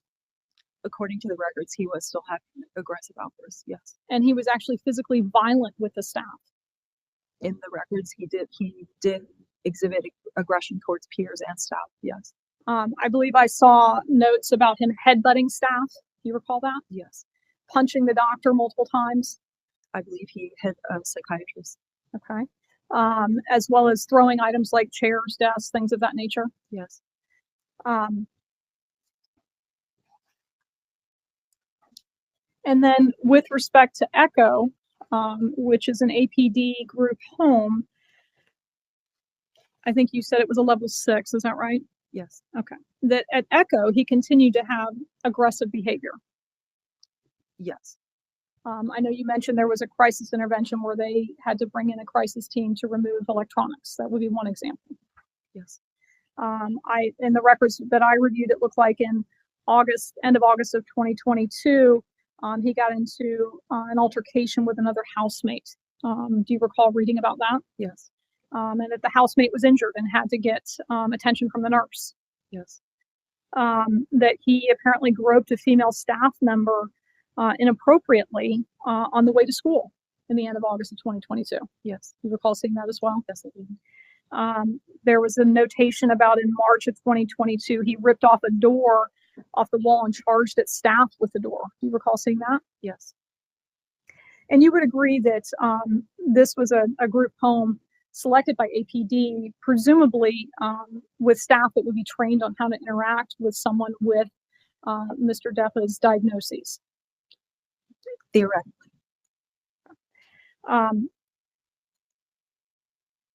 And you would agree in your records review that his aggressive behavior started obviously even before he got to Springbrook. It was happening at home. Yes, he has a well-documented history of aggression. Okay.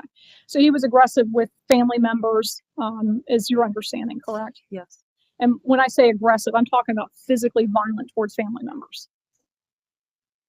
There was acting out in the descriptions I read, which involved sometimes pushing, sometimes posturing, sometimes vocal aggression, yelling, screaming profanities. Okay. And then obviously that precipitated him eventually being sent up to Springbrook and then from there to Echo. Is that kind of your understanding of the timeline of events? Yes. Okay. Now, in your review of records, did you also get to review DJJ's assessments that were done on him? I believe so. It was an Amy Cutlick, I think is her name. Yes, I Do did. you recall seeing Yes, that? I did. Okay. Now, in that assessment, I know she did some testing, and one of them was related to conduct disorder and oppositional defiant disorder, and presumably must have given him, she called it the Patty 5. Are you familiar with that? I believe it's a personality looking at Test of some type. mental health. Okay, where he gives responses to certain questions. And in those, there were some that I took note of that were concerning, that he indicated that positively that he had engaged in this type of behavior. So I want to go through some of those with you. One of them was if he had ever started physical fights with other persons 2 or more times. He answered affirmatively to that. In addition, he answered that he had bullied, threatened, or intimidated someone. Are those behaviors indicative of autism? They can be. Okay. Using weapons. He indicated he had used weapons in the past when involved in an altercation. Again, is that something typical of autism? I know people with autism that have used weapons. Okay. Yes. Damaged or destroyed other person's things on purpose. Again, is that consistent with autism? I've worked with many clients who have destroyed property for a variety of reasons. Being cruel or purposely hurting animals. He indicated he had done that as well.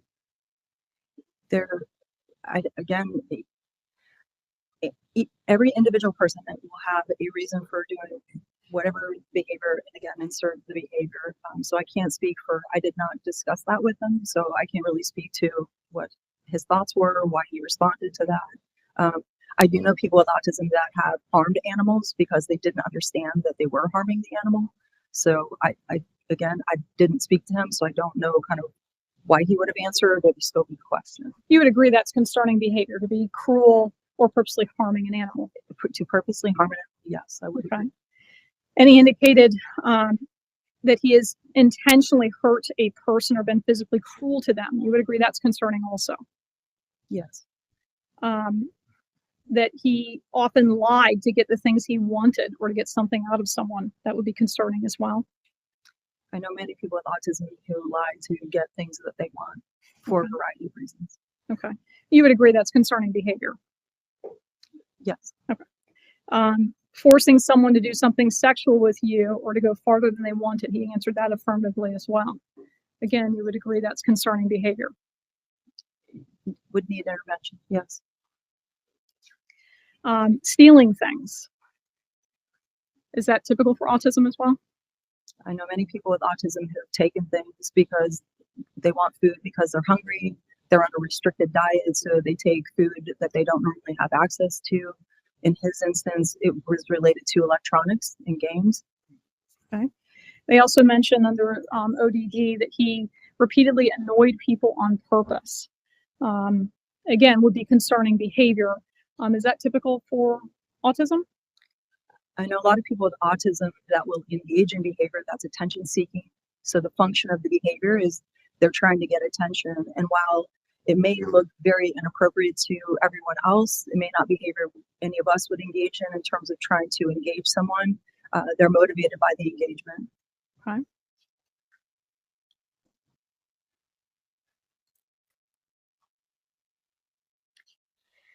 And you would agree that Mr. Depa has shown aggressive behaviors or tendencies in basically every environment he's been in, whether it's home, hospital, or group home and school, that he's been showing aggressive tendencies or behaviors in each of those settings? I believe that's true. Okay. Um, and would you agree that he's dangerous? I think without proper supports, he is dangerous. Okay. And you would agree that over the course of time, there's been an attempt to provide just that, right? With Springbrook, Echo, IEPs, there were attempts made to provide support to prevent these types of behaviors. Well, I wasn't at Springbrook, so I can't speak for them. What I can say about Echo was in the documentation, there were problems with staffing, with the consistent implementation of his behavior plan. Those were also concerns were documented at school. I wasn't at any of those places physically. I can only tell you in the records, it doesn't appear that some of these places were consistent in implementing his behavior plan, in providing him with the kinds of instruction that was likely needed to affect a meaningful behavioral change. And even spending a year in a residential treatment facility for autism, that still didn't presumably provide him the tools necessary to prevent aggressive behavior, because here we are, correct? Well, sending somebody to a residential treatment, again, we would need to understand what actually happened in that environment. I worked in a residential treatment program for a period with people with autism. I saw staff that were not prepared. I saw people that were not implementing plans that there were a lot of things that happened that I think accounted for why clients weren't being successful. And I've seen it over the course of my career. I wasn't there, so I can't speak for what they did or they didn't do, but I would not assume that somebody who was high needs and demonstrating a lot of aggression would go to a place and they would magically, in a short period of time, all that would go away. That doesn't seem appropriate. And you mentioned that you didn't believe prison would be appropriate setting for him. And were you present when Dr. Klein testified regarding what they do and don't have at the prisons? Okay. And you would agree that they do have cognitive behavioral therapy at the prison, is that correct? They offer some based on what may be happening for a client at the moment, but in an ongoing way for an individual in targeted treatment, it's not my understanding that that is offered. Okay. And have you worked in the prison system? I've been in and out of prisons to provide training to support clients on many occasions. Okay. And you would agree that there are several defendants that with autism or intellectual disabilities that have in fact been sentenced to prison, correct? Throughout the state of Florida. That is correct. And presumably the Department of Corrections has handled or been equipped to deal with those individuals that have been sentenced into their facilities. I can't speak to what level of training they receive. I know I provide training along with first responders and have trained many corrections officers and have heard many times that they don't feel adequately trained. I can't speak for all corrections officers across the state, but I've heard many times people saying they wish they had more treatment or rather training.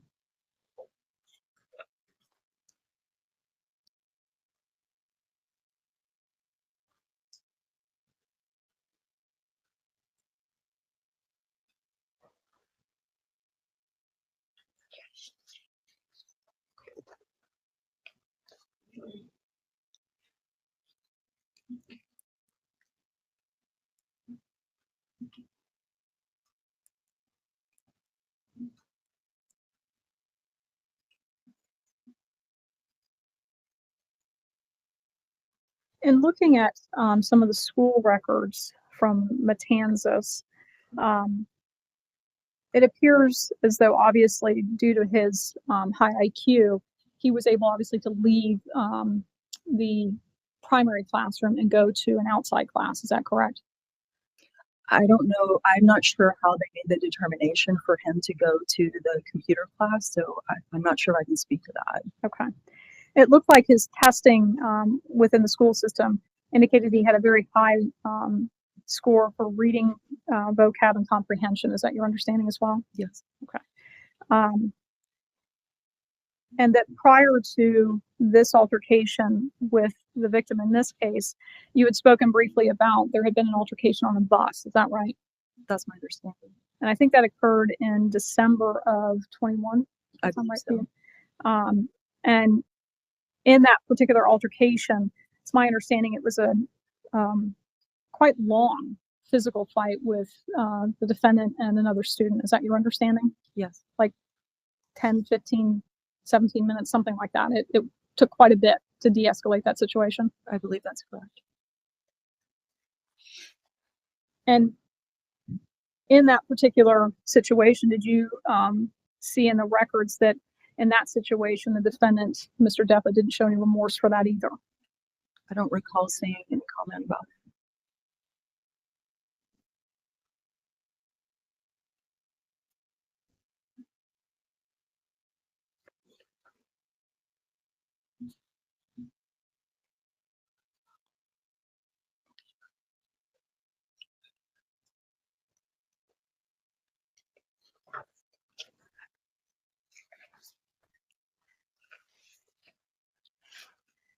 And you would agree that, in your opinion, Mr. Depa needs long-term supervision and care. Is that correct? I believe he needs intensive intervention and support. Okay. So, for example, if sentenced as a juvenile, they lose jurisdiction at 21 years of age. Mr. Depa is currently 19, so it'd be 2 years. Would you agree that would not be enough time to monitor him? I'm not qualified to answer that. Well, you're suggesting that he needs all these supports and that this is a lifelong issue for Mr. Depa, correct? Autism is a lifelong issue, yes. Right. And that, in your opinion, he needs a variety of supports in order to prevent him from harming somebody else. Would you agree with that? Yes. And would you agree that those supports likely are going to take more than 2 years in order to teach him and modify his behavior? I think in the sense that this is going to be an ongoing process of helping him to understand where he is with respect to his internal state is going to take a good period of time. How long, I can't say. He's a bright person, so my hope would be that with appropriate intervention and monitoring that he can learn those skills. I think the ongoing pieces will be the mental health portions, so depression or other things that may be affecting him. And that's where I feel it's harder for me to speak to that, but I think he needs support in several different areas. I would hope that with intensive treatment, applied behavioral analysis, the mental health treatment, as I was discussing before, cognitive behavioral therapy, psychodynamic therapy, medication management, and again, I feel like a comprehensive neurological evaluation. I still am not convinced that we know everything we need to know in terms of providing him with appropriate treatment. And you would agree that these sorts of interventions started with Mr. Depa when he was sent to Springbrook even probably before then, but certainly by the time he went to Springbrook in 2019. So we're going back to 2019 with a variety of interventions and supports for him. And yet that still wasn't enough time to prevent what happened in this case, correct? Well, if we go back and we look historically, he went to Springbrook when he was 14, 15, and he's there for a year. So he gets there, I believe he was in some kind of, because of the pandemic, isolation for a period, but we're not talking probably a relatively long amount of time. Then he's sent to ECHO, where, near as I can tell, they went through several different staffing changes and changes within that environment. He also started high school in an online capacity. Then he was going in person. You know, some of this for a juvenile, I would expect, is also happening at school. So I think in the volume of treatment, I don't think it's been enough to date. And that's what I'm trying to get at, is that even with all of that, over the course of those years, that still was not sufficient. So wouldn't you agree that if we only had 2 years to work with, if he was sentenced as a juvenile, that's not going to be sufficient? I'm saying that over the course of the last several years, I don't think the level of treatment has been adequate to address his needs. So it's hard for me to say in this amount of time or in that amount of time. I don't believe that from the time he went into treatment, and I wasn't there to know what they did or didn't, I can look at the records, but I don't know the day to day. It feels to me that he's not had the level of adequate treatment of people understanding autism, mental health, and again, if there's anything else that's happening for him that we don't understand. So even Springbrook, which specializes in autism, you don't think they have the proper training to address this? I've been to many programs that advertise that they directly support people with autism or they provide mental health care. And you go visit those programs, they're not fantastic. And have you visited Springbrook? I have not. So you can't speak to them. I've said repeatedly, I can't speak to what they did. Thank you. I don't have any further questions. All right. Thank you, Mr. Tyski. Two questions. If indeed the Department of Juvenile Justice has a identified, recognized program for Brendan, that grant would have a shelf life of 2 years. If we're talking about rehabilitation, does that set him up as good as anything else for the rest of his life? It could. Okay. Does it set him up, in your estimation, better than 5 or 10 years in the Department of Corrections and their mental health apparatus? Yes. Okay. Do you have any doubt about that? No. Okay. The mention in Dr. Cutlick's report. Did you read that report? That was part of the sentencing recommendation from DJJ, I believe. Yes. Correct. Okay. And what was alluded to as some of this maladaptive behavior was self-reporting, correct? Yes. Was there any other record evidence anywhere of any of this other conduct? Harm to animals? Not that I saw. No. Okay. Not that I saw. Okay. And it's true that Dr. Cutlick did not conclude, based on that and everything else, that there is a conduct disorder that needed to be addressed. Correct. Correct, right? Correct.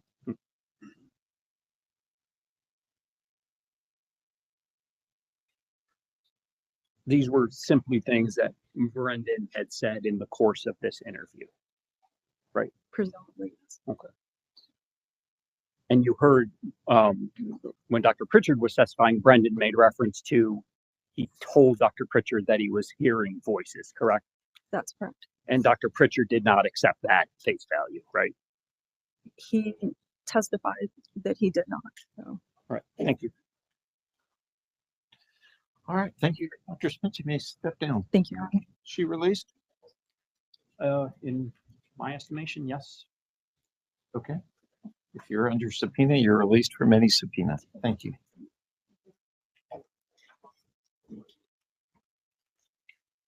All right. Good time for our afternoon break. Sure. Okay. You've got, you said 2 witnesses? 2 remaining. Next, They're here. DJJ, Woody Duje, and then 1 more. And they're here. Here to Okay. include Zoom, yes. Okay. 10 minutes work? Sure. Okay. Court will be in recess 10 minutes. Thank you.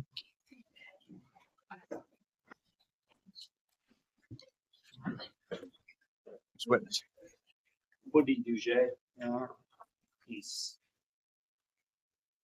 kept right out, I believe. Woody Duje. Mm-hmm.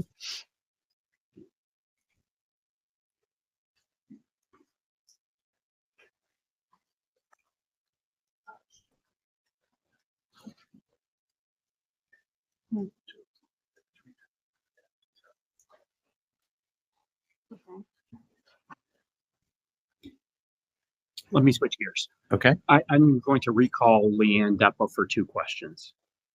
Okay.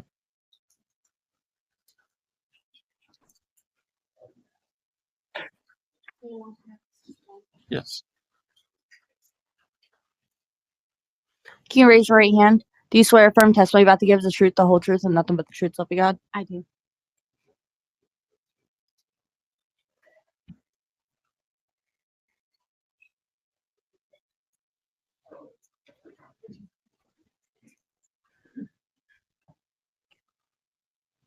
State your name. Leanne Depa. Have you been sitting in on the testimony? I have. And did you hear the testimony about this Brendan's alleged harm of an animal or animals? I have. Does Brendan have access to any animals in his life? The only access Brendan had to animals was in my home. Okay, and what animals? I have 5 cats. Has Brendan ever harmed one of the cats? The most that Brendan has ever done to a cat is hiss at a cat. That Brendan loves the cats. He's devastated when any cat is sick. He's called and asked over and over again about the cat. He has trauma from one of his cats that he loved dying. Brendan has never, ever harmed an animal. Thank you. Sorry. Ms. Clark, any questions? No, thank you. May step down. Thank you.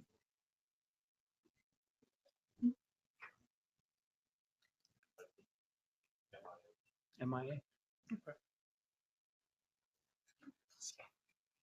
Okay. Mr. Tyke, you may call your next witness. Julie Harper. As it turns out, it is under Bryce Harper on Okay. Zoom. All right. So hang on one second.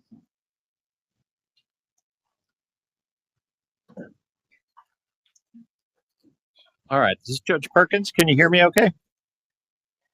All right. If you'll raise your right hand to be sworn, please. Do you swear affirm testimony about to give is the truth, the whole truth, and nothing but the truth, so help you God? All right. Go ahead. Can you state your name, please? And obviously you can hear me okay, right? And what do you do, Dr. Harper?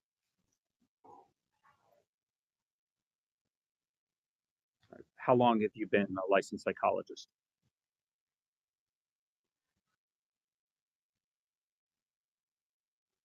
And where in Florida are you located? Is there a home base?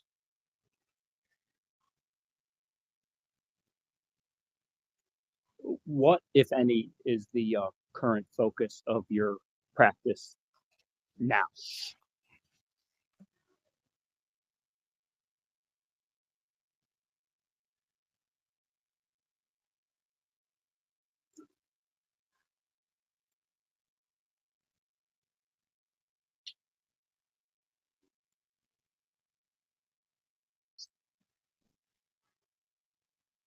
Is that better, Mr. Tyke? Okay. And you've been doing that throughout the course of your career?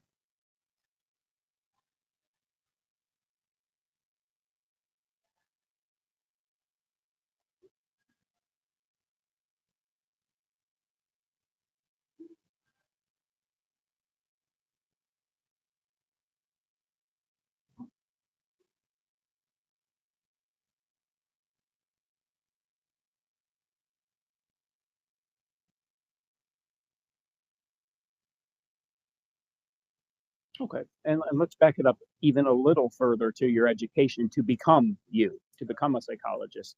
What is your education?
Okay, and research experience as well? Is that all part and parcel with this, or tell us about it?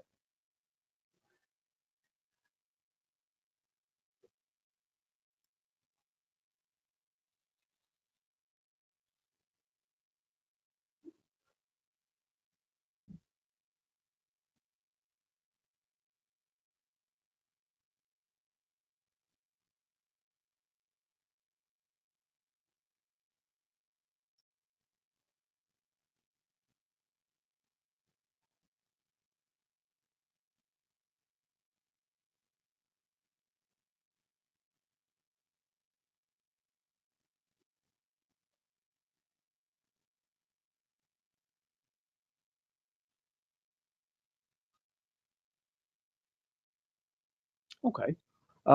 What about any sort of teaching experience in your field?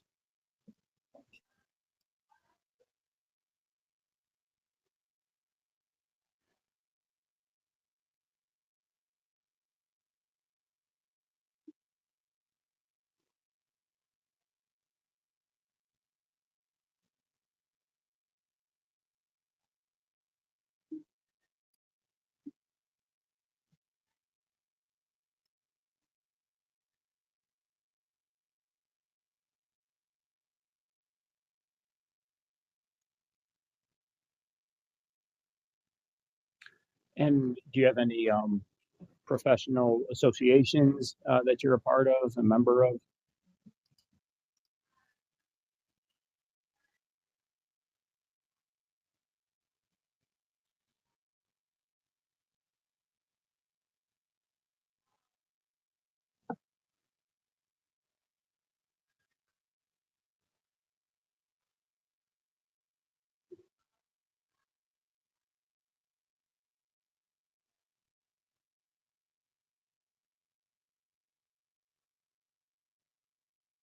It sounds like that at the outset of your career, you were involved with DJJ in certain capacities. What did you do in that space?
Were you also a competency assessor in this time frame?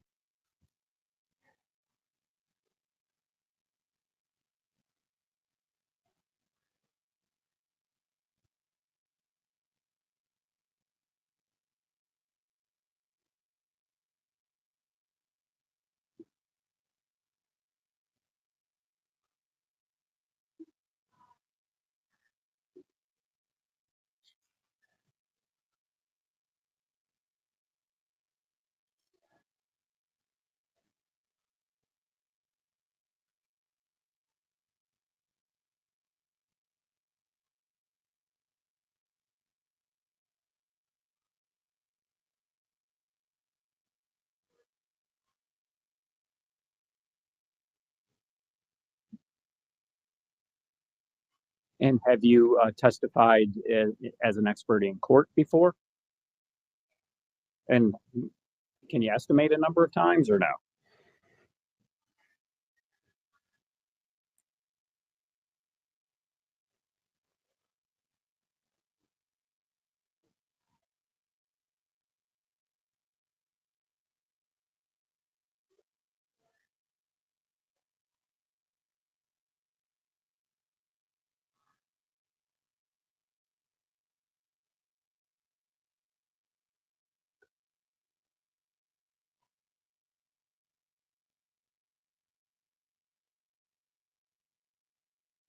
And you don't just testify for defense, correct? Okay. No, not correct, or no, you don't just.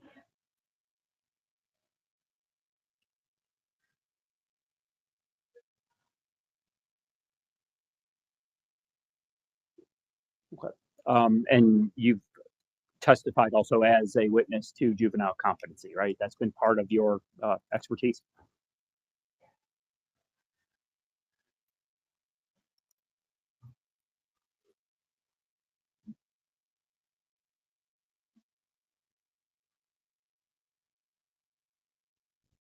Okay.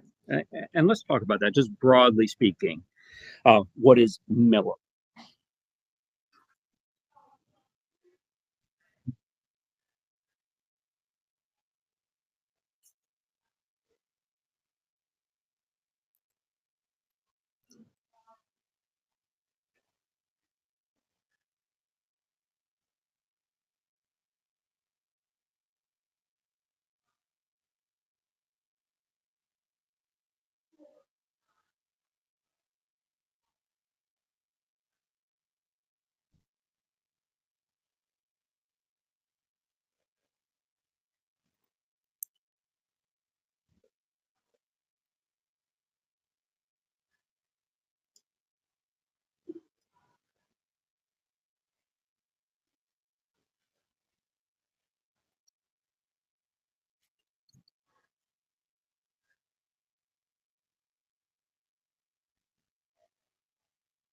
So you've testified in these Miller resentencings and in the capacity of an expert on juvenile brain development.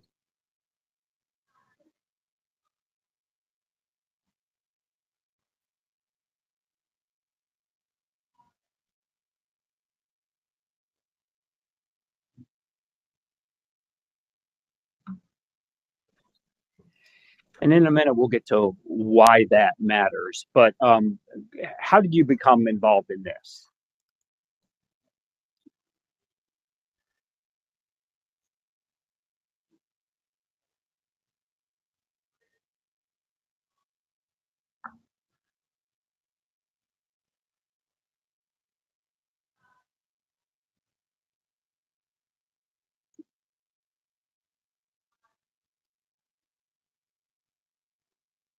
So you were able to speak to Mr. Depa as part of this assessment, correct? Okay. And what other information are you relying on as you're getting engaged in this case?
And as part of the educational records, was the IEP and behavior plan part of that? So did you feel like you had enough information to work with, or too much? I mean, was there enough there?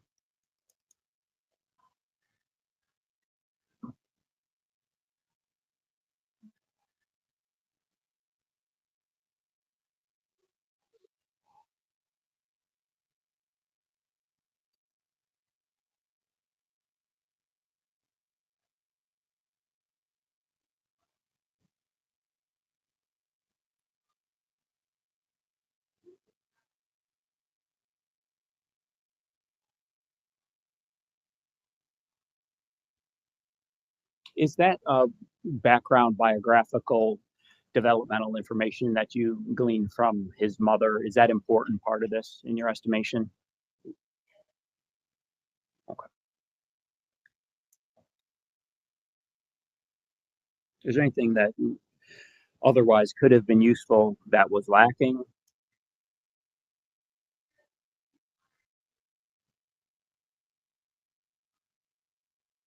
Okay. So given your education and your experience and the discipline in which you've been called as an expert witness before, namely juvenile brain development, are there certain conclusions that you're already able to draw just based on tender age, and then there's this other stuff? And if so, why? You learned he was how old? That was a terribly crazy. You learned that he was how old?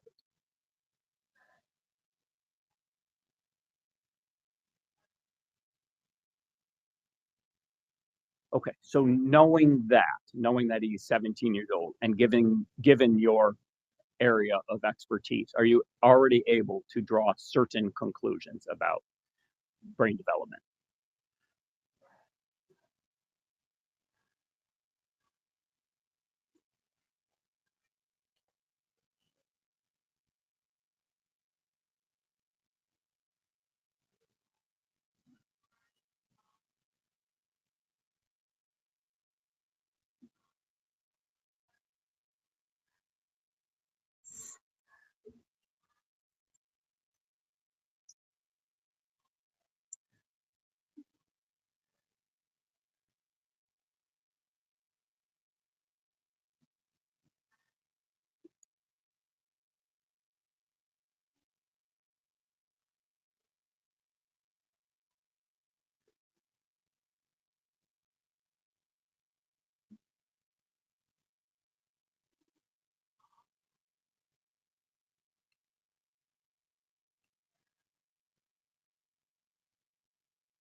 And this is,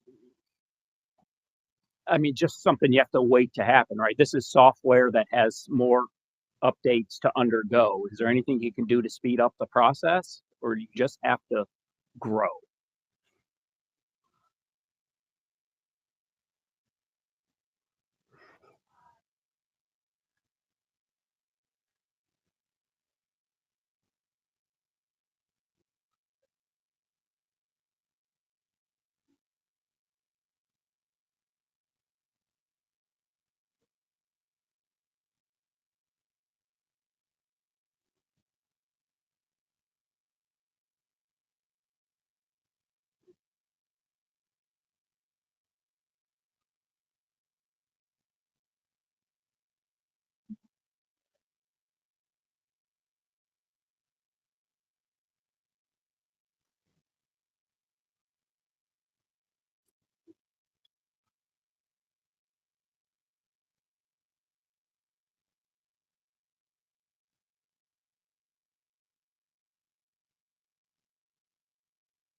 I want to talk about further how this immaturity of the brain manifests itself.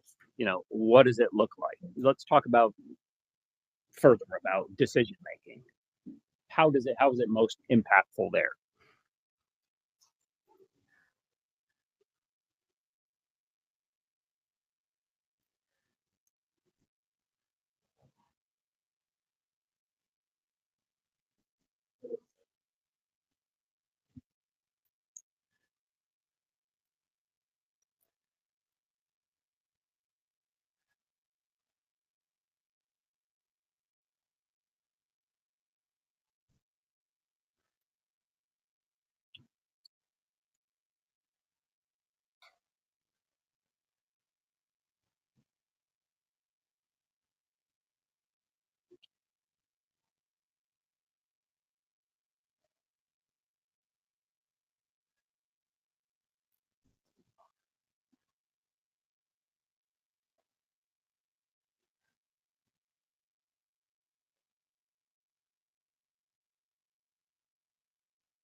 Is there an inability to appreciate consequences of actions? I think you started to allude to that there. Yes.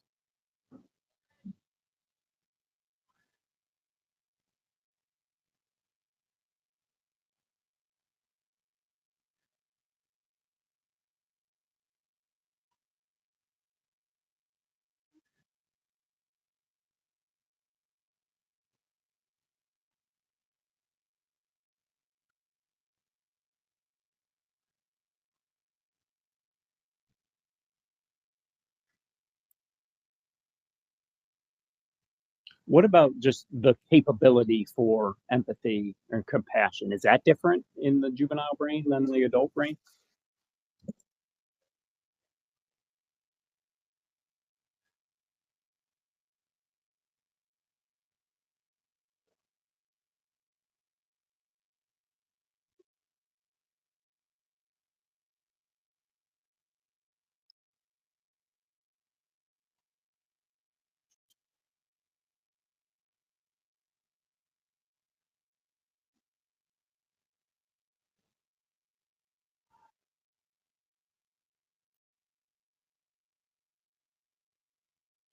Okay.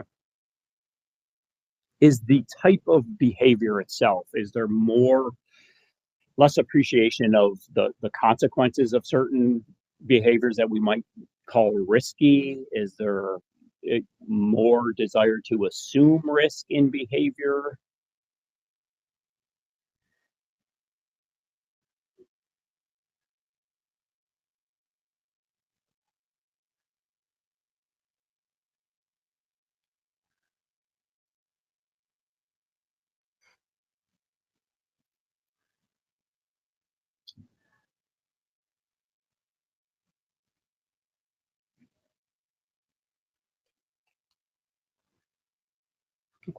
And this, what we've just talked about, these deficits, let's call them that. These are all things that you've testified to before and that have been recognized in this Supreme Court jurisprudence that you're talking about, right? This is grounded science.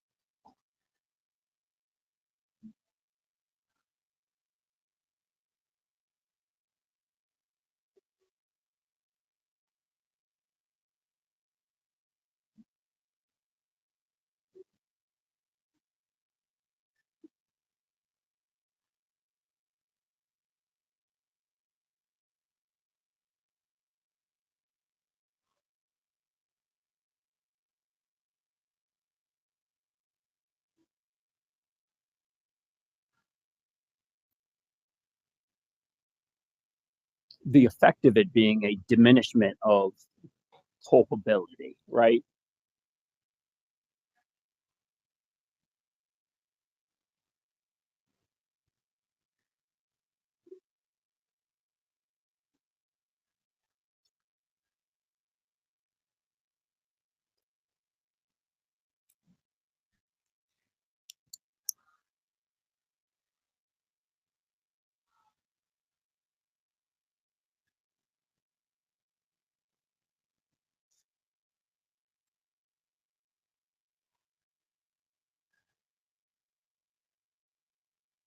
Can are there means by which you can assess Brendan specifically, his maturity, his sophistication?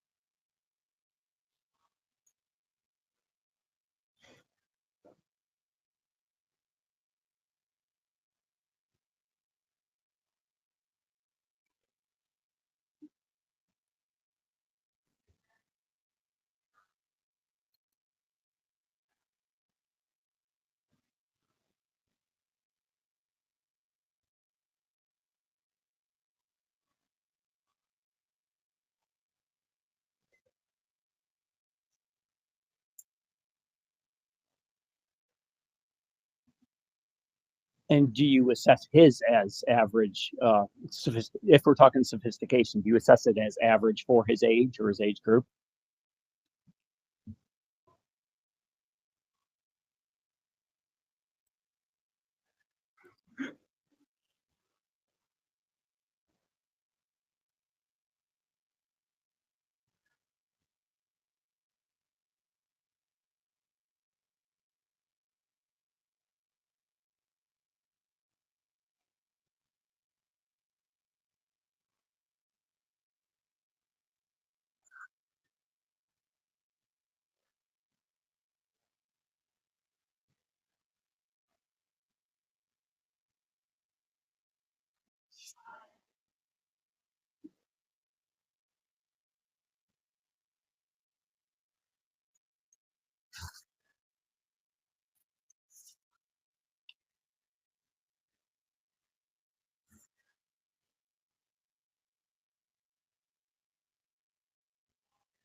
When did you first meet Brendan?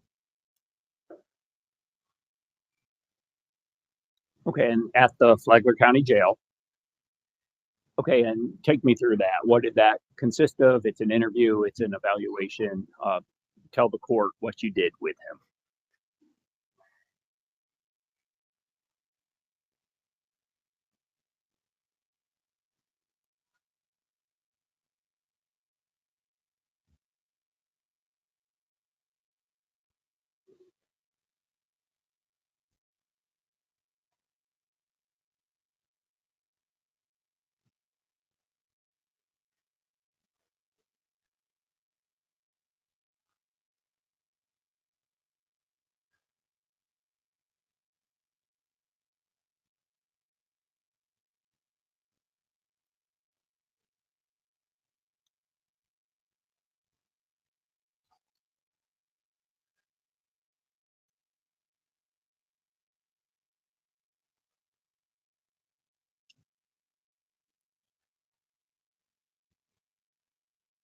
Why is that important for you to do?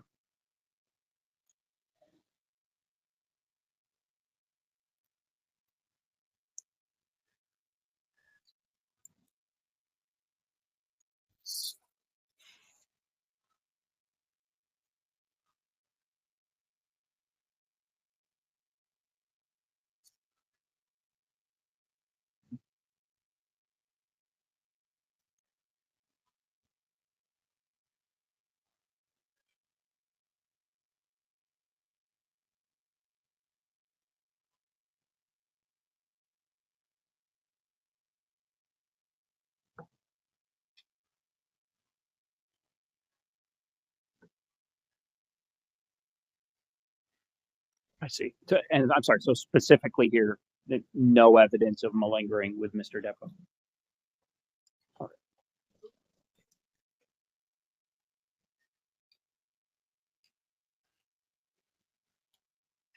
And were you able also to get any info? Well, actually, let's finish. With Mr. Depa, did you do anything else with him? Were there any other tests that were used?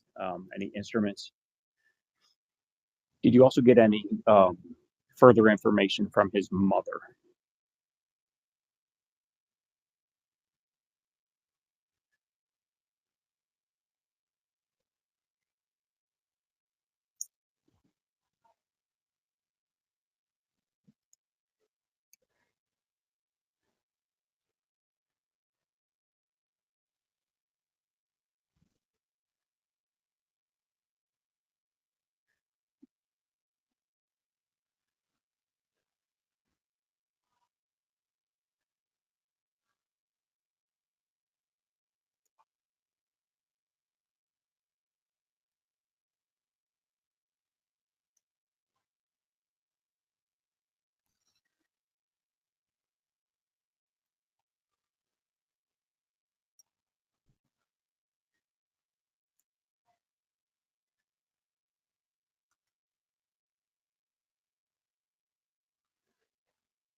And I'm sorry, that's something more specific to young people, depression resulting in anger.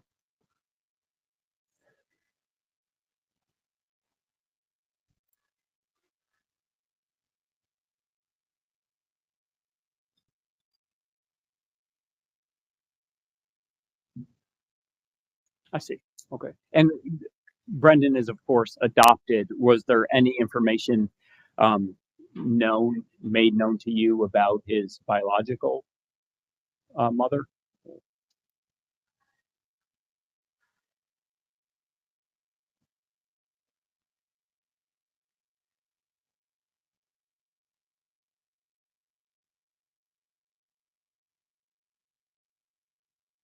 Okay. Specifically to autism, you've seen it before, right? You've engaged with autism. You know about autism, right? And in your assessment, in what you reviewed, and specifically in dealing directly with Brendan, do you see the signs of autism? Would you concur with that? Okay. And we've heard this talk about levels, what levels mean. It's a function of the how much support is needed. Are you able to assess a level or agree or disagree with a prior assessment of a level?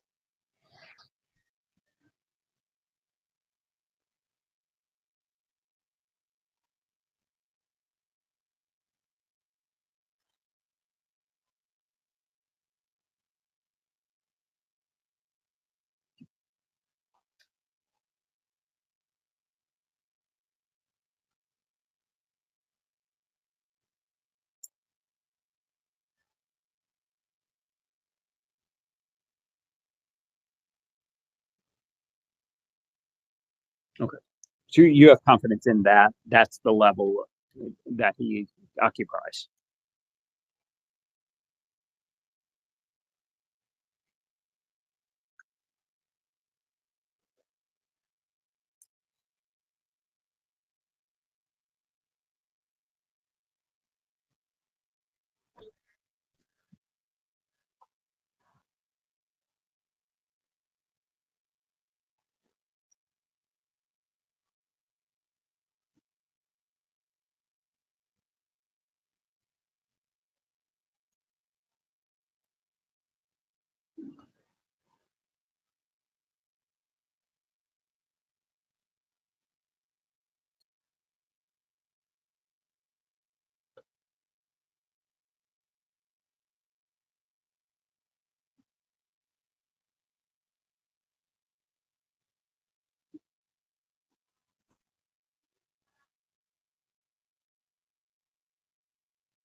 Okay.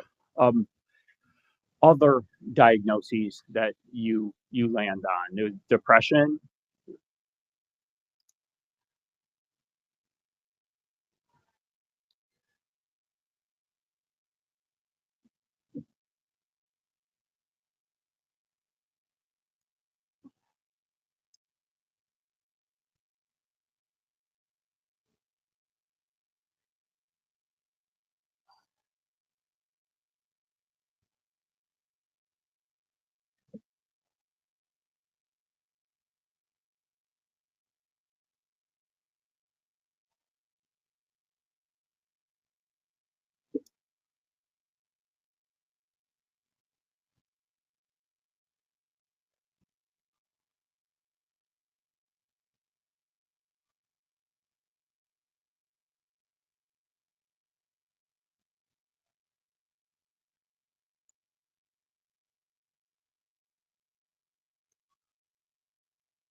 And do you also diagnose any disorders involving anxiety? And if so, what?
Predictability and routine are important here.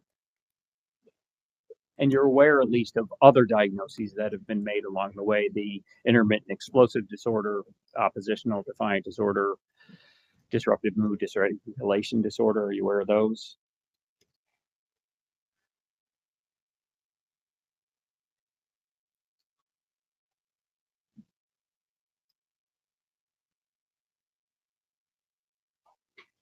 And if we're circling back to culpability, we've talked about how the juvenile brain, how that, how we should view culpability in light of the juvenile brain. Do these other disabilities, these diagnoses that either you made or have been made aware of, do they further inform your opinion at all on culpability?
All right, so they're all kind of insinuating themselves in their own separate ways. Is there also, you mentioned a totality, so is there some sort of then emergent whole that expresses itself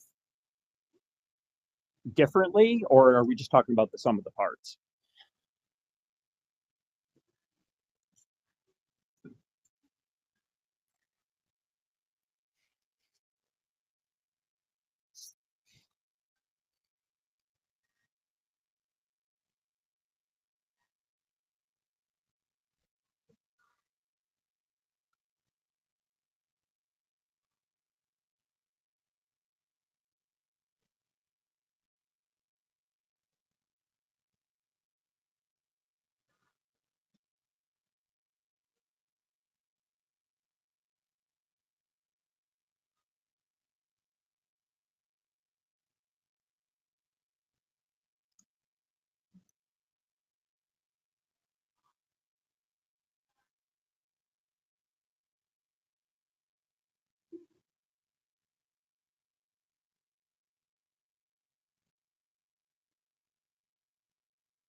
Would you, sure. Would you agree that um, his best chance of success is with those that are in his orbit, knowing a lot about him and knowing an approach to take in ever changing scenarios and circumstances?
If we're talking about, and again, let's just compartmentalize this a bit for the purpose of this question, maybe the next, to just the juvenile brain, the immature juvenile brain. Um, how quickly are things evolving?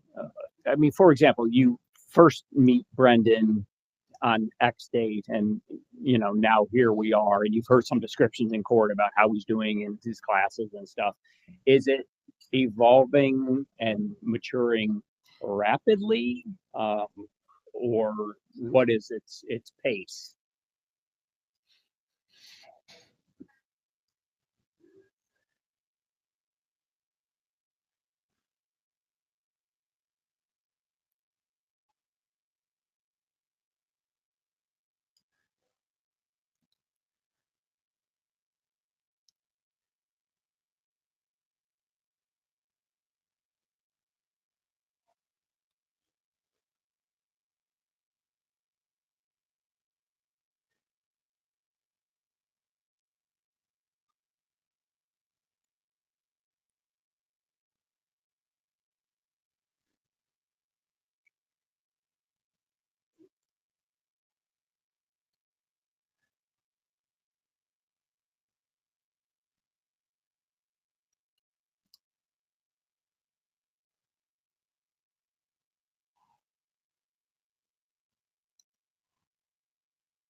impulsivity, risk-taking behavior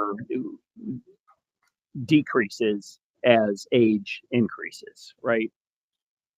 As well as capacity for empathy, sympathy, uh, other.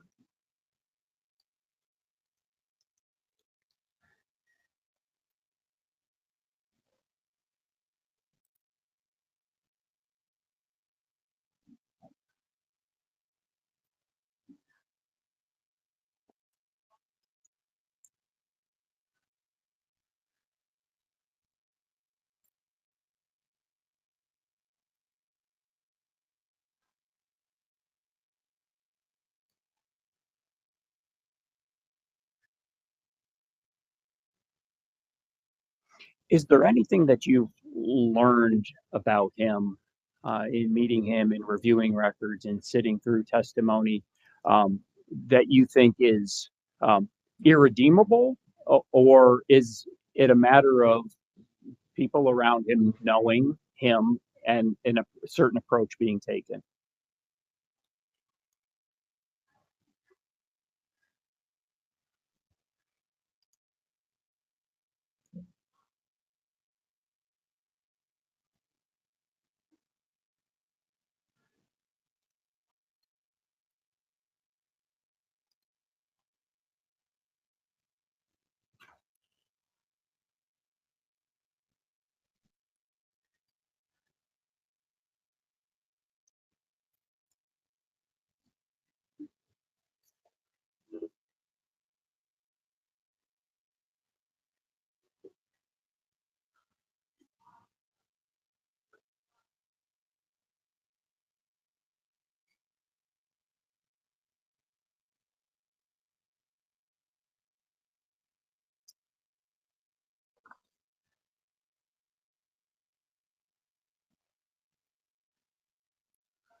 And in your familiarity with DJJ and what you've read and reviewed, given the rehabilitative model of DJJ, do you believe that a placement with the Department of Juvenile Justice could serve these needs?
And so, in your estimation, that wouldn't set him up well for a post incarceration future of success and achieving potential.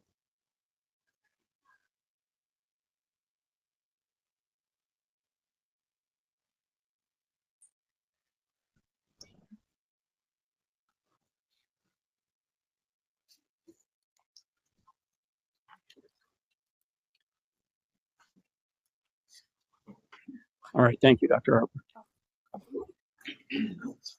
Thank you, Ms. Clark. Thank you.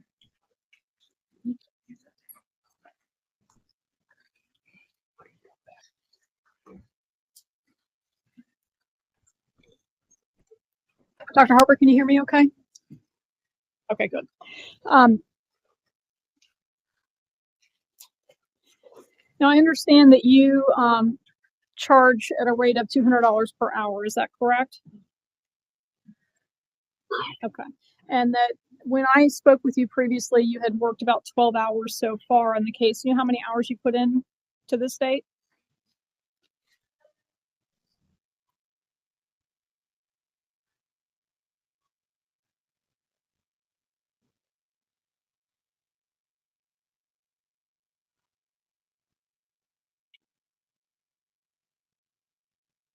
Okay. So about 16 hours in direct service at $200 an hour and 8 hours at $80 an hour. Okay. And you had mentioned your testimony in the past. With respect to criminal cases, you primarily testify for the defense. Is that correct?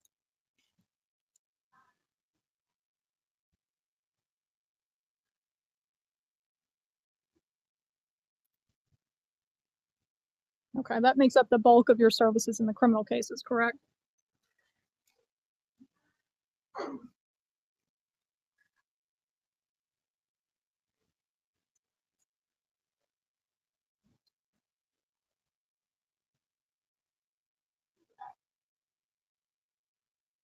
Okay, but in the times that you've testified, those in criminal cases are primarily for the defense. Is that correct? Okay. And you would agree, based upon your review of records, that Mr. Depa is average to above average IQ.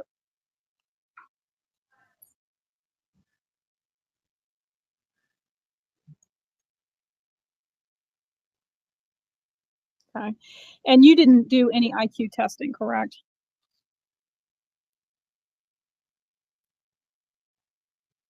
Okay.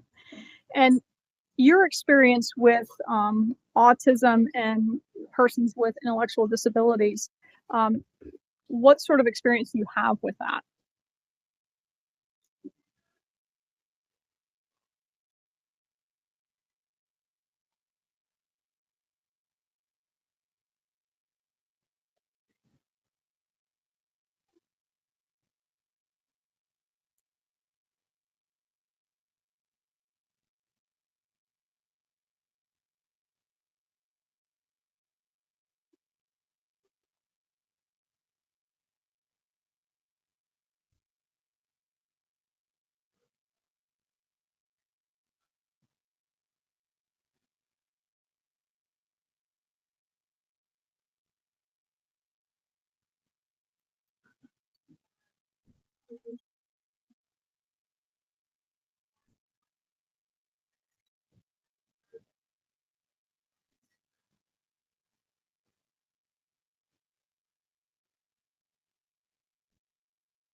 Now, I wanted to ask you about some of the symptoms of autism that I don't believe there's any record to indicate Mr. Depa has. For example, he doesn't necessarily engage in repetitive behavior.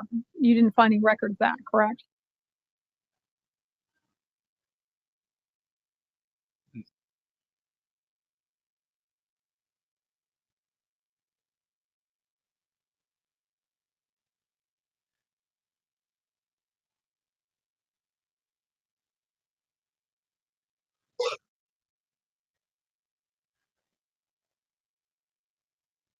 And then you would agree that the records seem to indicate, and I assume even your interactions with him, that he has a good communication level for somebody with autism.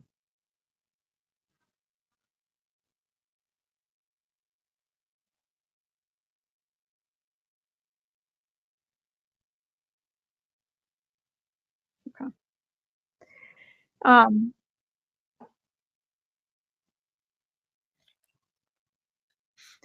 Now, in your review of records, did you review records from Springbrook? Okay. And you would agree that while he was at Springbrook for about a year, that he engaged in a number of aggressive, violent behaviors?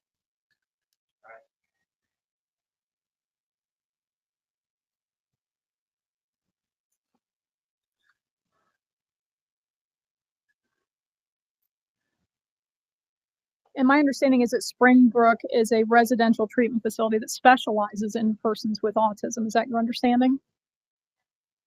Okay.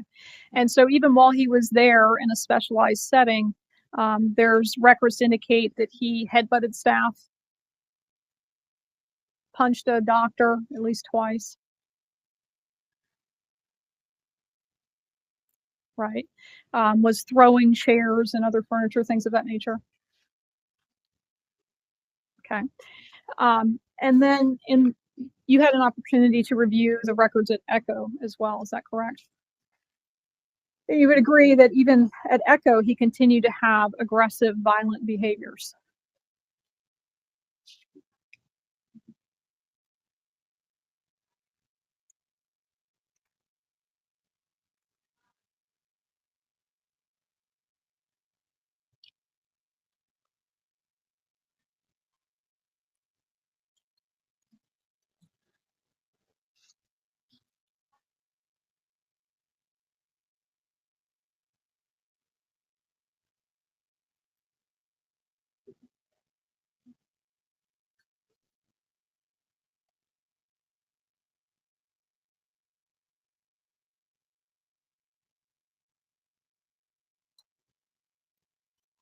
And again, he was acting out violently at ECHO, correct?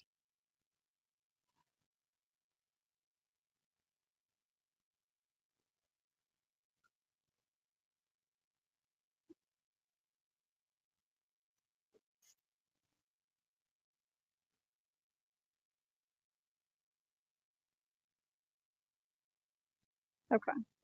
But he did, for example, according to the records in late August of 2022, attacked a housemate that required the housemate to get medical attention from the nurse. In addition to that, in March of 2022, he ripped a door off the wall and charged at staff. And again, late August of 2022, the records indicate he inappropriately groped a female staff member on the way to school on 3 separate times, apparently. Okay.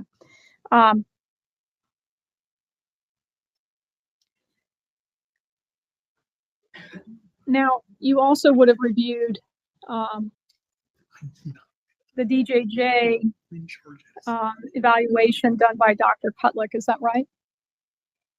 Okay.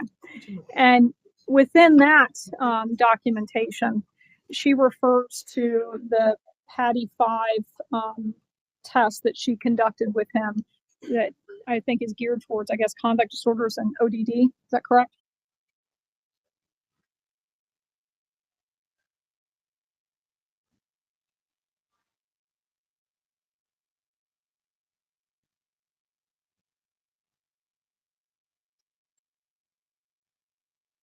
Okay.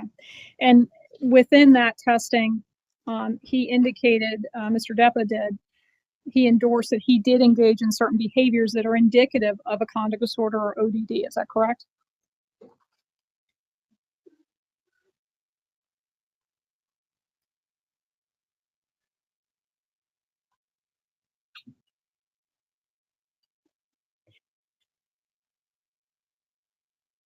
But some of the behaviors he endorsed included intentionally hurting other people or being physically cruel to them, correct?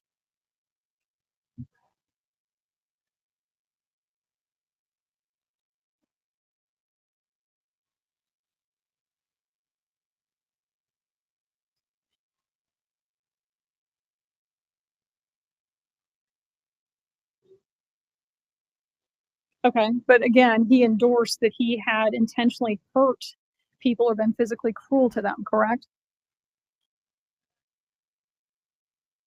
And that he had started physical fights on 2 or more occasions. That he had bullied others or tried to intimidate people. That he had used weapons in fights.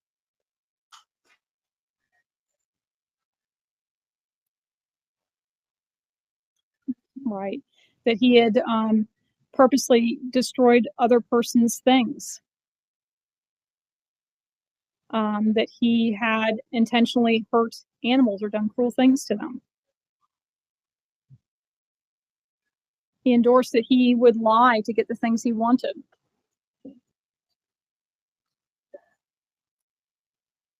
Also indicated that he'd either forced someone to do something sexual with him or gone farther than they wanted. Okay. He also indicated that he repeatedly annoyed people on purpose. Okay. And in Ms. Cutlick's report, towards the end of her report, she kind of summarizes some things and indicates in there that the use prognosis is poor. Do you recall seeing that? And it seems to say in her report, the reason for her conclusion that his prognosis is poor is that he's received extensive services, including hospitalization, residential stays, and outpatient care since the age of 4, however, continues to struggle behaviorally and within his mental health. These factors are likely to continue to impact his ability to be successful within the legal system, occupationally and interpersonally. Did you see that?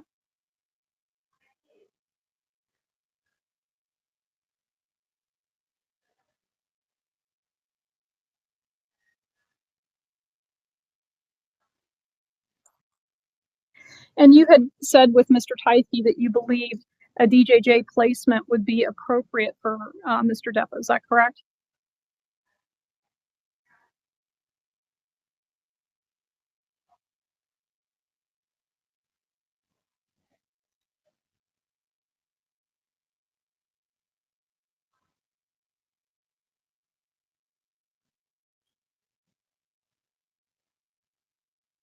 And do you know when, if you were sentenced to youthful sanctions, do you know when it is that that sentence would be up?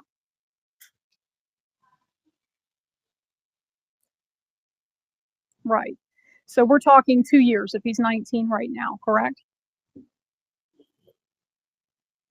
And do you believe that 2 to 3 years for Mr. Depas is enough so that if he were released from DJJ and just went back into society, that we as a society could feel safe?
And you would agree that all the prior treatment that we've been discussing, the Springbrook, the Echo, the IEPs, that's all when he was a minor. He was a juvenile, correct? And as a minor and a juvenile, for example, his parents would have some say in his treatment and could make sure that he continues with treatment. But clearly, when he's an adult, now he has a say in some of his treatment, correct?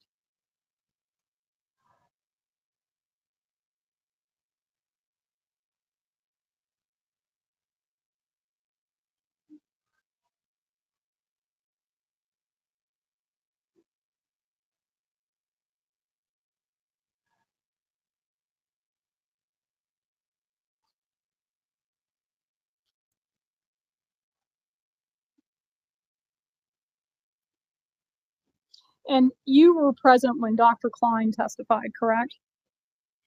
Okay, so you were able to listen to the different mental health programs that the Department of Corrections has, correct? And so you would agree that based upon her testimony, they have a classification system for inmates to determine their mental health needs. They even have a crisis stabilization unit should that become necessary for an inmate. And they do have cognitive behavioral therapy and different types of therapy that they can give to an inmate if that's necessary.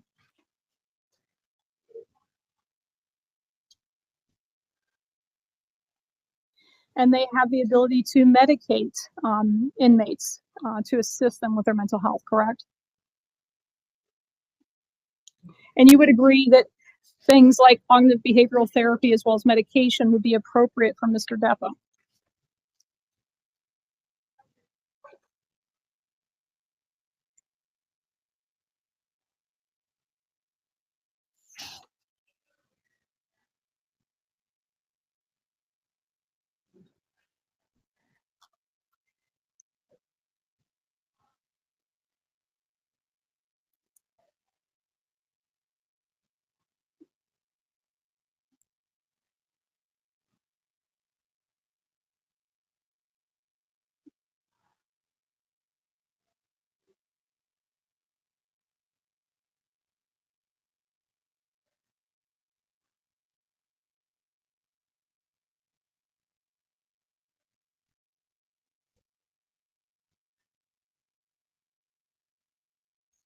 You had mentioned that when he was at Echo, for example, that his violent outbursts seemed to have declined over time, correct? That when he initially started there, he was having more difficulties than he was towards the end of his stay there. And you would agree that that would allow someone to conclude that it appears as though Mr. Depa was learning to control his anger and his outbursts.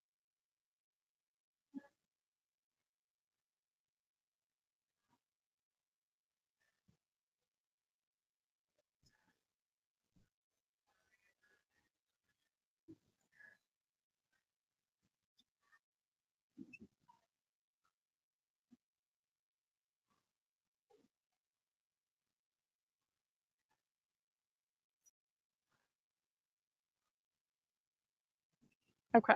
So fair to say that over that period of time that he was able to control his behavior to some extent.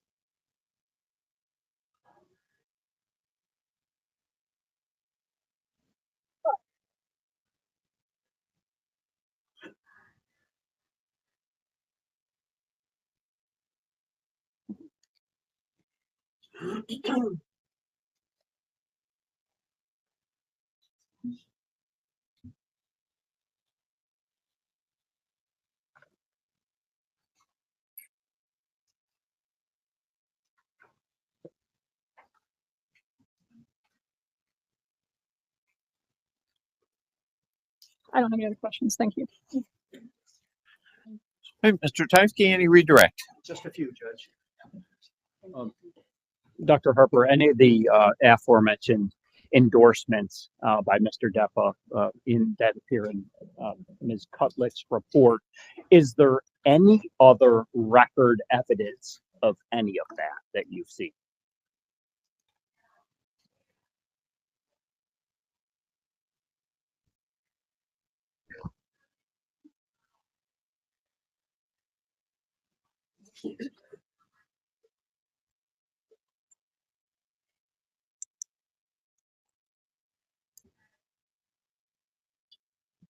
And I think you heard Dr. Pritchard testify on day one when Brendan endorsed that he was hearing voices, and that was not accepted by Dr. Pritchard, right? He didn't believe it. Okay. And the provision of mental health services in the Department of Corrections, whatever that might be, the goal of that is simply to stabilize and send you back to general population. Is that how you understood the testimony?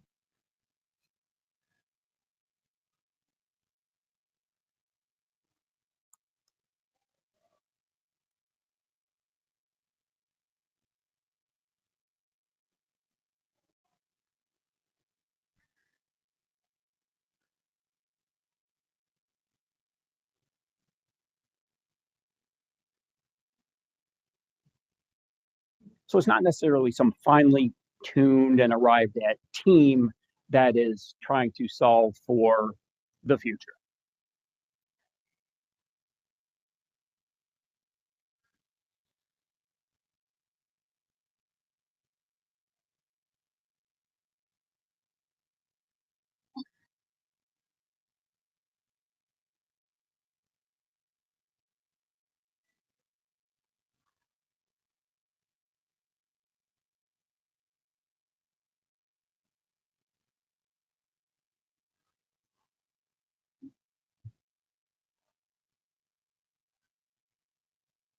All right. Thank you, Dr. All right. Thank you. You may disconnect.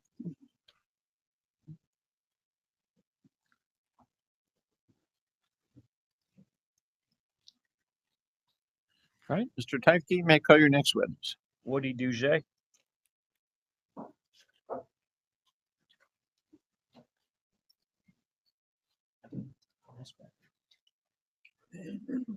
Can you raise your right hand? Do you swear or affirm testimony you're about to give the truth, the whole truth, and nothing but the truth, so help you God?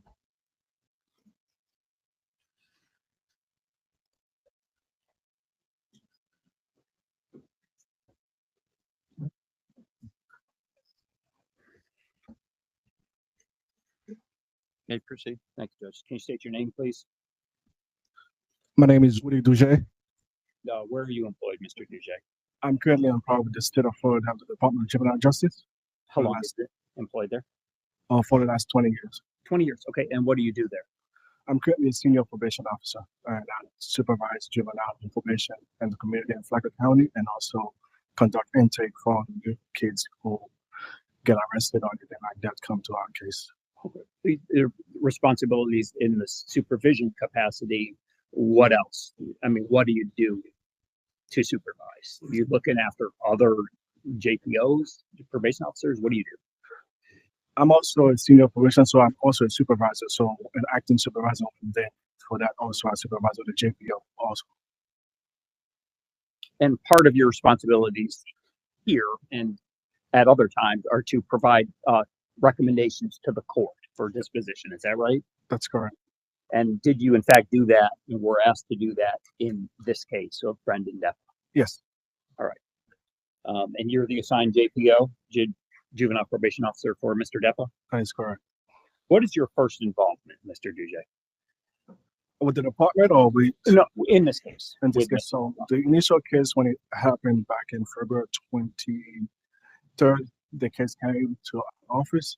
When the next couple of days, the case was transferred to the adult system. So I didn't work the case until the case got to the court process where it was to for sentencing.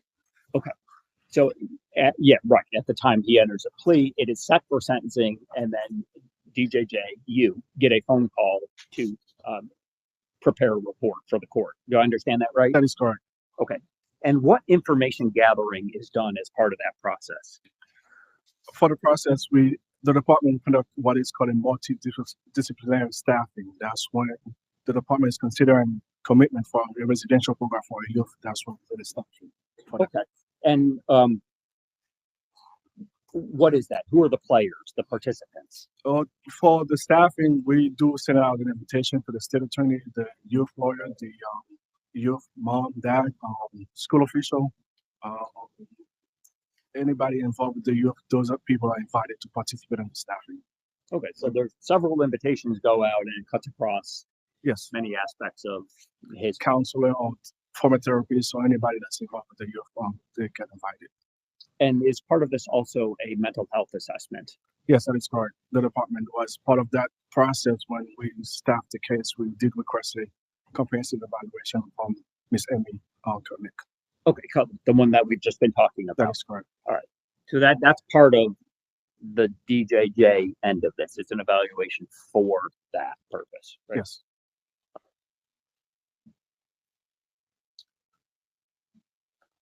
And did you feel like you had enough information to make a recommendation here?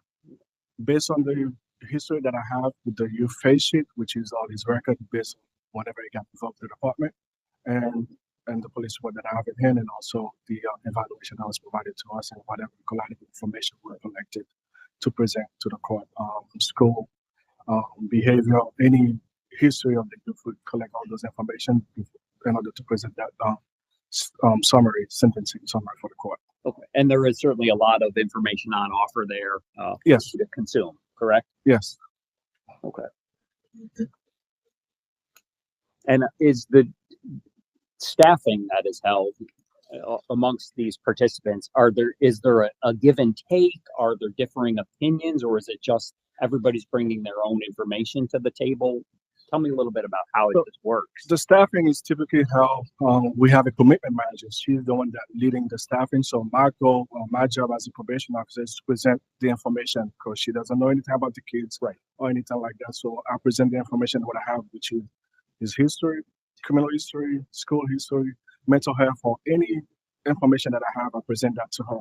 And during the staffing, we discuss and whatever information we have in the past, and the parents also have their time to bring whatever information they have. And then the commitment manager at that time got all this information, then she makes the decision if that youth will be disqualified to one of our residential program, or if the youth is qualified to go with the adult system. Okay. So the answer is not always that there's juvenile available, right? I mean, there's an assessment of need of the case, and then there's also an assessment of availability of services. That is correct. If the youth have exhausted all the services, if they have a long history, that therefore sometimes that youth doesn't need to be an assistant for the typical to the adult system. So that seems to be a primary factor is chances already had, interventions already employed. That is correct. Prior history of any intervention we have already implemented in the past. So sometimes the answer is we simply don't have anything else that we can provide, therefore adult court. That is correct. All right. And here, in this case of Brendan Depa, what was the recommendation? That there were services that could be offered? During the staffing, we did explore every opportunity. So at the end of the commitment staffing, we feel like the youth did not exhaust all the services that we have available to them in the community. And at that moment, the commitment manager decided the resolution would be for the youth to be committed to the maximum risk program based on his history and based on the charge that is at home. Okay. And this is, there's nothing per se that was disqualifying about the nature of the offense in your determination of whether or not services were available through DG. Okay. And you indicated that the recommendation was made about a commitment program. Is that correct? Residential program. Okay. So Brendan had never been on like even juvenile probation. Is that correct? No. Okay. It's not correct, or he's never been on it? He's never been on probation. And he's never been committed to the Department of Juvenile Justice, never right? Been committed. No. Or any to the Department of Corrections, obviously. Not that I'm aware of. There is some mention of a prior diversion, but not a formal court case. Is that accurate? Well, it is a court case. So he was back in 2019, March in 2019, he obtained 2 misdemeanor offenses which were diverted to the juvenile diversion program, which is successfully completed back in 2019. Okay, and that's the JDAP program? JDAP program, yes. So that's a means by which, upon successful completion, the case Will be a null process. is null process. Yes. Is dismissed, right? Yes. And was there in fact successful completion of that? Yes, based on the record, yes. Now, at some point, JDAP or diversion becomes unavailable, right? You can't just keep getting diversion, right? That is correct. Yes. At some point, what would the next step be from the DJJs? If we envision this as a staircase, is it some form of probation? Based on the charge, it may go from probation to high-risk residential. So it depends on the charge based on the current charge. And sure. Now, in this case, commitment to a program was deemed appropriate, and you said a residential. Was it a maximum risk? A max risk program.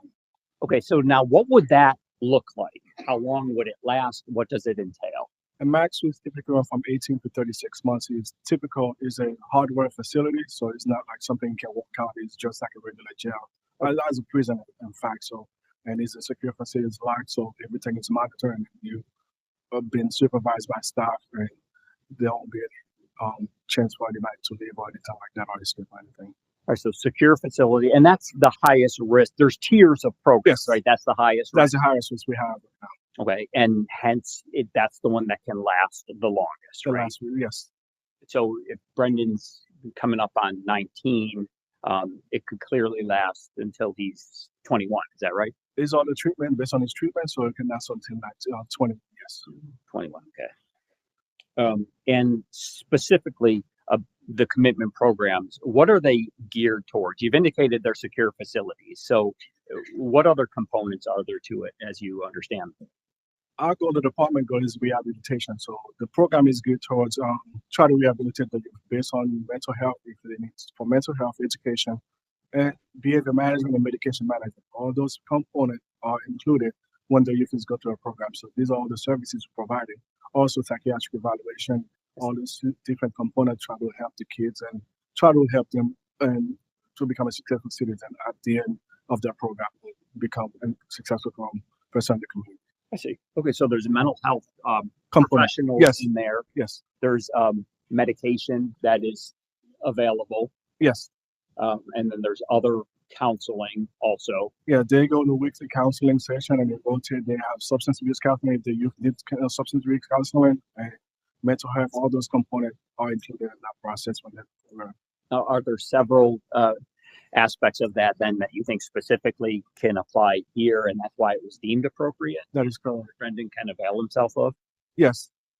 Okay. And you indicated that this is the overarching goal of this is rehabilitation, correct? It's trying to ensure that the juvenile, the kid, is when released, becomes a productive member of society. That is our goal. Are there any other services specifically that you know that he would be provided besides what you've already referred to? One of the things is education, also vocational. So if the youth want to be, we have all the services included, such as HBI, which is a home builder certificate. Forklift, if they want to become truck driver, they have a stimulating trucking program in the program. So they have different avenues. That's one of the things the department is gearing focus on is education, try to help those kids when they go to the program and get out to be able to be successful by providing the education for them in that aspect when they're in the program. Okay, very good. And is that program specific as far as what's on offer there for class-wise? Does it just depend on which program it is? Depending on which program. Actually, right now we have 3 max suites that are available for him in the state of Florida. I'm sorry, there's 2 available? 3 max suite program. Okay, and they're available immediately? Earlier, I just texted the career manager. We have some vacancies, so within the month, we'll be able to be placing them. Okay, very good.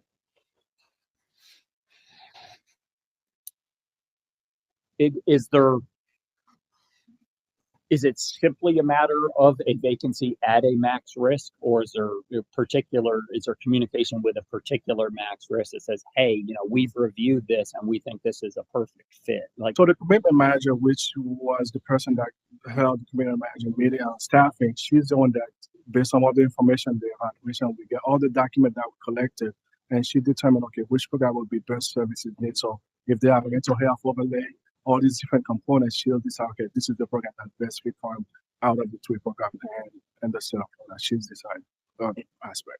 and if you know, where are these three located generally? Let me just get one. So we have Kissimmee Youth Academy, St. John Youth Academy, and Cypress Creek, which is in Citrus County. These are the two programs that we have. Okay.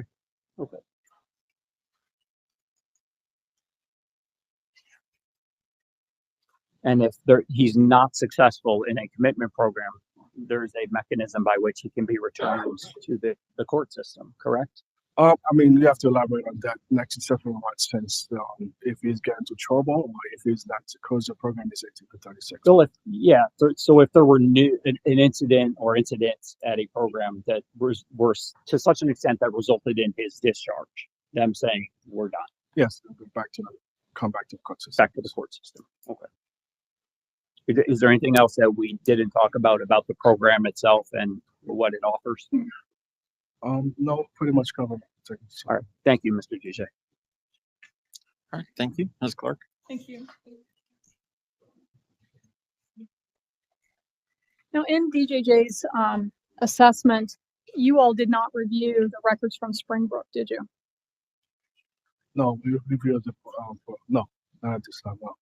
So you didn't review the records from the mental health facility he stayed at for a year? I did review the information, but I just followed the comprehensive evaluation that includes that. That's what I include in my report. Okay, so DJJ didn't actually see the records themselves for what the defendant may or may not have been doing up at Springbrook. Is that correct?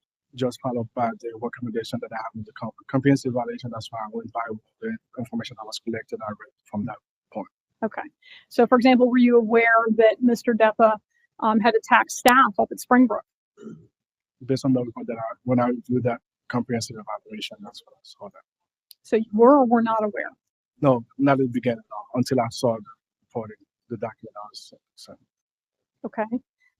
I just want to make sure I understand. So at the time DJJ made the recommendation for youthful sanctions, were you aware of the defendant's behavior at Springbrook?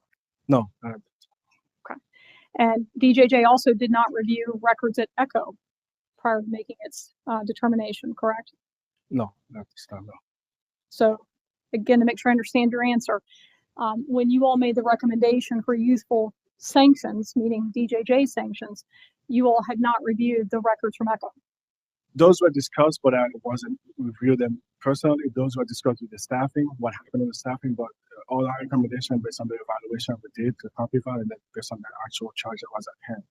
But we were aware of those same, but the recommendations were from the copy file. That's what I always get out of the district and the staffing and the staff. Okay, so it sounds like you relied on the eval that Ms. Kutlick did, correct? And all the components in the staffing, when we had the staffing, whatever information I was provided to us in the staffing. Well, did you have members from Echo at the staffing? No. Did you have members from Springbrook at the staffing? No. Okay. And you would agree that if Mr. Depa were to be sentenced as a juvenile to DJJ maximum risk, which you said could be anywhere from 18 to 36 months, but once he turns 21, he is released, correct? That is correct. So even if he is still in desperate need of treatment, program's done. He's 21 years old. Goodbye. So one of the things with the program, so once the youth is in the program, so I, the JPO, we participate in a monthly meeting with the program. So every month we have a treatment meetings to know the status of the youth. So if the youth going to, before kids get released from any program, we have to set the foundation for them when they get out. They need after service, after treatment services. We have to lay the foundation for them before they even get released. Even though the time may expire, but we do set those kind of services for them, which is called a CRT. We do at the end before they're even get released, and we get all those components. If it's going to be after service care or vocational education, we do have a meeting every month for that kid before they get released. Sure, but you would agree once he turns 21, DJJ no longer has jurisdiction to require him to do anything. Yes, that's correct. So even if he's still in desperate need of treatment or acting aggressively, DJJ says, good luck, and lets him go. It's all based on the program and the treatment is doing. So if that's what they decide to do, that's what the program decides, not up to me. Sure, it's up to the treatment, but at the end of the day, regardless of what treatment needs he might personally need, as soon as he turns 21, he's out the door. Jurisdiction was, yes. And you guys can't require him to do a darn thing. We can recommend. You make recommendations all you want, but you can't require him to do anything, correct? That's correct. And you would agree that he's going to be turning 19 later this month, correct? Yes, 22nd. So you would only have 2 years to work with him. The program would have 2 years. Yes. Right. So I'm saying, even though the program ideally can go up to 36 months if needed for a juvenile, that's not possible for Mr. Depa. So for the program, not up to me. Well, I thought it was once he turned 21. I mean, the program can release him. Once he turns 21, he's released him, yes. Yes. So there's no chance of him getting, for example, 3 years worth of treatment with DJJ because that time isn't allotted. He's already going to be 19 later this month. Yes. Okay. Thank you. I don't have any further questions. Mr. Tyke? No redirect. All right, thank you. You may step down. Thank you, sir. Thanks. Yeah. All right, Mr. Tyke, you may call your next witness. Back row 3, please. Okay. There.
Very good. Thank you. Court will take a 10-minute recess. All right.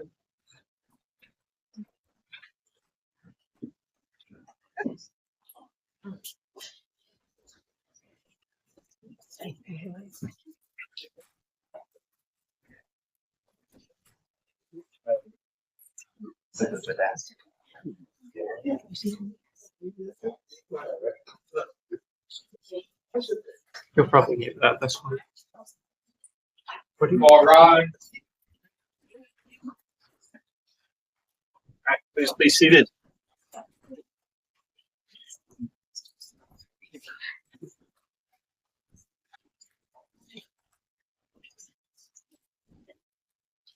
All right, ready to go back in the record? Ready to proceed? Yes, sir.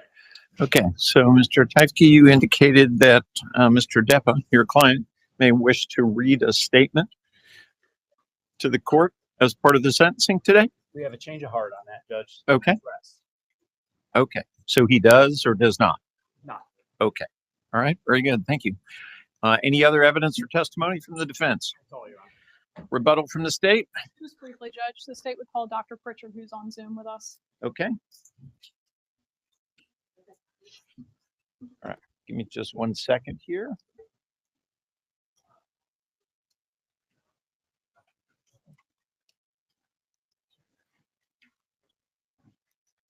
All right, good afternoon, Dr. Pritchard.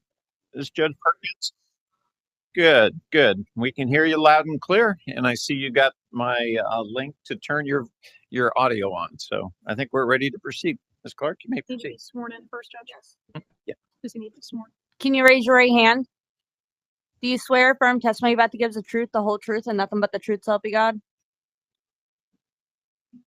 May I proceed, Judge? You may. And doctor, could you please give us your name again for the record?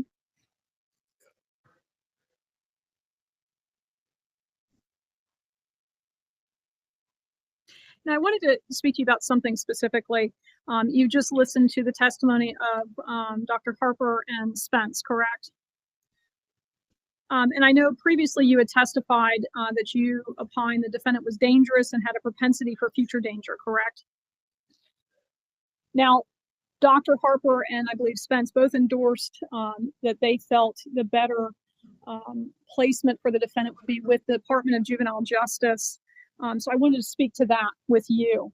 Do you believe that if the DJJ sentence is limited to basically till he's 21, about 2 years, is that sufficient time for supervision and treatment and punishment for Mr. Depa, given what you know about him?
And do you feel that whatever form of incarceration he gets, that it would be appropriate for long-term supervision to follow that incarceration to ensure that he's actively engaged in mental health treatment and things of that nature to protect society.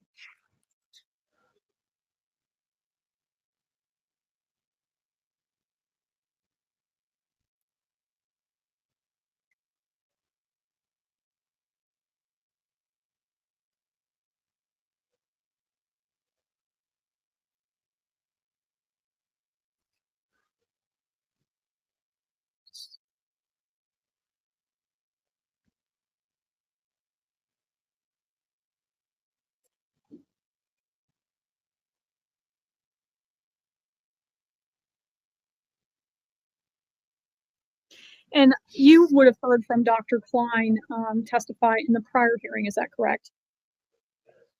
And you were able to hear that the Department of Corrections has obviously mental health treatment they can provide to inmates, is that correct?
And you would agree they obviously have medication, psychotropic medications, as well as cognitive therapy that they can provide to inmates.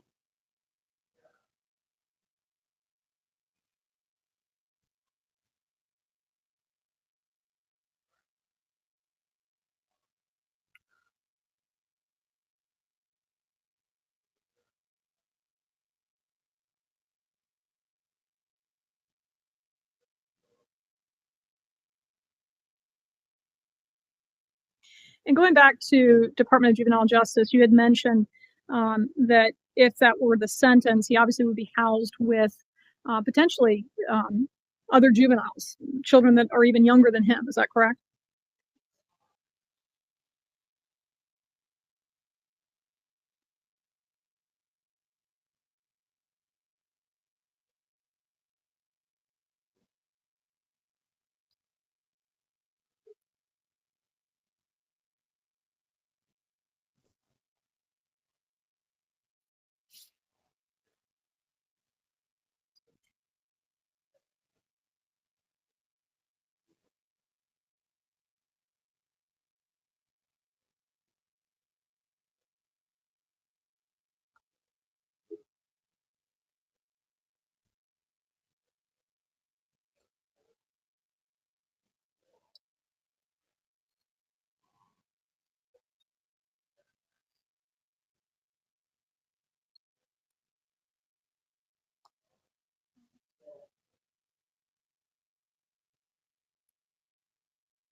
Thank you. I don't have any further questions. Mr. Tyske, any cross? Just a few. Just so I'm understanding this correctly, because of there's been prior problems when he interfaces with other juveniles, you believe that no such problems would exist if we place him in a general prison population with adult criminals, felons.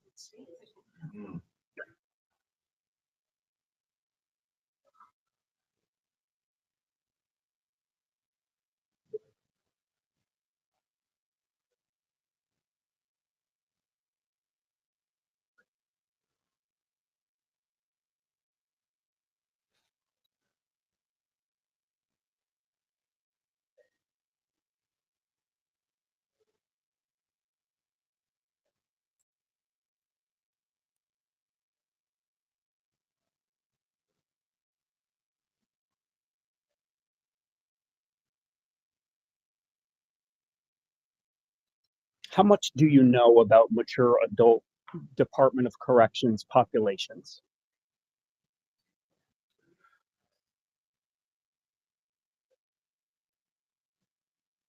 And, and if we, believe what we're saying we believe, and we're trying to set this up for some long-term success, you believe he's better served by going into a general prison population and then maybe availing himself of some services on the back end, rather than a juvenile commitment program, which is undergirded by a commitment to rehabilitation and then undertaking services and support voluntarily when he's released. Do I understand that right?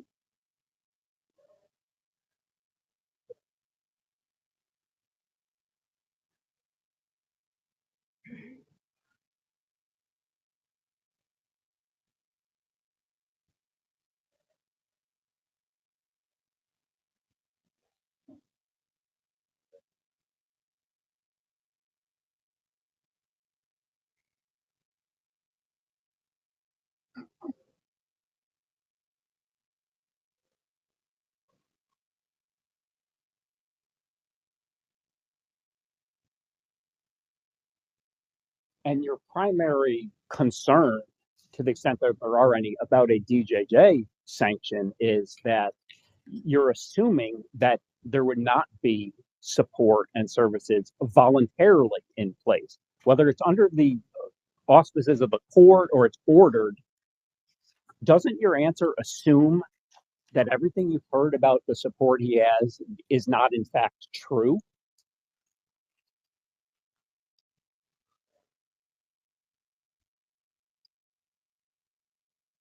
Right? If he were committed until he's 21,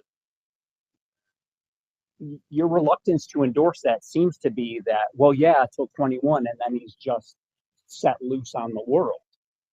That assumes that there's not going to be some family support that's in place, as you've heard all day today, right?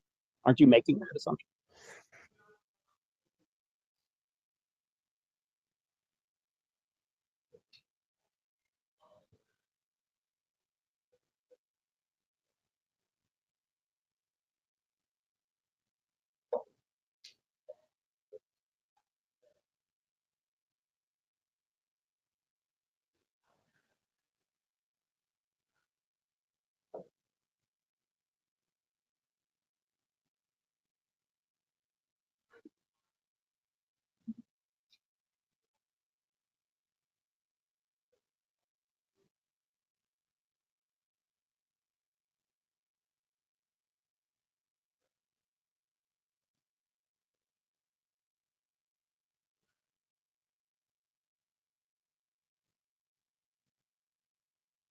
Right.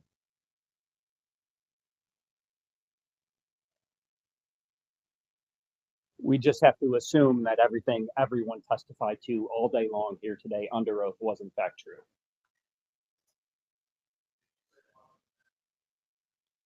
No more questions. Okay, Ms. Clark? No further questions. Thank you. Okay. Thank you, doctor. You may disconnect. Yeah. All right, Ms. Clark, any other evidence or testimony? No, sir. Thank you. All right, how about argument then? It's a few minutes before 5. I'll give each of you 15 minutes. Okay. How do you want to divide it up? You want a 5-minute warning? What do you want? Sure. You want 10 and 5, 5 and 10? What do you want? Let me know if I've gone to 10 minutes. Go. Okay. You proceed when you're ready. Yes, sir. Thank you. If you don't mind, let me just go through a couple of things while you're getting your stuff together. A couple of the basic information with regard to the sentencing. So this, we all agree this is a first-degree felony. It's punishable by up to 30 years state prison, right? Yes. Mr. Depa scores on the score sheet, I think it was 74 points, minimum permissible prison score, 34.6 months Department of Corrections. Yeah. Right? Yes. And he has time served credit, 533 days through and including today, approximately 17 and a half months. All right, thank you. All right, ready? Yes.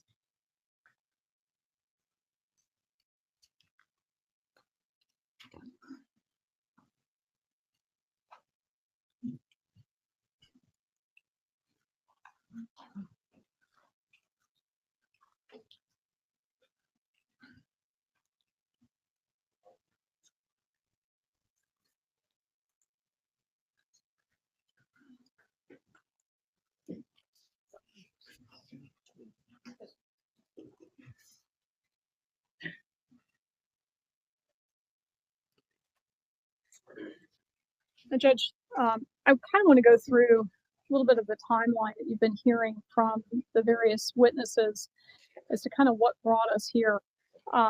As you know, I think it's on the PSI, as well as there's been some testimony. There were a couple incidents where the defendant was involved in the judicial system back in March of 2019, April 2019, and June of 2019, which preceded him being admitted to Springbrook in November of 2019. So we had a pattern of behavior that was happening. 4 separate batteries. Yes, sir. Right. While he was living in the home with his family. And then that precipitated him attending or being admitted to Springbrook in November of 2019. And you've heard from the various witnesses about the records from Springbrook that while he was there at a residential treatment facility that specialized in autism, he was still acting out in a very violent manner towards the staff there. There was headbutting, threatening the staff, punching doctors, throwing furniture, things of that nature. And ultimately, he was discharged from that facility in November of 2020 and went from there straight to ECHO here in Flagler County, a level 6 facility, a group home, where again, he continued to have outbursts that ECHO would have to deal with, both with staff as well as with other persons that were living there. And all the while, then he's obviously starts attending Kansas High School, where we had an attack on another student in December. Before we move from ECHO, my understanding from the testimony and the notes that I made was that Ms. Depa, who testified, saw the treatment that was made at the hospital at Springbrook as kind of a last resort to try to restore things where her son wasn't violent, and then her intention was to bring him home. Yes. But before that could be achieved, apparently insurance ran out, and so she had to move him to ECHO with the same objective. Okay. Yes, I think that's what she testified to. That the hope was. I'll be asking you the same question. The hope was that he would be able to return home, and she had hoped that it would be a quicker transition. But we know that he left their home in November of 2019 and was still living out of their residence as of the time of this incident, which is February of 2023. And prior to this attack on Ms. Nadich, which is February 21st of 23, we know he had an attack of another student on a school bus. It was December of 2022. So that was all kind of precipitating what happened here in this particular case. But in addition to that, we also saw, according to the reports, that there was some evidence of self-control at times, that Mr. Depa is capable of controlling his behavior when he chooses to. We said there was reports of a 97-day streak at ECHO, meaning he had 97 days of good behavior. So indicative that he's able to kind of control himself, that when things are triggering him, that he's able to moderate his behavior so that he's not acting out aggressively. There was also records within the school that I think Dr. Pritchard testified to, that between August of 2021 and December of 2021, he didn't have any incidents of physical or verbal aggression at school. Again, indicative that he's able to control himself when he chooses to. And then there's the jail. By all accounts, since he's been housed at the Flagler County Jail, he's only had 3 disciplinary reports, which is remarkable. I thought I heard there was only 1 violent incident. Only 1, but a total of 3 disciplinary reports. But yes, 1 violent. So in all the while that he's been in that environment, he's been able to acclimate to that environment and not act out in a way that would cause disciplinary reports. And even on the day of the incident when this occurs, we had evidence that he was able to control himself. We heard from Ms. Nadich at the first portion of the sentencing, where she testified that on the day that he arrived, that he wanted to go to the cafeteria immediately because he was hungry, but she instructed him that, no, we have to wait for the other students that are arriving. As soon as they get here, we'll go to the cafeteria. So he waited, did not have any issues waiting other than asking to go to the cafeteria, but didn't act out aggressively. And then even when you fast forward that day a little bit until when he gets into the classroom for the computer class, and he had brought his switch out, and Ms. Nadich asked him to put it away because it was during instruction time, he did so. He didn't lash out, didn't have any issues. So again, he's exercising self-control when he chooses to. And then again, same thing, towards the end of that class, he was starting to get the game system out again. And Ms. Nadich said, hey, it's time to head back to our regular classroom.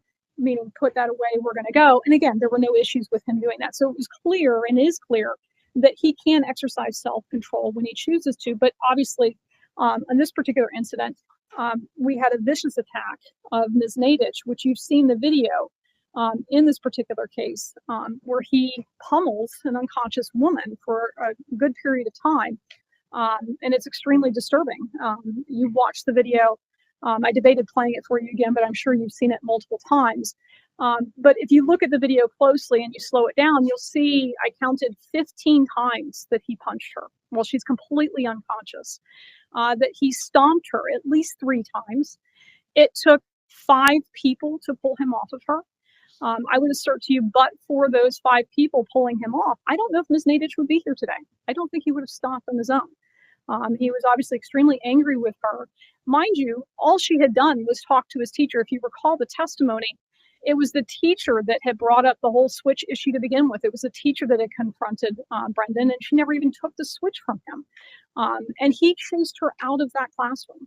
He made a conscious decision that he was going to go get Ms. Nadich. She had literally left the situation because he was getting upset. So she left the classroom to try and de-escalate the situation.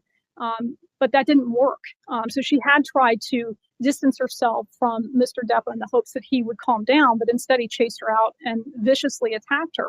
And you've heard the result of that attack. She suffered extreme injury. This isn't just a bruise. This isn't, she had a total of 8 broken ribs. 5 of those broken ribs had a break on the front and the back. That's how powerful those blows were. This wasn't a small thing. This was extremely dangerous, extremely vicious. In addition to those broken ribs, she suffered a concussion, which had long-term effects for her. She testified about she still gets headaches to this day. The reading comprehension has gone down as a result of those concussions. So she's suffering to this day. She had to leave an occupation she loved. She's been in the school system most of her career. She dedicated her career to serving kids. And because of her injury, she can't do that anymore. She suffers from PTSD, from anxiety, which is understandable given how she was attacked. It's horrific what happened to her. This is a woman that has dedicated her adult life to work with kids, and that's been taken from her as a result of Mr. Depa. In addition to those injuries, she also had, I believe it was an injury to her shoulder that's likely going to require surgery at some point, injury to her back. I mean, these were serious, serious injuries. Now, Judge, the other issue that I have is his reaction, both day of and then after the fact, which I would indicate to you shows a complete lack of remorse. Right after it happened, you saw the body camera footage when he's being escorted out of the building and he spits at Ms. Nadich as she's coming to basically in the hallway, that he screams that he wants to kill her. Even days later, when they go through the manifestation meeting, he's making statements blaming her for what had happened, not taking any consequence for himself as to what he had done, showing absolutely no remorse for what he had done, making statements about how that she messed with him, that she was the problem, that she wasn't in the class, that there would not have been a problem. He even blamed the fact that nobody had pulled him off faster. And made mention that she didn't try to run away from him. So really just kind of put it all on everybody else but himself. And Judge, it's just, the lack of remorse is frankly just shocking given the fact that she was so seriously injured. That this was a woman that he completely knocked unconscious and just continued to beat over and over and over again until someone pulled him off. And the concern that we have, obviously, is that he is dangerous. You heard from Dr. Pritchard. He testified that the defendant, he's very intelligent. He's at least average, if not above average IQ, that he does understand the difference between right and wrong, and that he is dangerous. He testified that he has obviously been provided intensive intervention. You've heard about it. You've heard about Springbrook, ECHO, the IEP. All of these interventions have been put into place in his life before he ever attacked Ms. Nadich, yet here we are. So he has shown that he is incapable of abiding by societal rules in all areas, whether it be at home. He attacked his family. He attacked other persons in the community when he was living at home. At Springbrook, he attacked the facility members at that particular location. At Echo, he attacked the staff. He attacked other people that were living there. And again, at the school. So he's displaying that he's incapable of abiding by societal rules in any of those places. And that's what Dr. Pritchard is telling us, is that he has a high probability of violence in the future. And that's incredibly frightening. You have an individual that attacked a helpless woman and frankly would have killed her but for someone pulling him off. And he should be punished for that, Judge. As you know, that is the primary purpose of the judicial system, is punishment. And I would argue that DJJ sanctions are just not appropriate in this particular situation. As the court is aware, as soon as he turns 21, he is cut loose regardless of what's going on with them. Regardless of whatever treatment he may need, there will be no sanctions whatsoever on him. And they all talk about, well, he's got family that can help him. And I'm sure they will. I have no doubt of that. They love their son. They will be around for their son. But at the end of the day, he will be an adult. It is not like when he was a child and his mother could decide, you need intensive treatment, I'm going to send you to Springbrook. She no longer has that control over him. He is an adult. So he has to make those decisions for himself. And I would argue to you that I don't think that Mr. Depa, the man that pummeled Ms. Nadich and showed zero remorse for what he had done, is going to do what he should do about making sure he doesn't hurt someone again. And that's why I'm advocating for a prison sentence followed by a long period of probation. And I think that the period of probation should implement what those doctors have been suggesting. I don't disagree. I think he absolutely needs those treatment modalities, but for a long period of time. I don't think cutting him off at 21 and then hoping he does right is going to do anything for Mr. Depa, for his family, or for us as a society. And I think that's why a prison sentence followed by a long period of probation is the only appropriate sentence in this case, Judge. Okay, thank you, Ms. Clark. Mr. Typke, and Yes. use 10 minutes. You actually 11 minutes. Thank you. All right, Mr. Typke. Judge, I think it's worthwhile to remember, to go back to the very beginning, remember why we're even here. After all, Florida has a system for dealing with young people accused of violating the law, the juvenile delinquency system. We're not here pursuant to some sort of mandatory direct file scheme, right? There are such offenses for which it has to be done. We're here pursuant to 985-557, which is the discretionary direct file scheme. The state chose to do this. That is a codification of state whim, in my estimation. It doesn't erect any guardrails. There's no guidance. It only leaves it to their judgment and discretion. Your point being that the state could have done nothing and this would have worked its way through the juvenile justice system without this court's intervention. Right. It didn't have to get filed as an adult judge. But they have, and we are. I understand that, but I still think it's important, though, and I'll get to that, Judge, because I think it informs how you should view the cases, how you should impose consequences as a result of the exercise of that discretion. That's why I mention it. But first, so you have all sentencing options available to you. Traditional adult, they'll call it that, which is what you just alluded to, the score sheet minimum up to 30 years Department of Corrections. You also have youthful offender under 958-04, which, as you know, includes some iteration of a 6-year sentence, incarcerative, supervisory, both, or just one of them. Right, with a maximum of 6 years. Maximum of 6 years. That's right, Judge. And I think that unquestionably your client would qualify for YO based on his age at the time of the incident. He qualifies. And if my time doesn't run out, I'll go through those actual factors. But yes, he does in fact qualify, Judge. And I think there's some. I know what the factors are. You don't have to go through those. Okay, great. Maybe I do that more so to keep myself organized. Okay. But I think there's some interesting options, non-incarcerative options under that YO framework. But you also have available, as you heard, juvenile sanctions for your consideration by way of 985-557. And I would argue that juvenile sanctions effectuate all goals of disposition or sentence in that they're punitive. They have deterrent impact, but there's also rehabilitation. I don't think the adult framework, the criminal punishment code, makes any pretenses about anything other than we are punishing someone. This effectuates all. And if you think that that's something worth effectuating, juvenile seems most on point. Judge, I would argue that these, by operation of the statute, 985, 565, it puts all these options on equal footing. None of them are privileged or preferenced over the other. There's no burden I have here to argue against something that is presumptively correct because they chose to file as an adult. Mr. Tackey, let me ask you the direct question on the Sure. juvenile sanctioning. You just presented today two expert witnesses that I listened to that testified that with regard to treatment for this type of a condition, it's lifelong. It's Sure.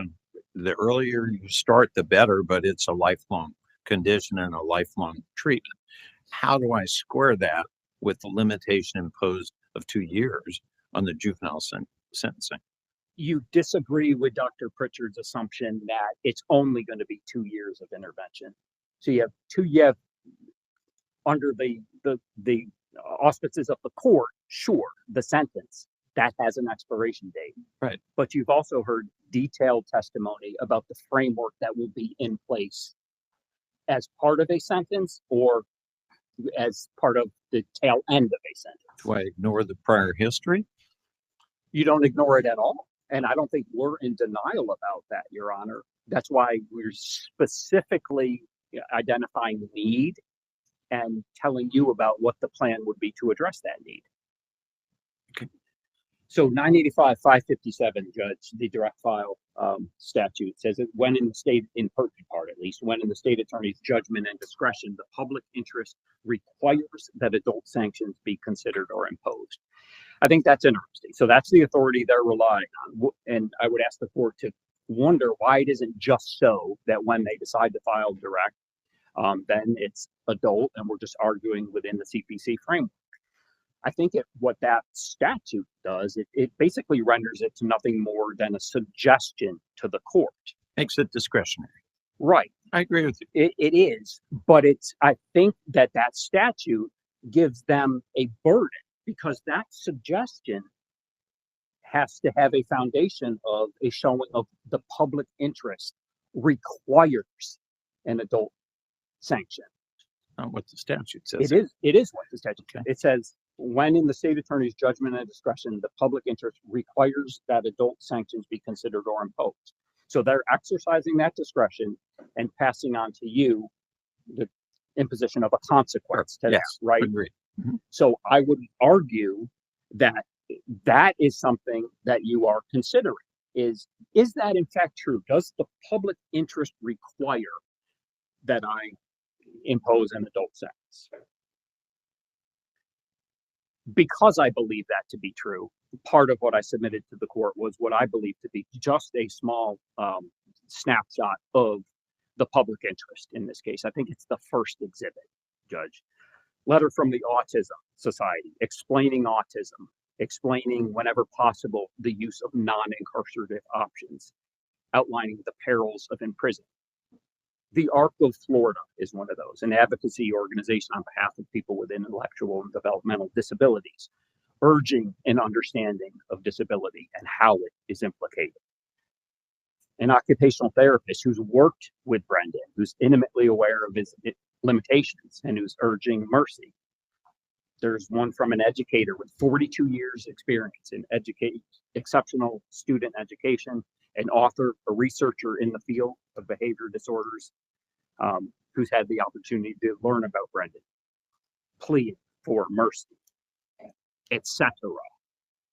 People, organizations, firsthand knowledge of autism. That's a streamlined submission. Let's just say that. That's very interesting to me, Judge. I mean, you can only look at that video one way, right? I mean, you see that that can only engender one sentence. It's like, wow, that is shocking to see. Add to that a single variable. If you know nothing else, you add to that this is a disabled child, and look at how perspectives shift dramatically. That's the only other variable anyone needs to know to see that knows anything about disability. And all of a sudden, they feel completely different about it. That's Mr. Lope's testimony. But it's also, I mean, presumably all these, the Autism Society, the ARC, educators. No, your argument doesn't depend on Mr. Depa's incident here being caused by his autism spectrum disorder, right? Your argument's the same either way, whether it's caused by it, contributed to it, or whether he just has it. Your argument is not that there's a causal relationship, right? Not necessarily. My argument, and this is based on record evidence, most notably the determination from the manifestation review that this was a manifestation of disability. We talked about intermittent explosive disorder. Dr. Pritchard agreed with me that this incident was a manifestation of disability, and that definitionally intermittent explosive disorder included an outsized response to a stimulus, and on cross-examination acknowledged that lacks premeditation. So disability is directly implicated here. So let me make sure. So you're saying that anybody that suffers from the autism spectrum disorder is by definition aggressive and violent? No. That's perfectly my point. Right. No, but we also heard of other diagnoses, right? ADHD, Sure. intermittent explosive disorder, DMDD, oppositional defiant disorder, and it was this constellation of conditions of disability that resulted in this. Autism being a part of that. Okay. And which expert testified to that? Dr. Spence? Okay.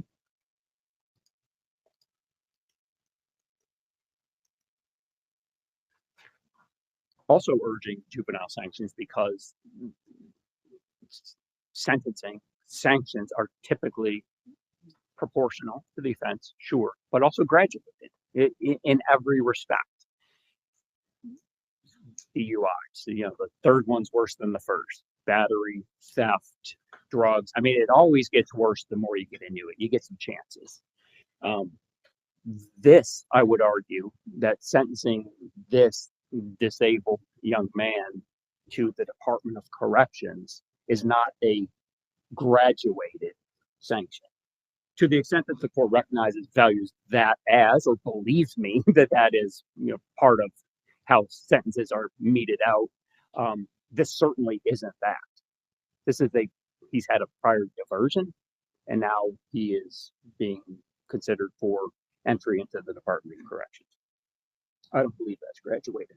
You have statutory guidance as to the appropriateness of juvenile sanctions. I think I'm going to talk really fast for these to get in. You got about 5 minutes. Another 5? I'm not going to cut you off. You got about 5 minutes. I feel like I need 30, but okay. There's factors, Judge, about the appropriateness of juvenile sanctions. It's not exclusive, but it seems to hit on what matters. 985, 565 is one. Number one, the seriousness of the offense to the community and whether the community would be best protected by juvenile or adult sanctions. So best protected, how are we assessing that? I guess that would depend on the length of the sentence you'd be inclined to give out in Department of Corrections. If you were inclined to do score sheet, 34 months, the juvenile sanction would actually better protect the public if we're measuring that by just being in a secure facility, because that's 2 years and some change versus 34 months with 18 months credit, right? So juvenile sanction would better effectuate the as opposed to a bottom of the guidelines. Exactly right. Yes. Mm-hmm. I think we could also and should also consider what the other side of these sanctions are going to look like. If we're truly interested in public safety, assess how someone is going to, this relative safety to the public from someone released from the Department of Corrections after X amount of time and all that entails versus someone who is in the Department of Juvenile Justice in a rehabilitative program and what that entails. Number two, whether the offense was committed in an aggressive, violent, premeditated, or willful. Let's say you lose that issue. Okay, and let's say that's the end of that issue with regard to juvenile sanctions. Since we're getting low on time, let me ask you so there's one aspect of this that you haven't mentioned, and if we continue down the juvenile sanctions, you won't get to talk about. And that is that the strongest argument for the state on adult sanctions is whatever the initial term is, in this case, we've got up to 30 years of probation.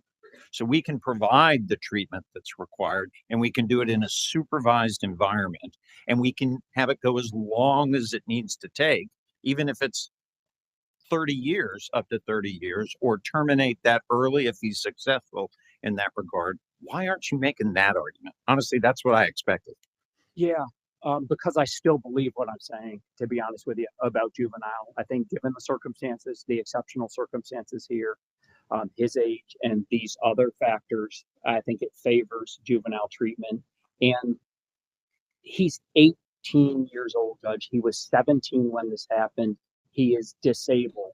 And to saddle him, to just come in here and try to argue against how much time in the Department of Corrections he's going to do, I'm not doing my job if I'm doing that, because I don't feel that that's right.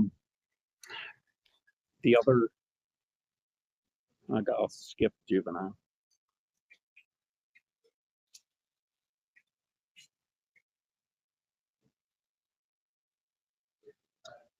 Actually, I'll skip to the last factor, whether adult sanctions would provide more appropriate punishment and deterrence to further violations of law than the imposition of juvenile sanctions. And I think what the state was getting at here in providing the testimony from Suzanne Klein, was that these services are available and they're appropriate. I think what you've heard was testimony as to availability.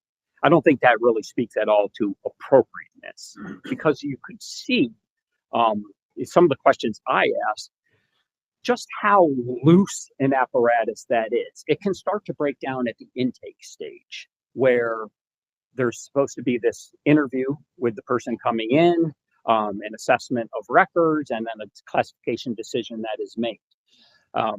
But then she acknowledged that, well, they don't necessarily have to participate and give us any information, and we're not going to ask for any records. We just have to rely on records being sent. And then you have to have the wherewithal, someone with the wherewithal to review, this times 10 and make some sort of nuanced determination of need and services. There is no way that is going to happen. This is all the while with, what did she say, 86,000 inmates in the Florida Department of Corrections at any given time? I don't. She said a big number. It was a lot. I don't know how many are in this program, but she said a big number of people. So it was a lot. How do you just suppose that might work, Judge? And the goal, she'd acknowledged that the goal of any sort of intervention that is offered is simply, it's not to set someone up for long-term success. It's to get them back to general population. That's in the mission statement, as the goal is to get these, stabilize enough to get into general population. Oh, terrific. That's a perfect place for them.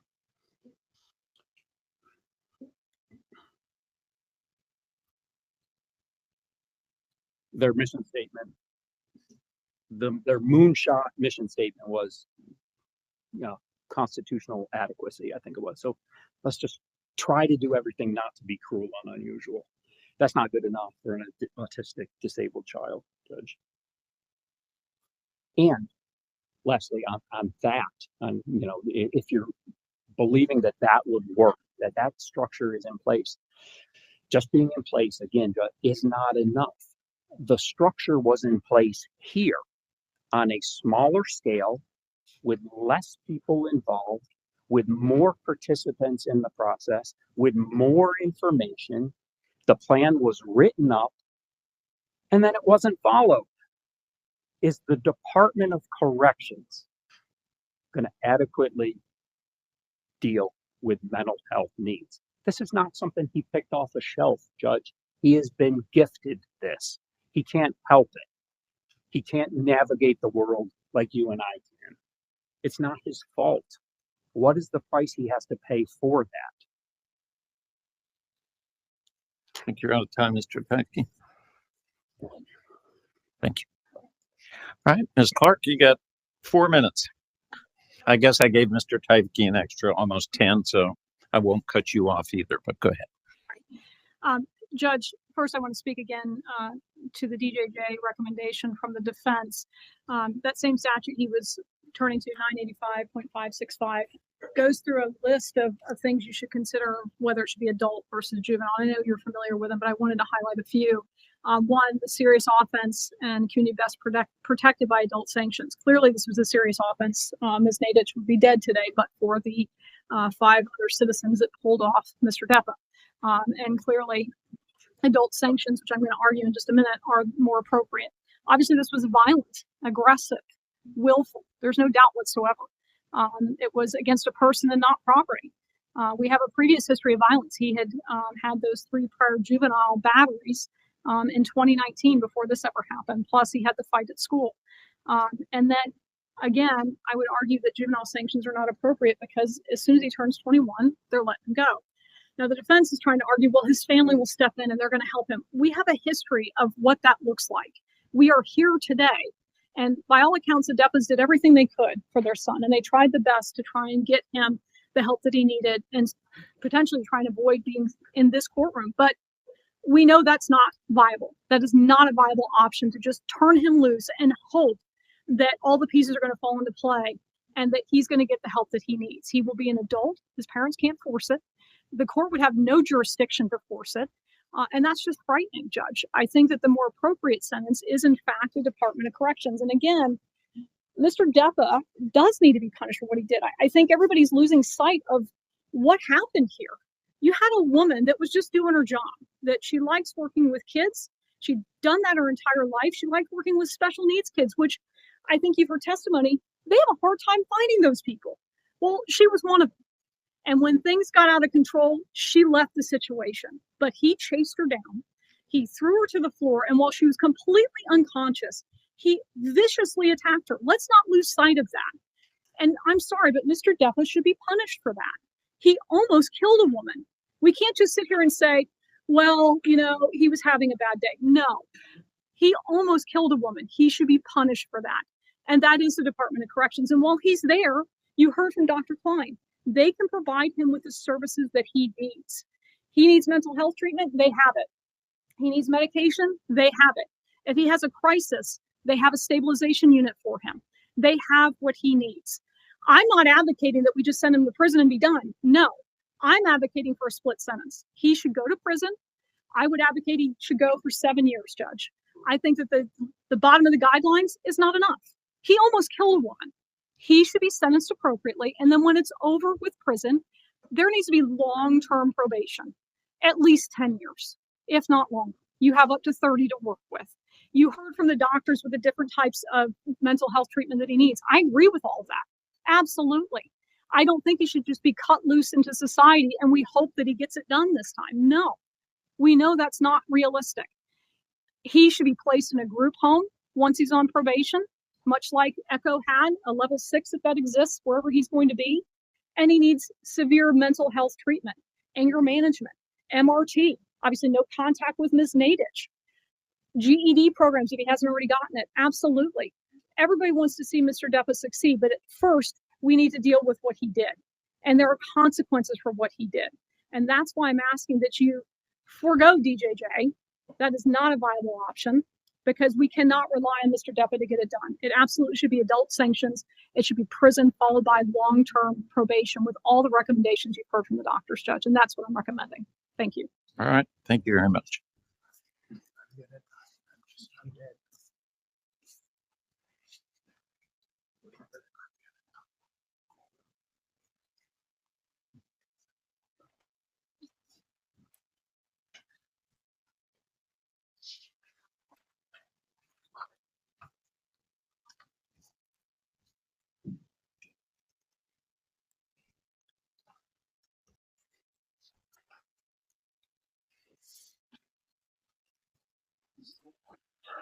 All right, counsel, thank you for the detailed presentations. It reflects the extent of work that both of you put into it, and I want to commend you for it and to thank you for that. I know it's difficult.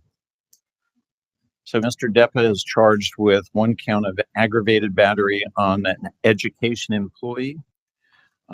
It is a first-degree felony that's punishable by up to 30 years in state prison. So based on the plea that Mr. Depa has previously entered, I accept that plea. I did find it knowing and voluntary at the time, and I'm going to adjudicate him guilty of that charge. And moving to the sentencing.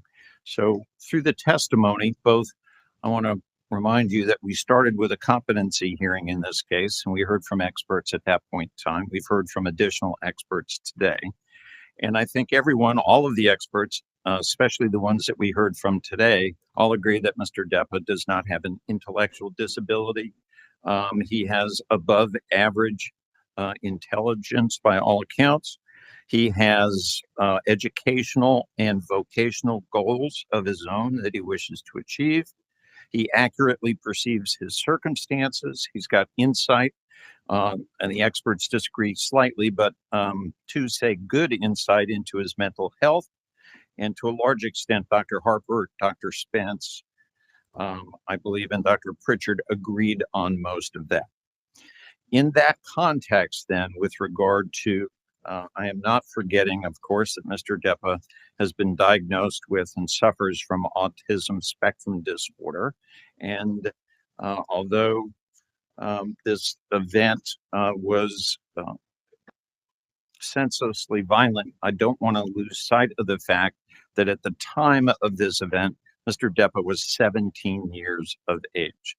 However, this was not an isolated event. The history goes back to as much as Mr. and Mrs. Depa tried everything they could to provide for their son, their adopted son in that regard, resulting in a number of Baker Acts. I heard as many as 6. I could only find 3, describing the problems as yelling, screaming, hitting. We had in March 22nd of 2019, there were 2 battery charges. They went to juvenile. There was a juvenile diversion program. Mr. Depa was released, I believe, that same day. And a month later, we had another battery charge. Again, there was a juvenile diversion and released. And about 6 weeks later, we had yet another battery charge. And again, there was a diversion with regard to that was successfully completed. We also had while at ECHO, starting in November of 2020, at the group home, there was violence and aggression both towards the staff and also towards the residents there. On December of 2021, there was an extremely aggressive fight by Mr. Depa on the bus that even the bus driver indicated he could not break up. Even when the other individual disengaged from that, it continued on for a fairly long period of time. We have aggression, as I indicated, with the ECHO staff and the residents there that go through March of 2022. Violence in August of 2022 with staff. And then, of course, we have this incident that happens in February of 2023, February 21st, 2023. So I would suggest to you that this is not an isolated event. It's an event that shows the progression of the aggression and violence that Mr. Depa was exerting on those that were around him. I did listen carefully to the expert testimony that we heard, including Dr. Pritchard, Dr. Spence, and Dr. Harper. It's not often I get to hear 3 PhDs in the course of a sentencing. I listened very carefully to what they had to say. Dr. Pritchard, as you might recall, actually gave us a written report that we went through, and I had the ability to read that as well. I went back and reread it in preparation for this hearing. Again, all 3 of the doctors agree above average intelligence, no cognitive impairments, good abstract reasoning, performs better because of some limitations associated with autism in a routine where there's structure that's imposed. No hyperactivity, no attention deficits. All of them found that Mr. Depa was both cooperative and attentive. He's not distracted by other stimuli. I have to say that having observed Mr. Depa through a number of hearings now, I would share that. He is articulate and thoughtful in his responses to the court. He's been here the entire day without any problems in that regard, participating in these proceedings. And I accept Dr. Pritchard's testimony when he says that Mr. Depa understands the difference between right or wrong, and he is capable of controlling his temper and his anger. I also accept Dr. Pritchard's testimony to the extent that violent behavior is not related specifically to an autism spectrum disorder. And by that, I mean, it doesn't cause it. It doesn't mean that you can't have that co-occurring or as part of the presentation, but it's not the cause for it. Violence, bullying, aggression are not associated with the autism spectrum disorder. Now, there can be those that suffer and are from the ASD and are very violent, very aggressive. In this case, it was clear from this incident and some of the prior incidents that Mr. Depa's aggression was extreme and not proportional to the triggering event. It's not related, as I indicated, to the ASD level 1. I do accept that. And I do note that although we've had a history of violent events that have occurred that led up to this particular event in 2023, there's been a significant absence of such events that have occurred since Mr. Depa's incarceration at the jail. I commend the jail. I commend Mr. Lopes for his efforts in that regard, and maybe they had something to do with that. But I do note that somehow the jail, and that is the structure of the jail, the routine of the jail, maybe played some role in eliminating the violence that was almost monthly leading up to that and occurring much more frequently. I do note from Dr. Spence and accept that Mr. Depa had problems with anger and aggression. He exhibited both at home and in the juvenile proceedings. It marked his stay at both Springbrook and also at Echo. He performs better with routine and stability. He does not perform as well with transition, and transition is both in space, that is moving from place to place, or in task, changing from one thing to another.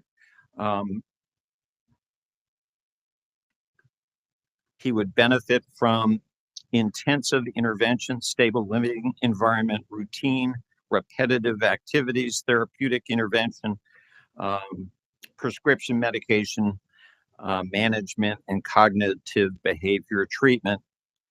And Dr. Spence did say without proper support that Mr. Depa is dangerous.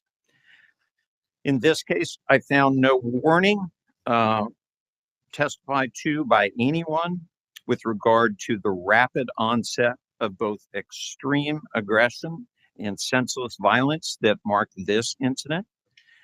Dr. Harper testified that predictability and routine are important, and that a stable treatment team, knowing Mr. Depa and knowing his triggers are important, and that they have a stable long-term response. I also accept the testimony of all three experts. This is a lifelong commitment that Mr. Depa is going to be lifelong, need lifelong treatment in that regard. Now, I bring all of this up because one of the issues that the court had to wrestle with and determine in order to enter both not only a lawful but an appropriate sentence in this case is one of dangerousness. Okay, so in the words of Dr. Pritchard, this was chronic aggression. It increased in frequency and in intensity over a period of time. It was made worse by the fact that during this period of time, Mr. Depa matured physically, growing in size and stature in that regard, that made any violent outbursts that he might engage in much more dangerous to those around him, much more likely to cause significant injury, as Ms. Nadish experienced in this particular incident. His violence, Mr. Depa's violence, relates to factors outside of the autism spectrum. That is, that the violence was not caused by the ASD. He has a lot of triggers, so frequency and intensity of violence is likely to increase. Therefore, for purposes of assessing the court's obligation of protecting the community, Mr. Depa must be considered to be dangerous for purposes of sentencing, with a high probability of violent conduct in the future. Accordingly, I find that Mr. Depa is not a candidate for solely community-based sanctions, at least not at first. Now, turning to this particular incident, this is, everybody's seen the video. Believe it or not, I think I've only seen it once or twice when it was presented actually right here in the courtroom. That's the only time I've actually seen it. But it captures senseless, extreme violence in a very troubling way. Dr. Pritchard testified that that was both volitional and an intentional act, in again saying that Mr. Depa understands the difference between right or wrong. He knew that it was wrong. He admitted to Dr. Pritchard that he knew it was wrong, wished he hadn't done it, but he did it anyway.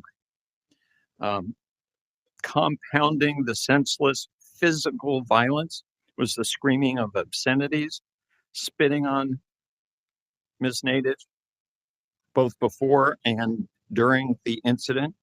He pursued her down the hallway, pushed her so violently from behind that she flew through the air and was knocked unconscious when she landed in the hallway floorway.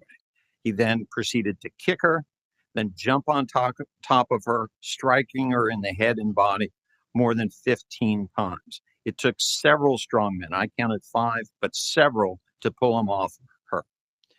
I accept the testimony of Officer Landy, the resource officer, after the incident, that even at a time when Ms. Nadish was still not conscious, that Mr. Depa was spitting at her. He escorted Mr. Depa past Ms. Nadish to go downstairs, and he yelled profanities, "I'm going to kill that effing bitch, I'm going to kill you." And then even when he was escorted back sometime later, and Ms. Nadish was just coming to, he again yelled at her that he was going to come back and murder her. I saw no concern for Ms. Nadish's injuries, and Mr. Depa has never expressed not even a single bit of remorse before this court in any of our many court proceedings, not once, with regard to remorse. We have on the other side Ms. Nadish, who was a school employee for 18 years. She told the teacher here, Ms. Buchanan, about what the other teacher had said. And that's, as best I can tell, what triggered the screaming profanity from Mr. Depa. Even there, he spit all over her. By the grace of God, she was knocked unconscious and has no memory of this incident. What would have happened had Mr. Depa not been pulled off her? I don't want to even imagine in that regard.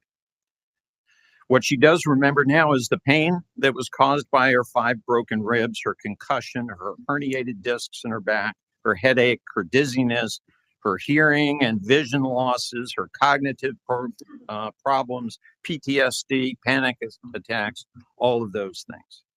I'm sure she remembers that. So what do? I heard the state's recommendation. I heard the recommendation from the defense. With regard to the defense's recommendation with regard to juvenile sanctions, that was the first place I looked, quite candidly. And I looked at how they handled this case coming up to this point in time. I have no confidence that they would handle this appropriate moving forward. So with regard to that, I just don't think that their handling was enough. And frankly, 2 years by the testimony of all 3 expert witnesses is not going to provide sufficient treatment in that regard. So that moves us then to adult sanctions.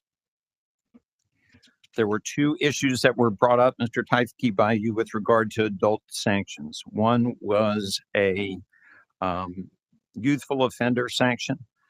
Based on the facts of this case, I do find that Mr. Depa would qualify, that is by age, he would qualify for youthful offender, but because of the nature of the charge and how this incident actually occurred and all of the circumstances, having carefully reviewed that, I find that a youthful offender sentence would not be appropriate here. So we're left then with, okay, what do we do with regard to the context of criminal adult sanctioning? So in this case, then,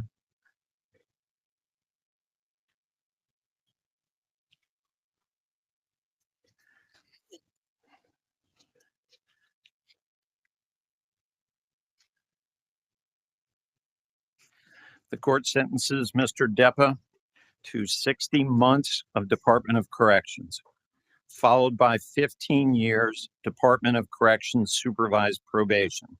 Now, with regard to the initial DOC sentence, giving him credit for his time served, when he goes to the reception center, I'm directing that the DOC conduct a full mental health assessment, as Dr. Klein indicated they would accept from the court, and develop an individual service plan with regard to all of the diagnosis that Mr. Depa has received, and then institute a care plan and a putting him on the mental health caseload that is consistent with that individual service plan, including the consideration of prescription medication, inpatient. They have a special inpatient wing and treatment for those in those facilities, and I'm asking that he be considered for all of that. When he has completed his DOC sentence, then he will start 15 months DOC supervised probation. It is the court's direction that he be placed in an appropriate group home, getting the treatment that he needs. That would be continued mental health assessment along with treatment, not just for the for his current symptoms with regard to ASD, but for all of his diagnosis and treatment that he needs.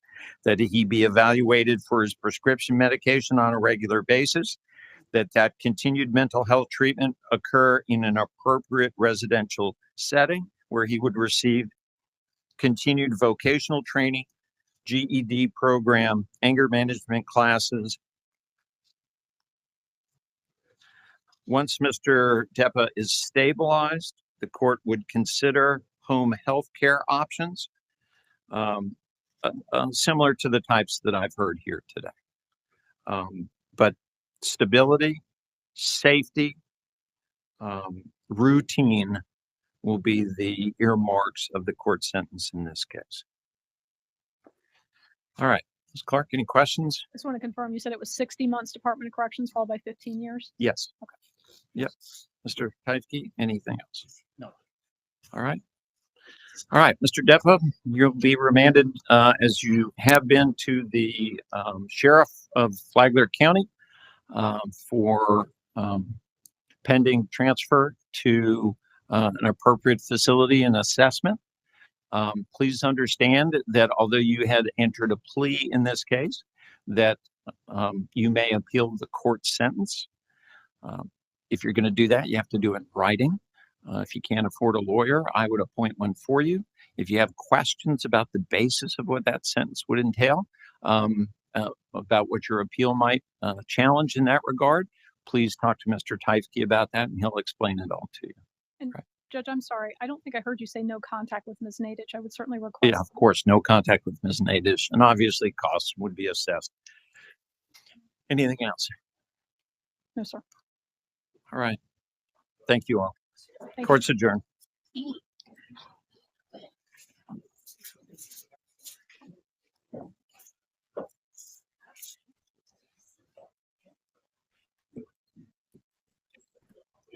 No, you.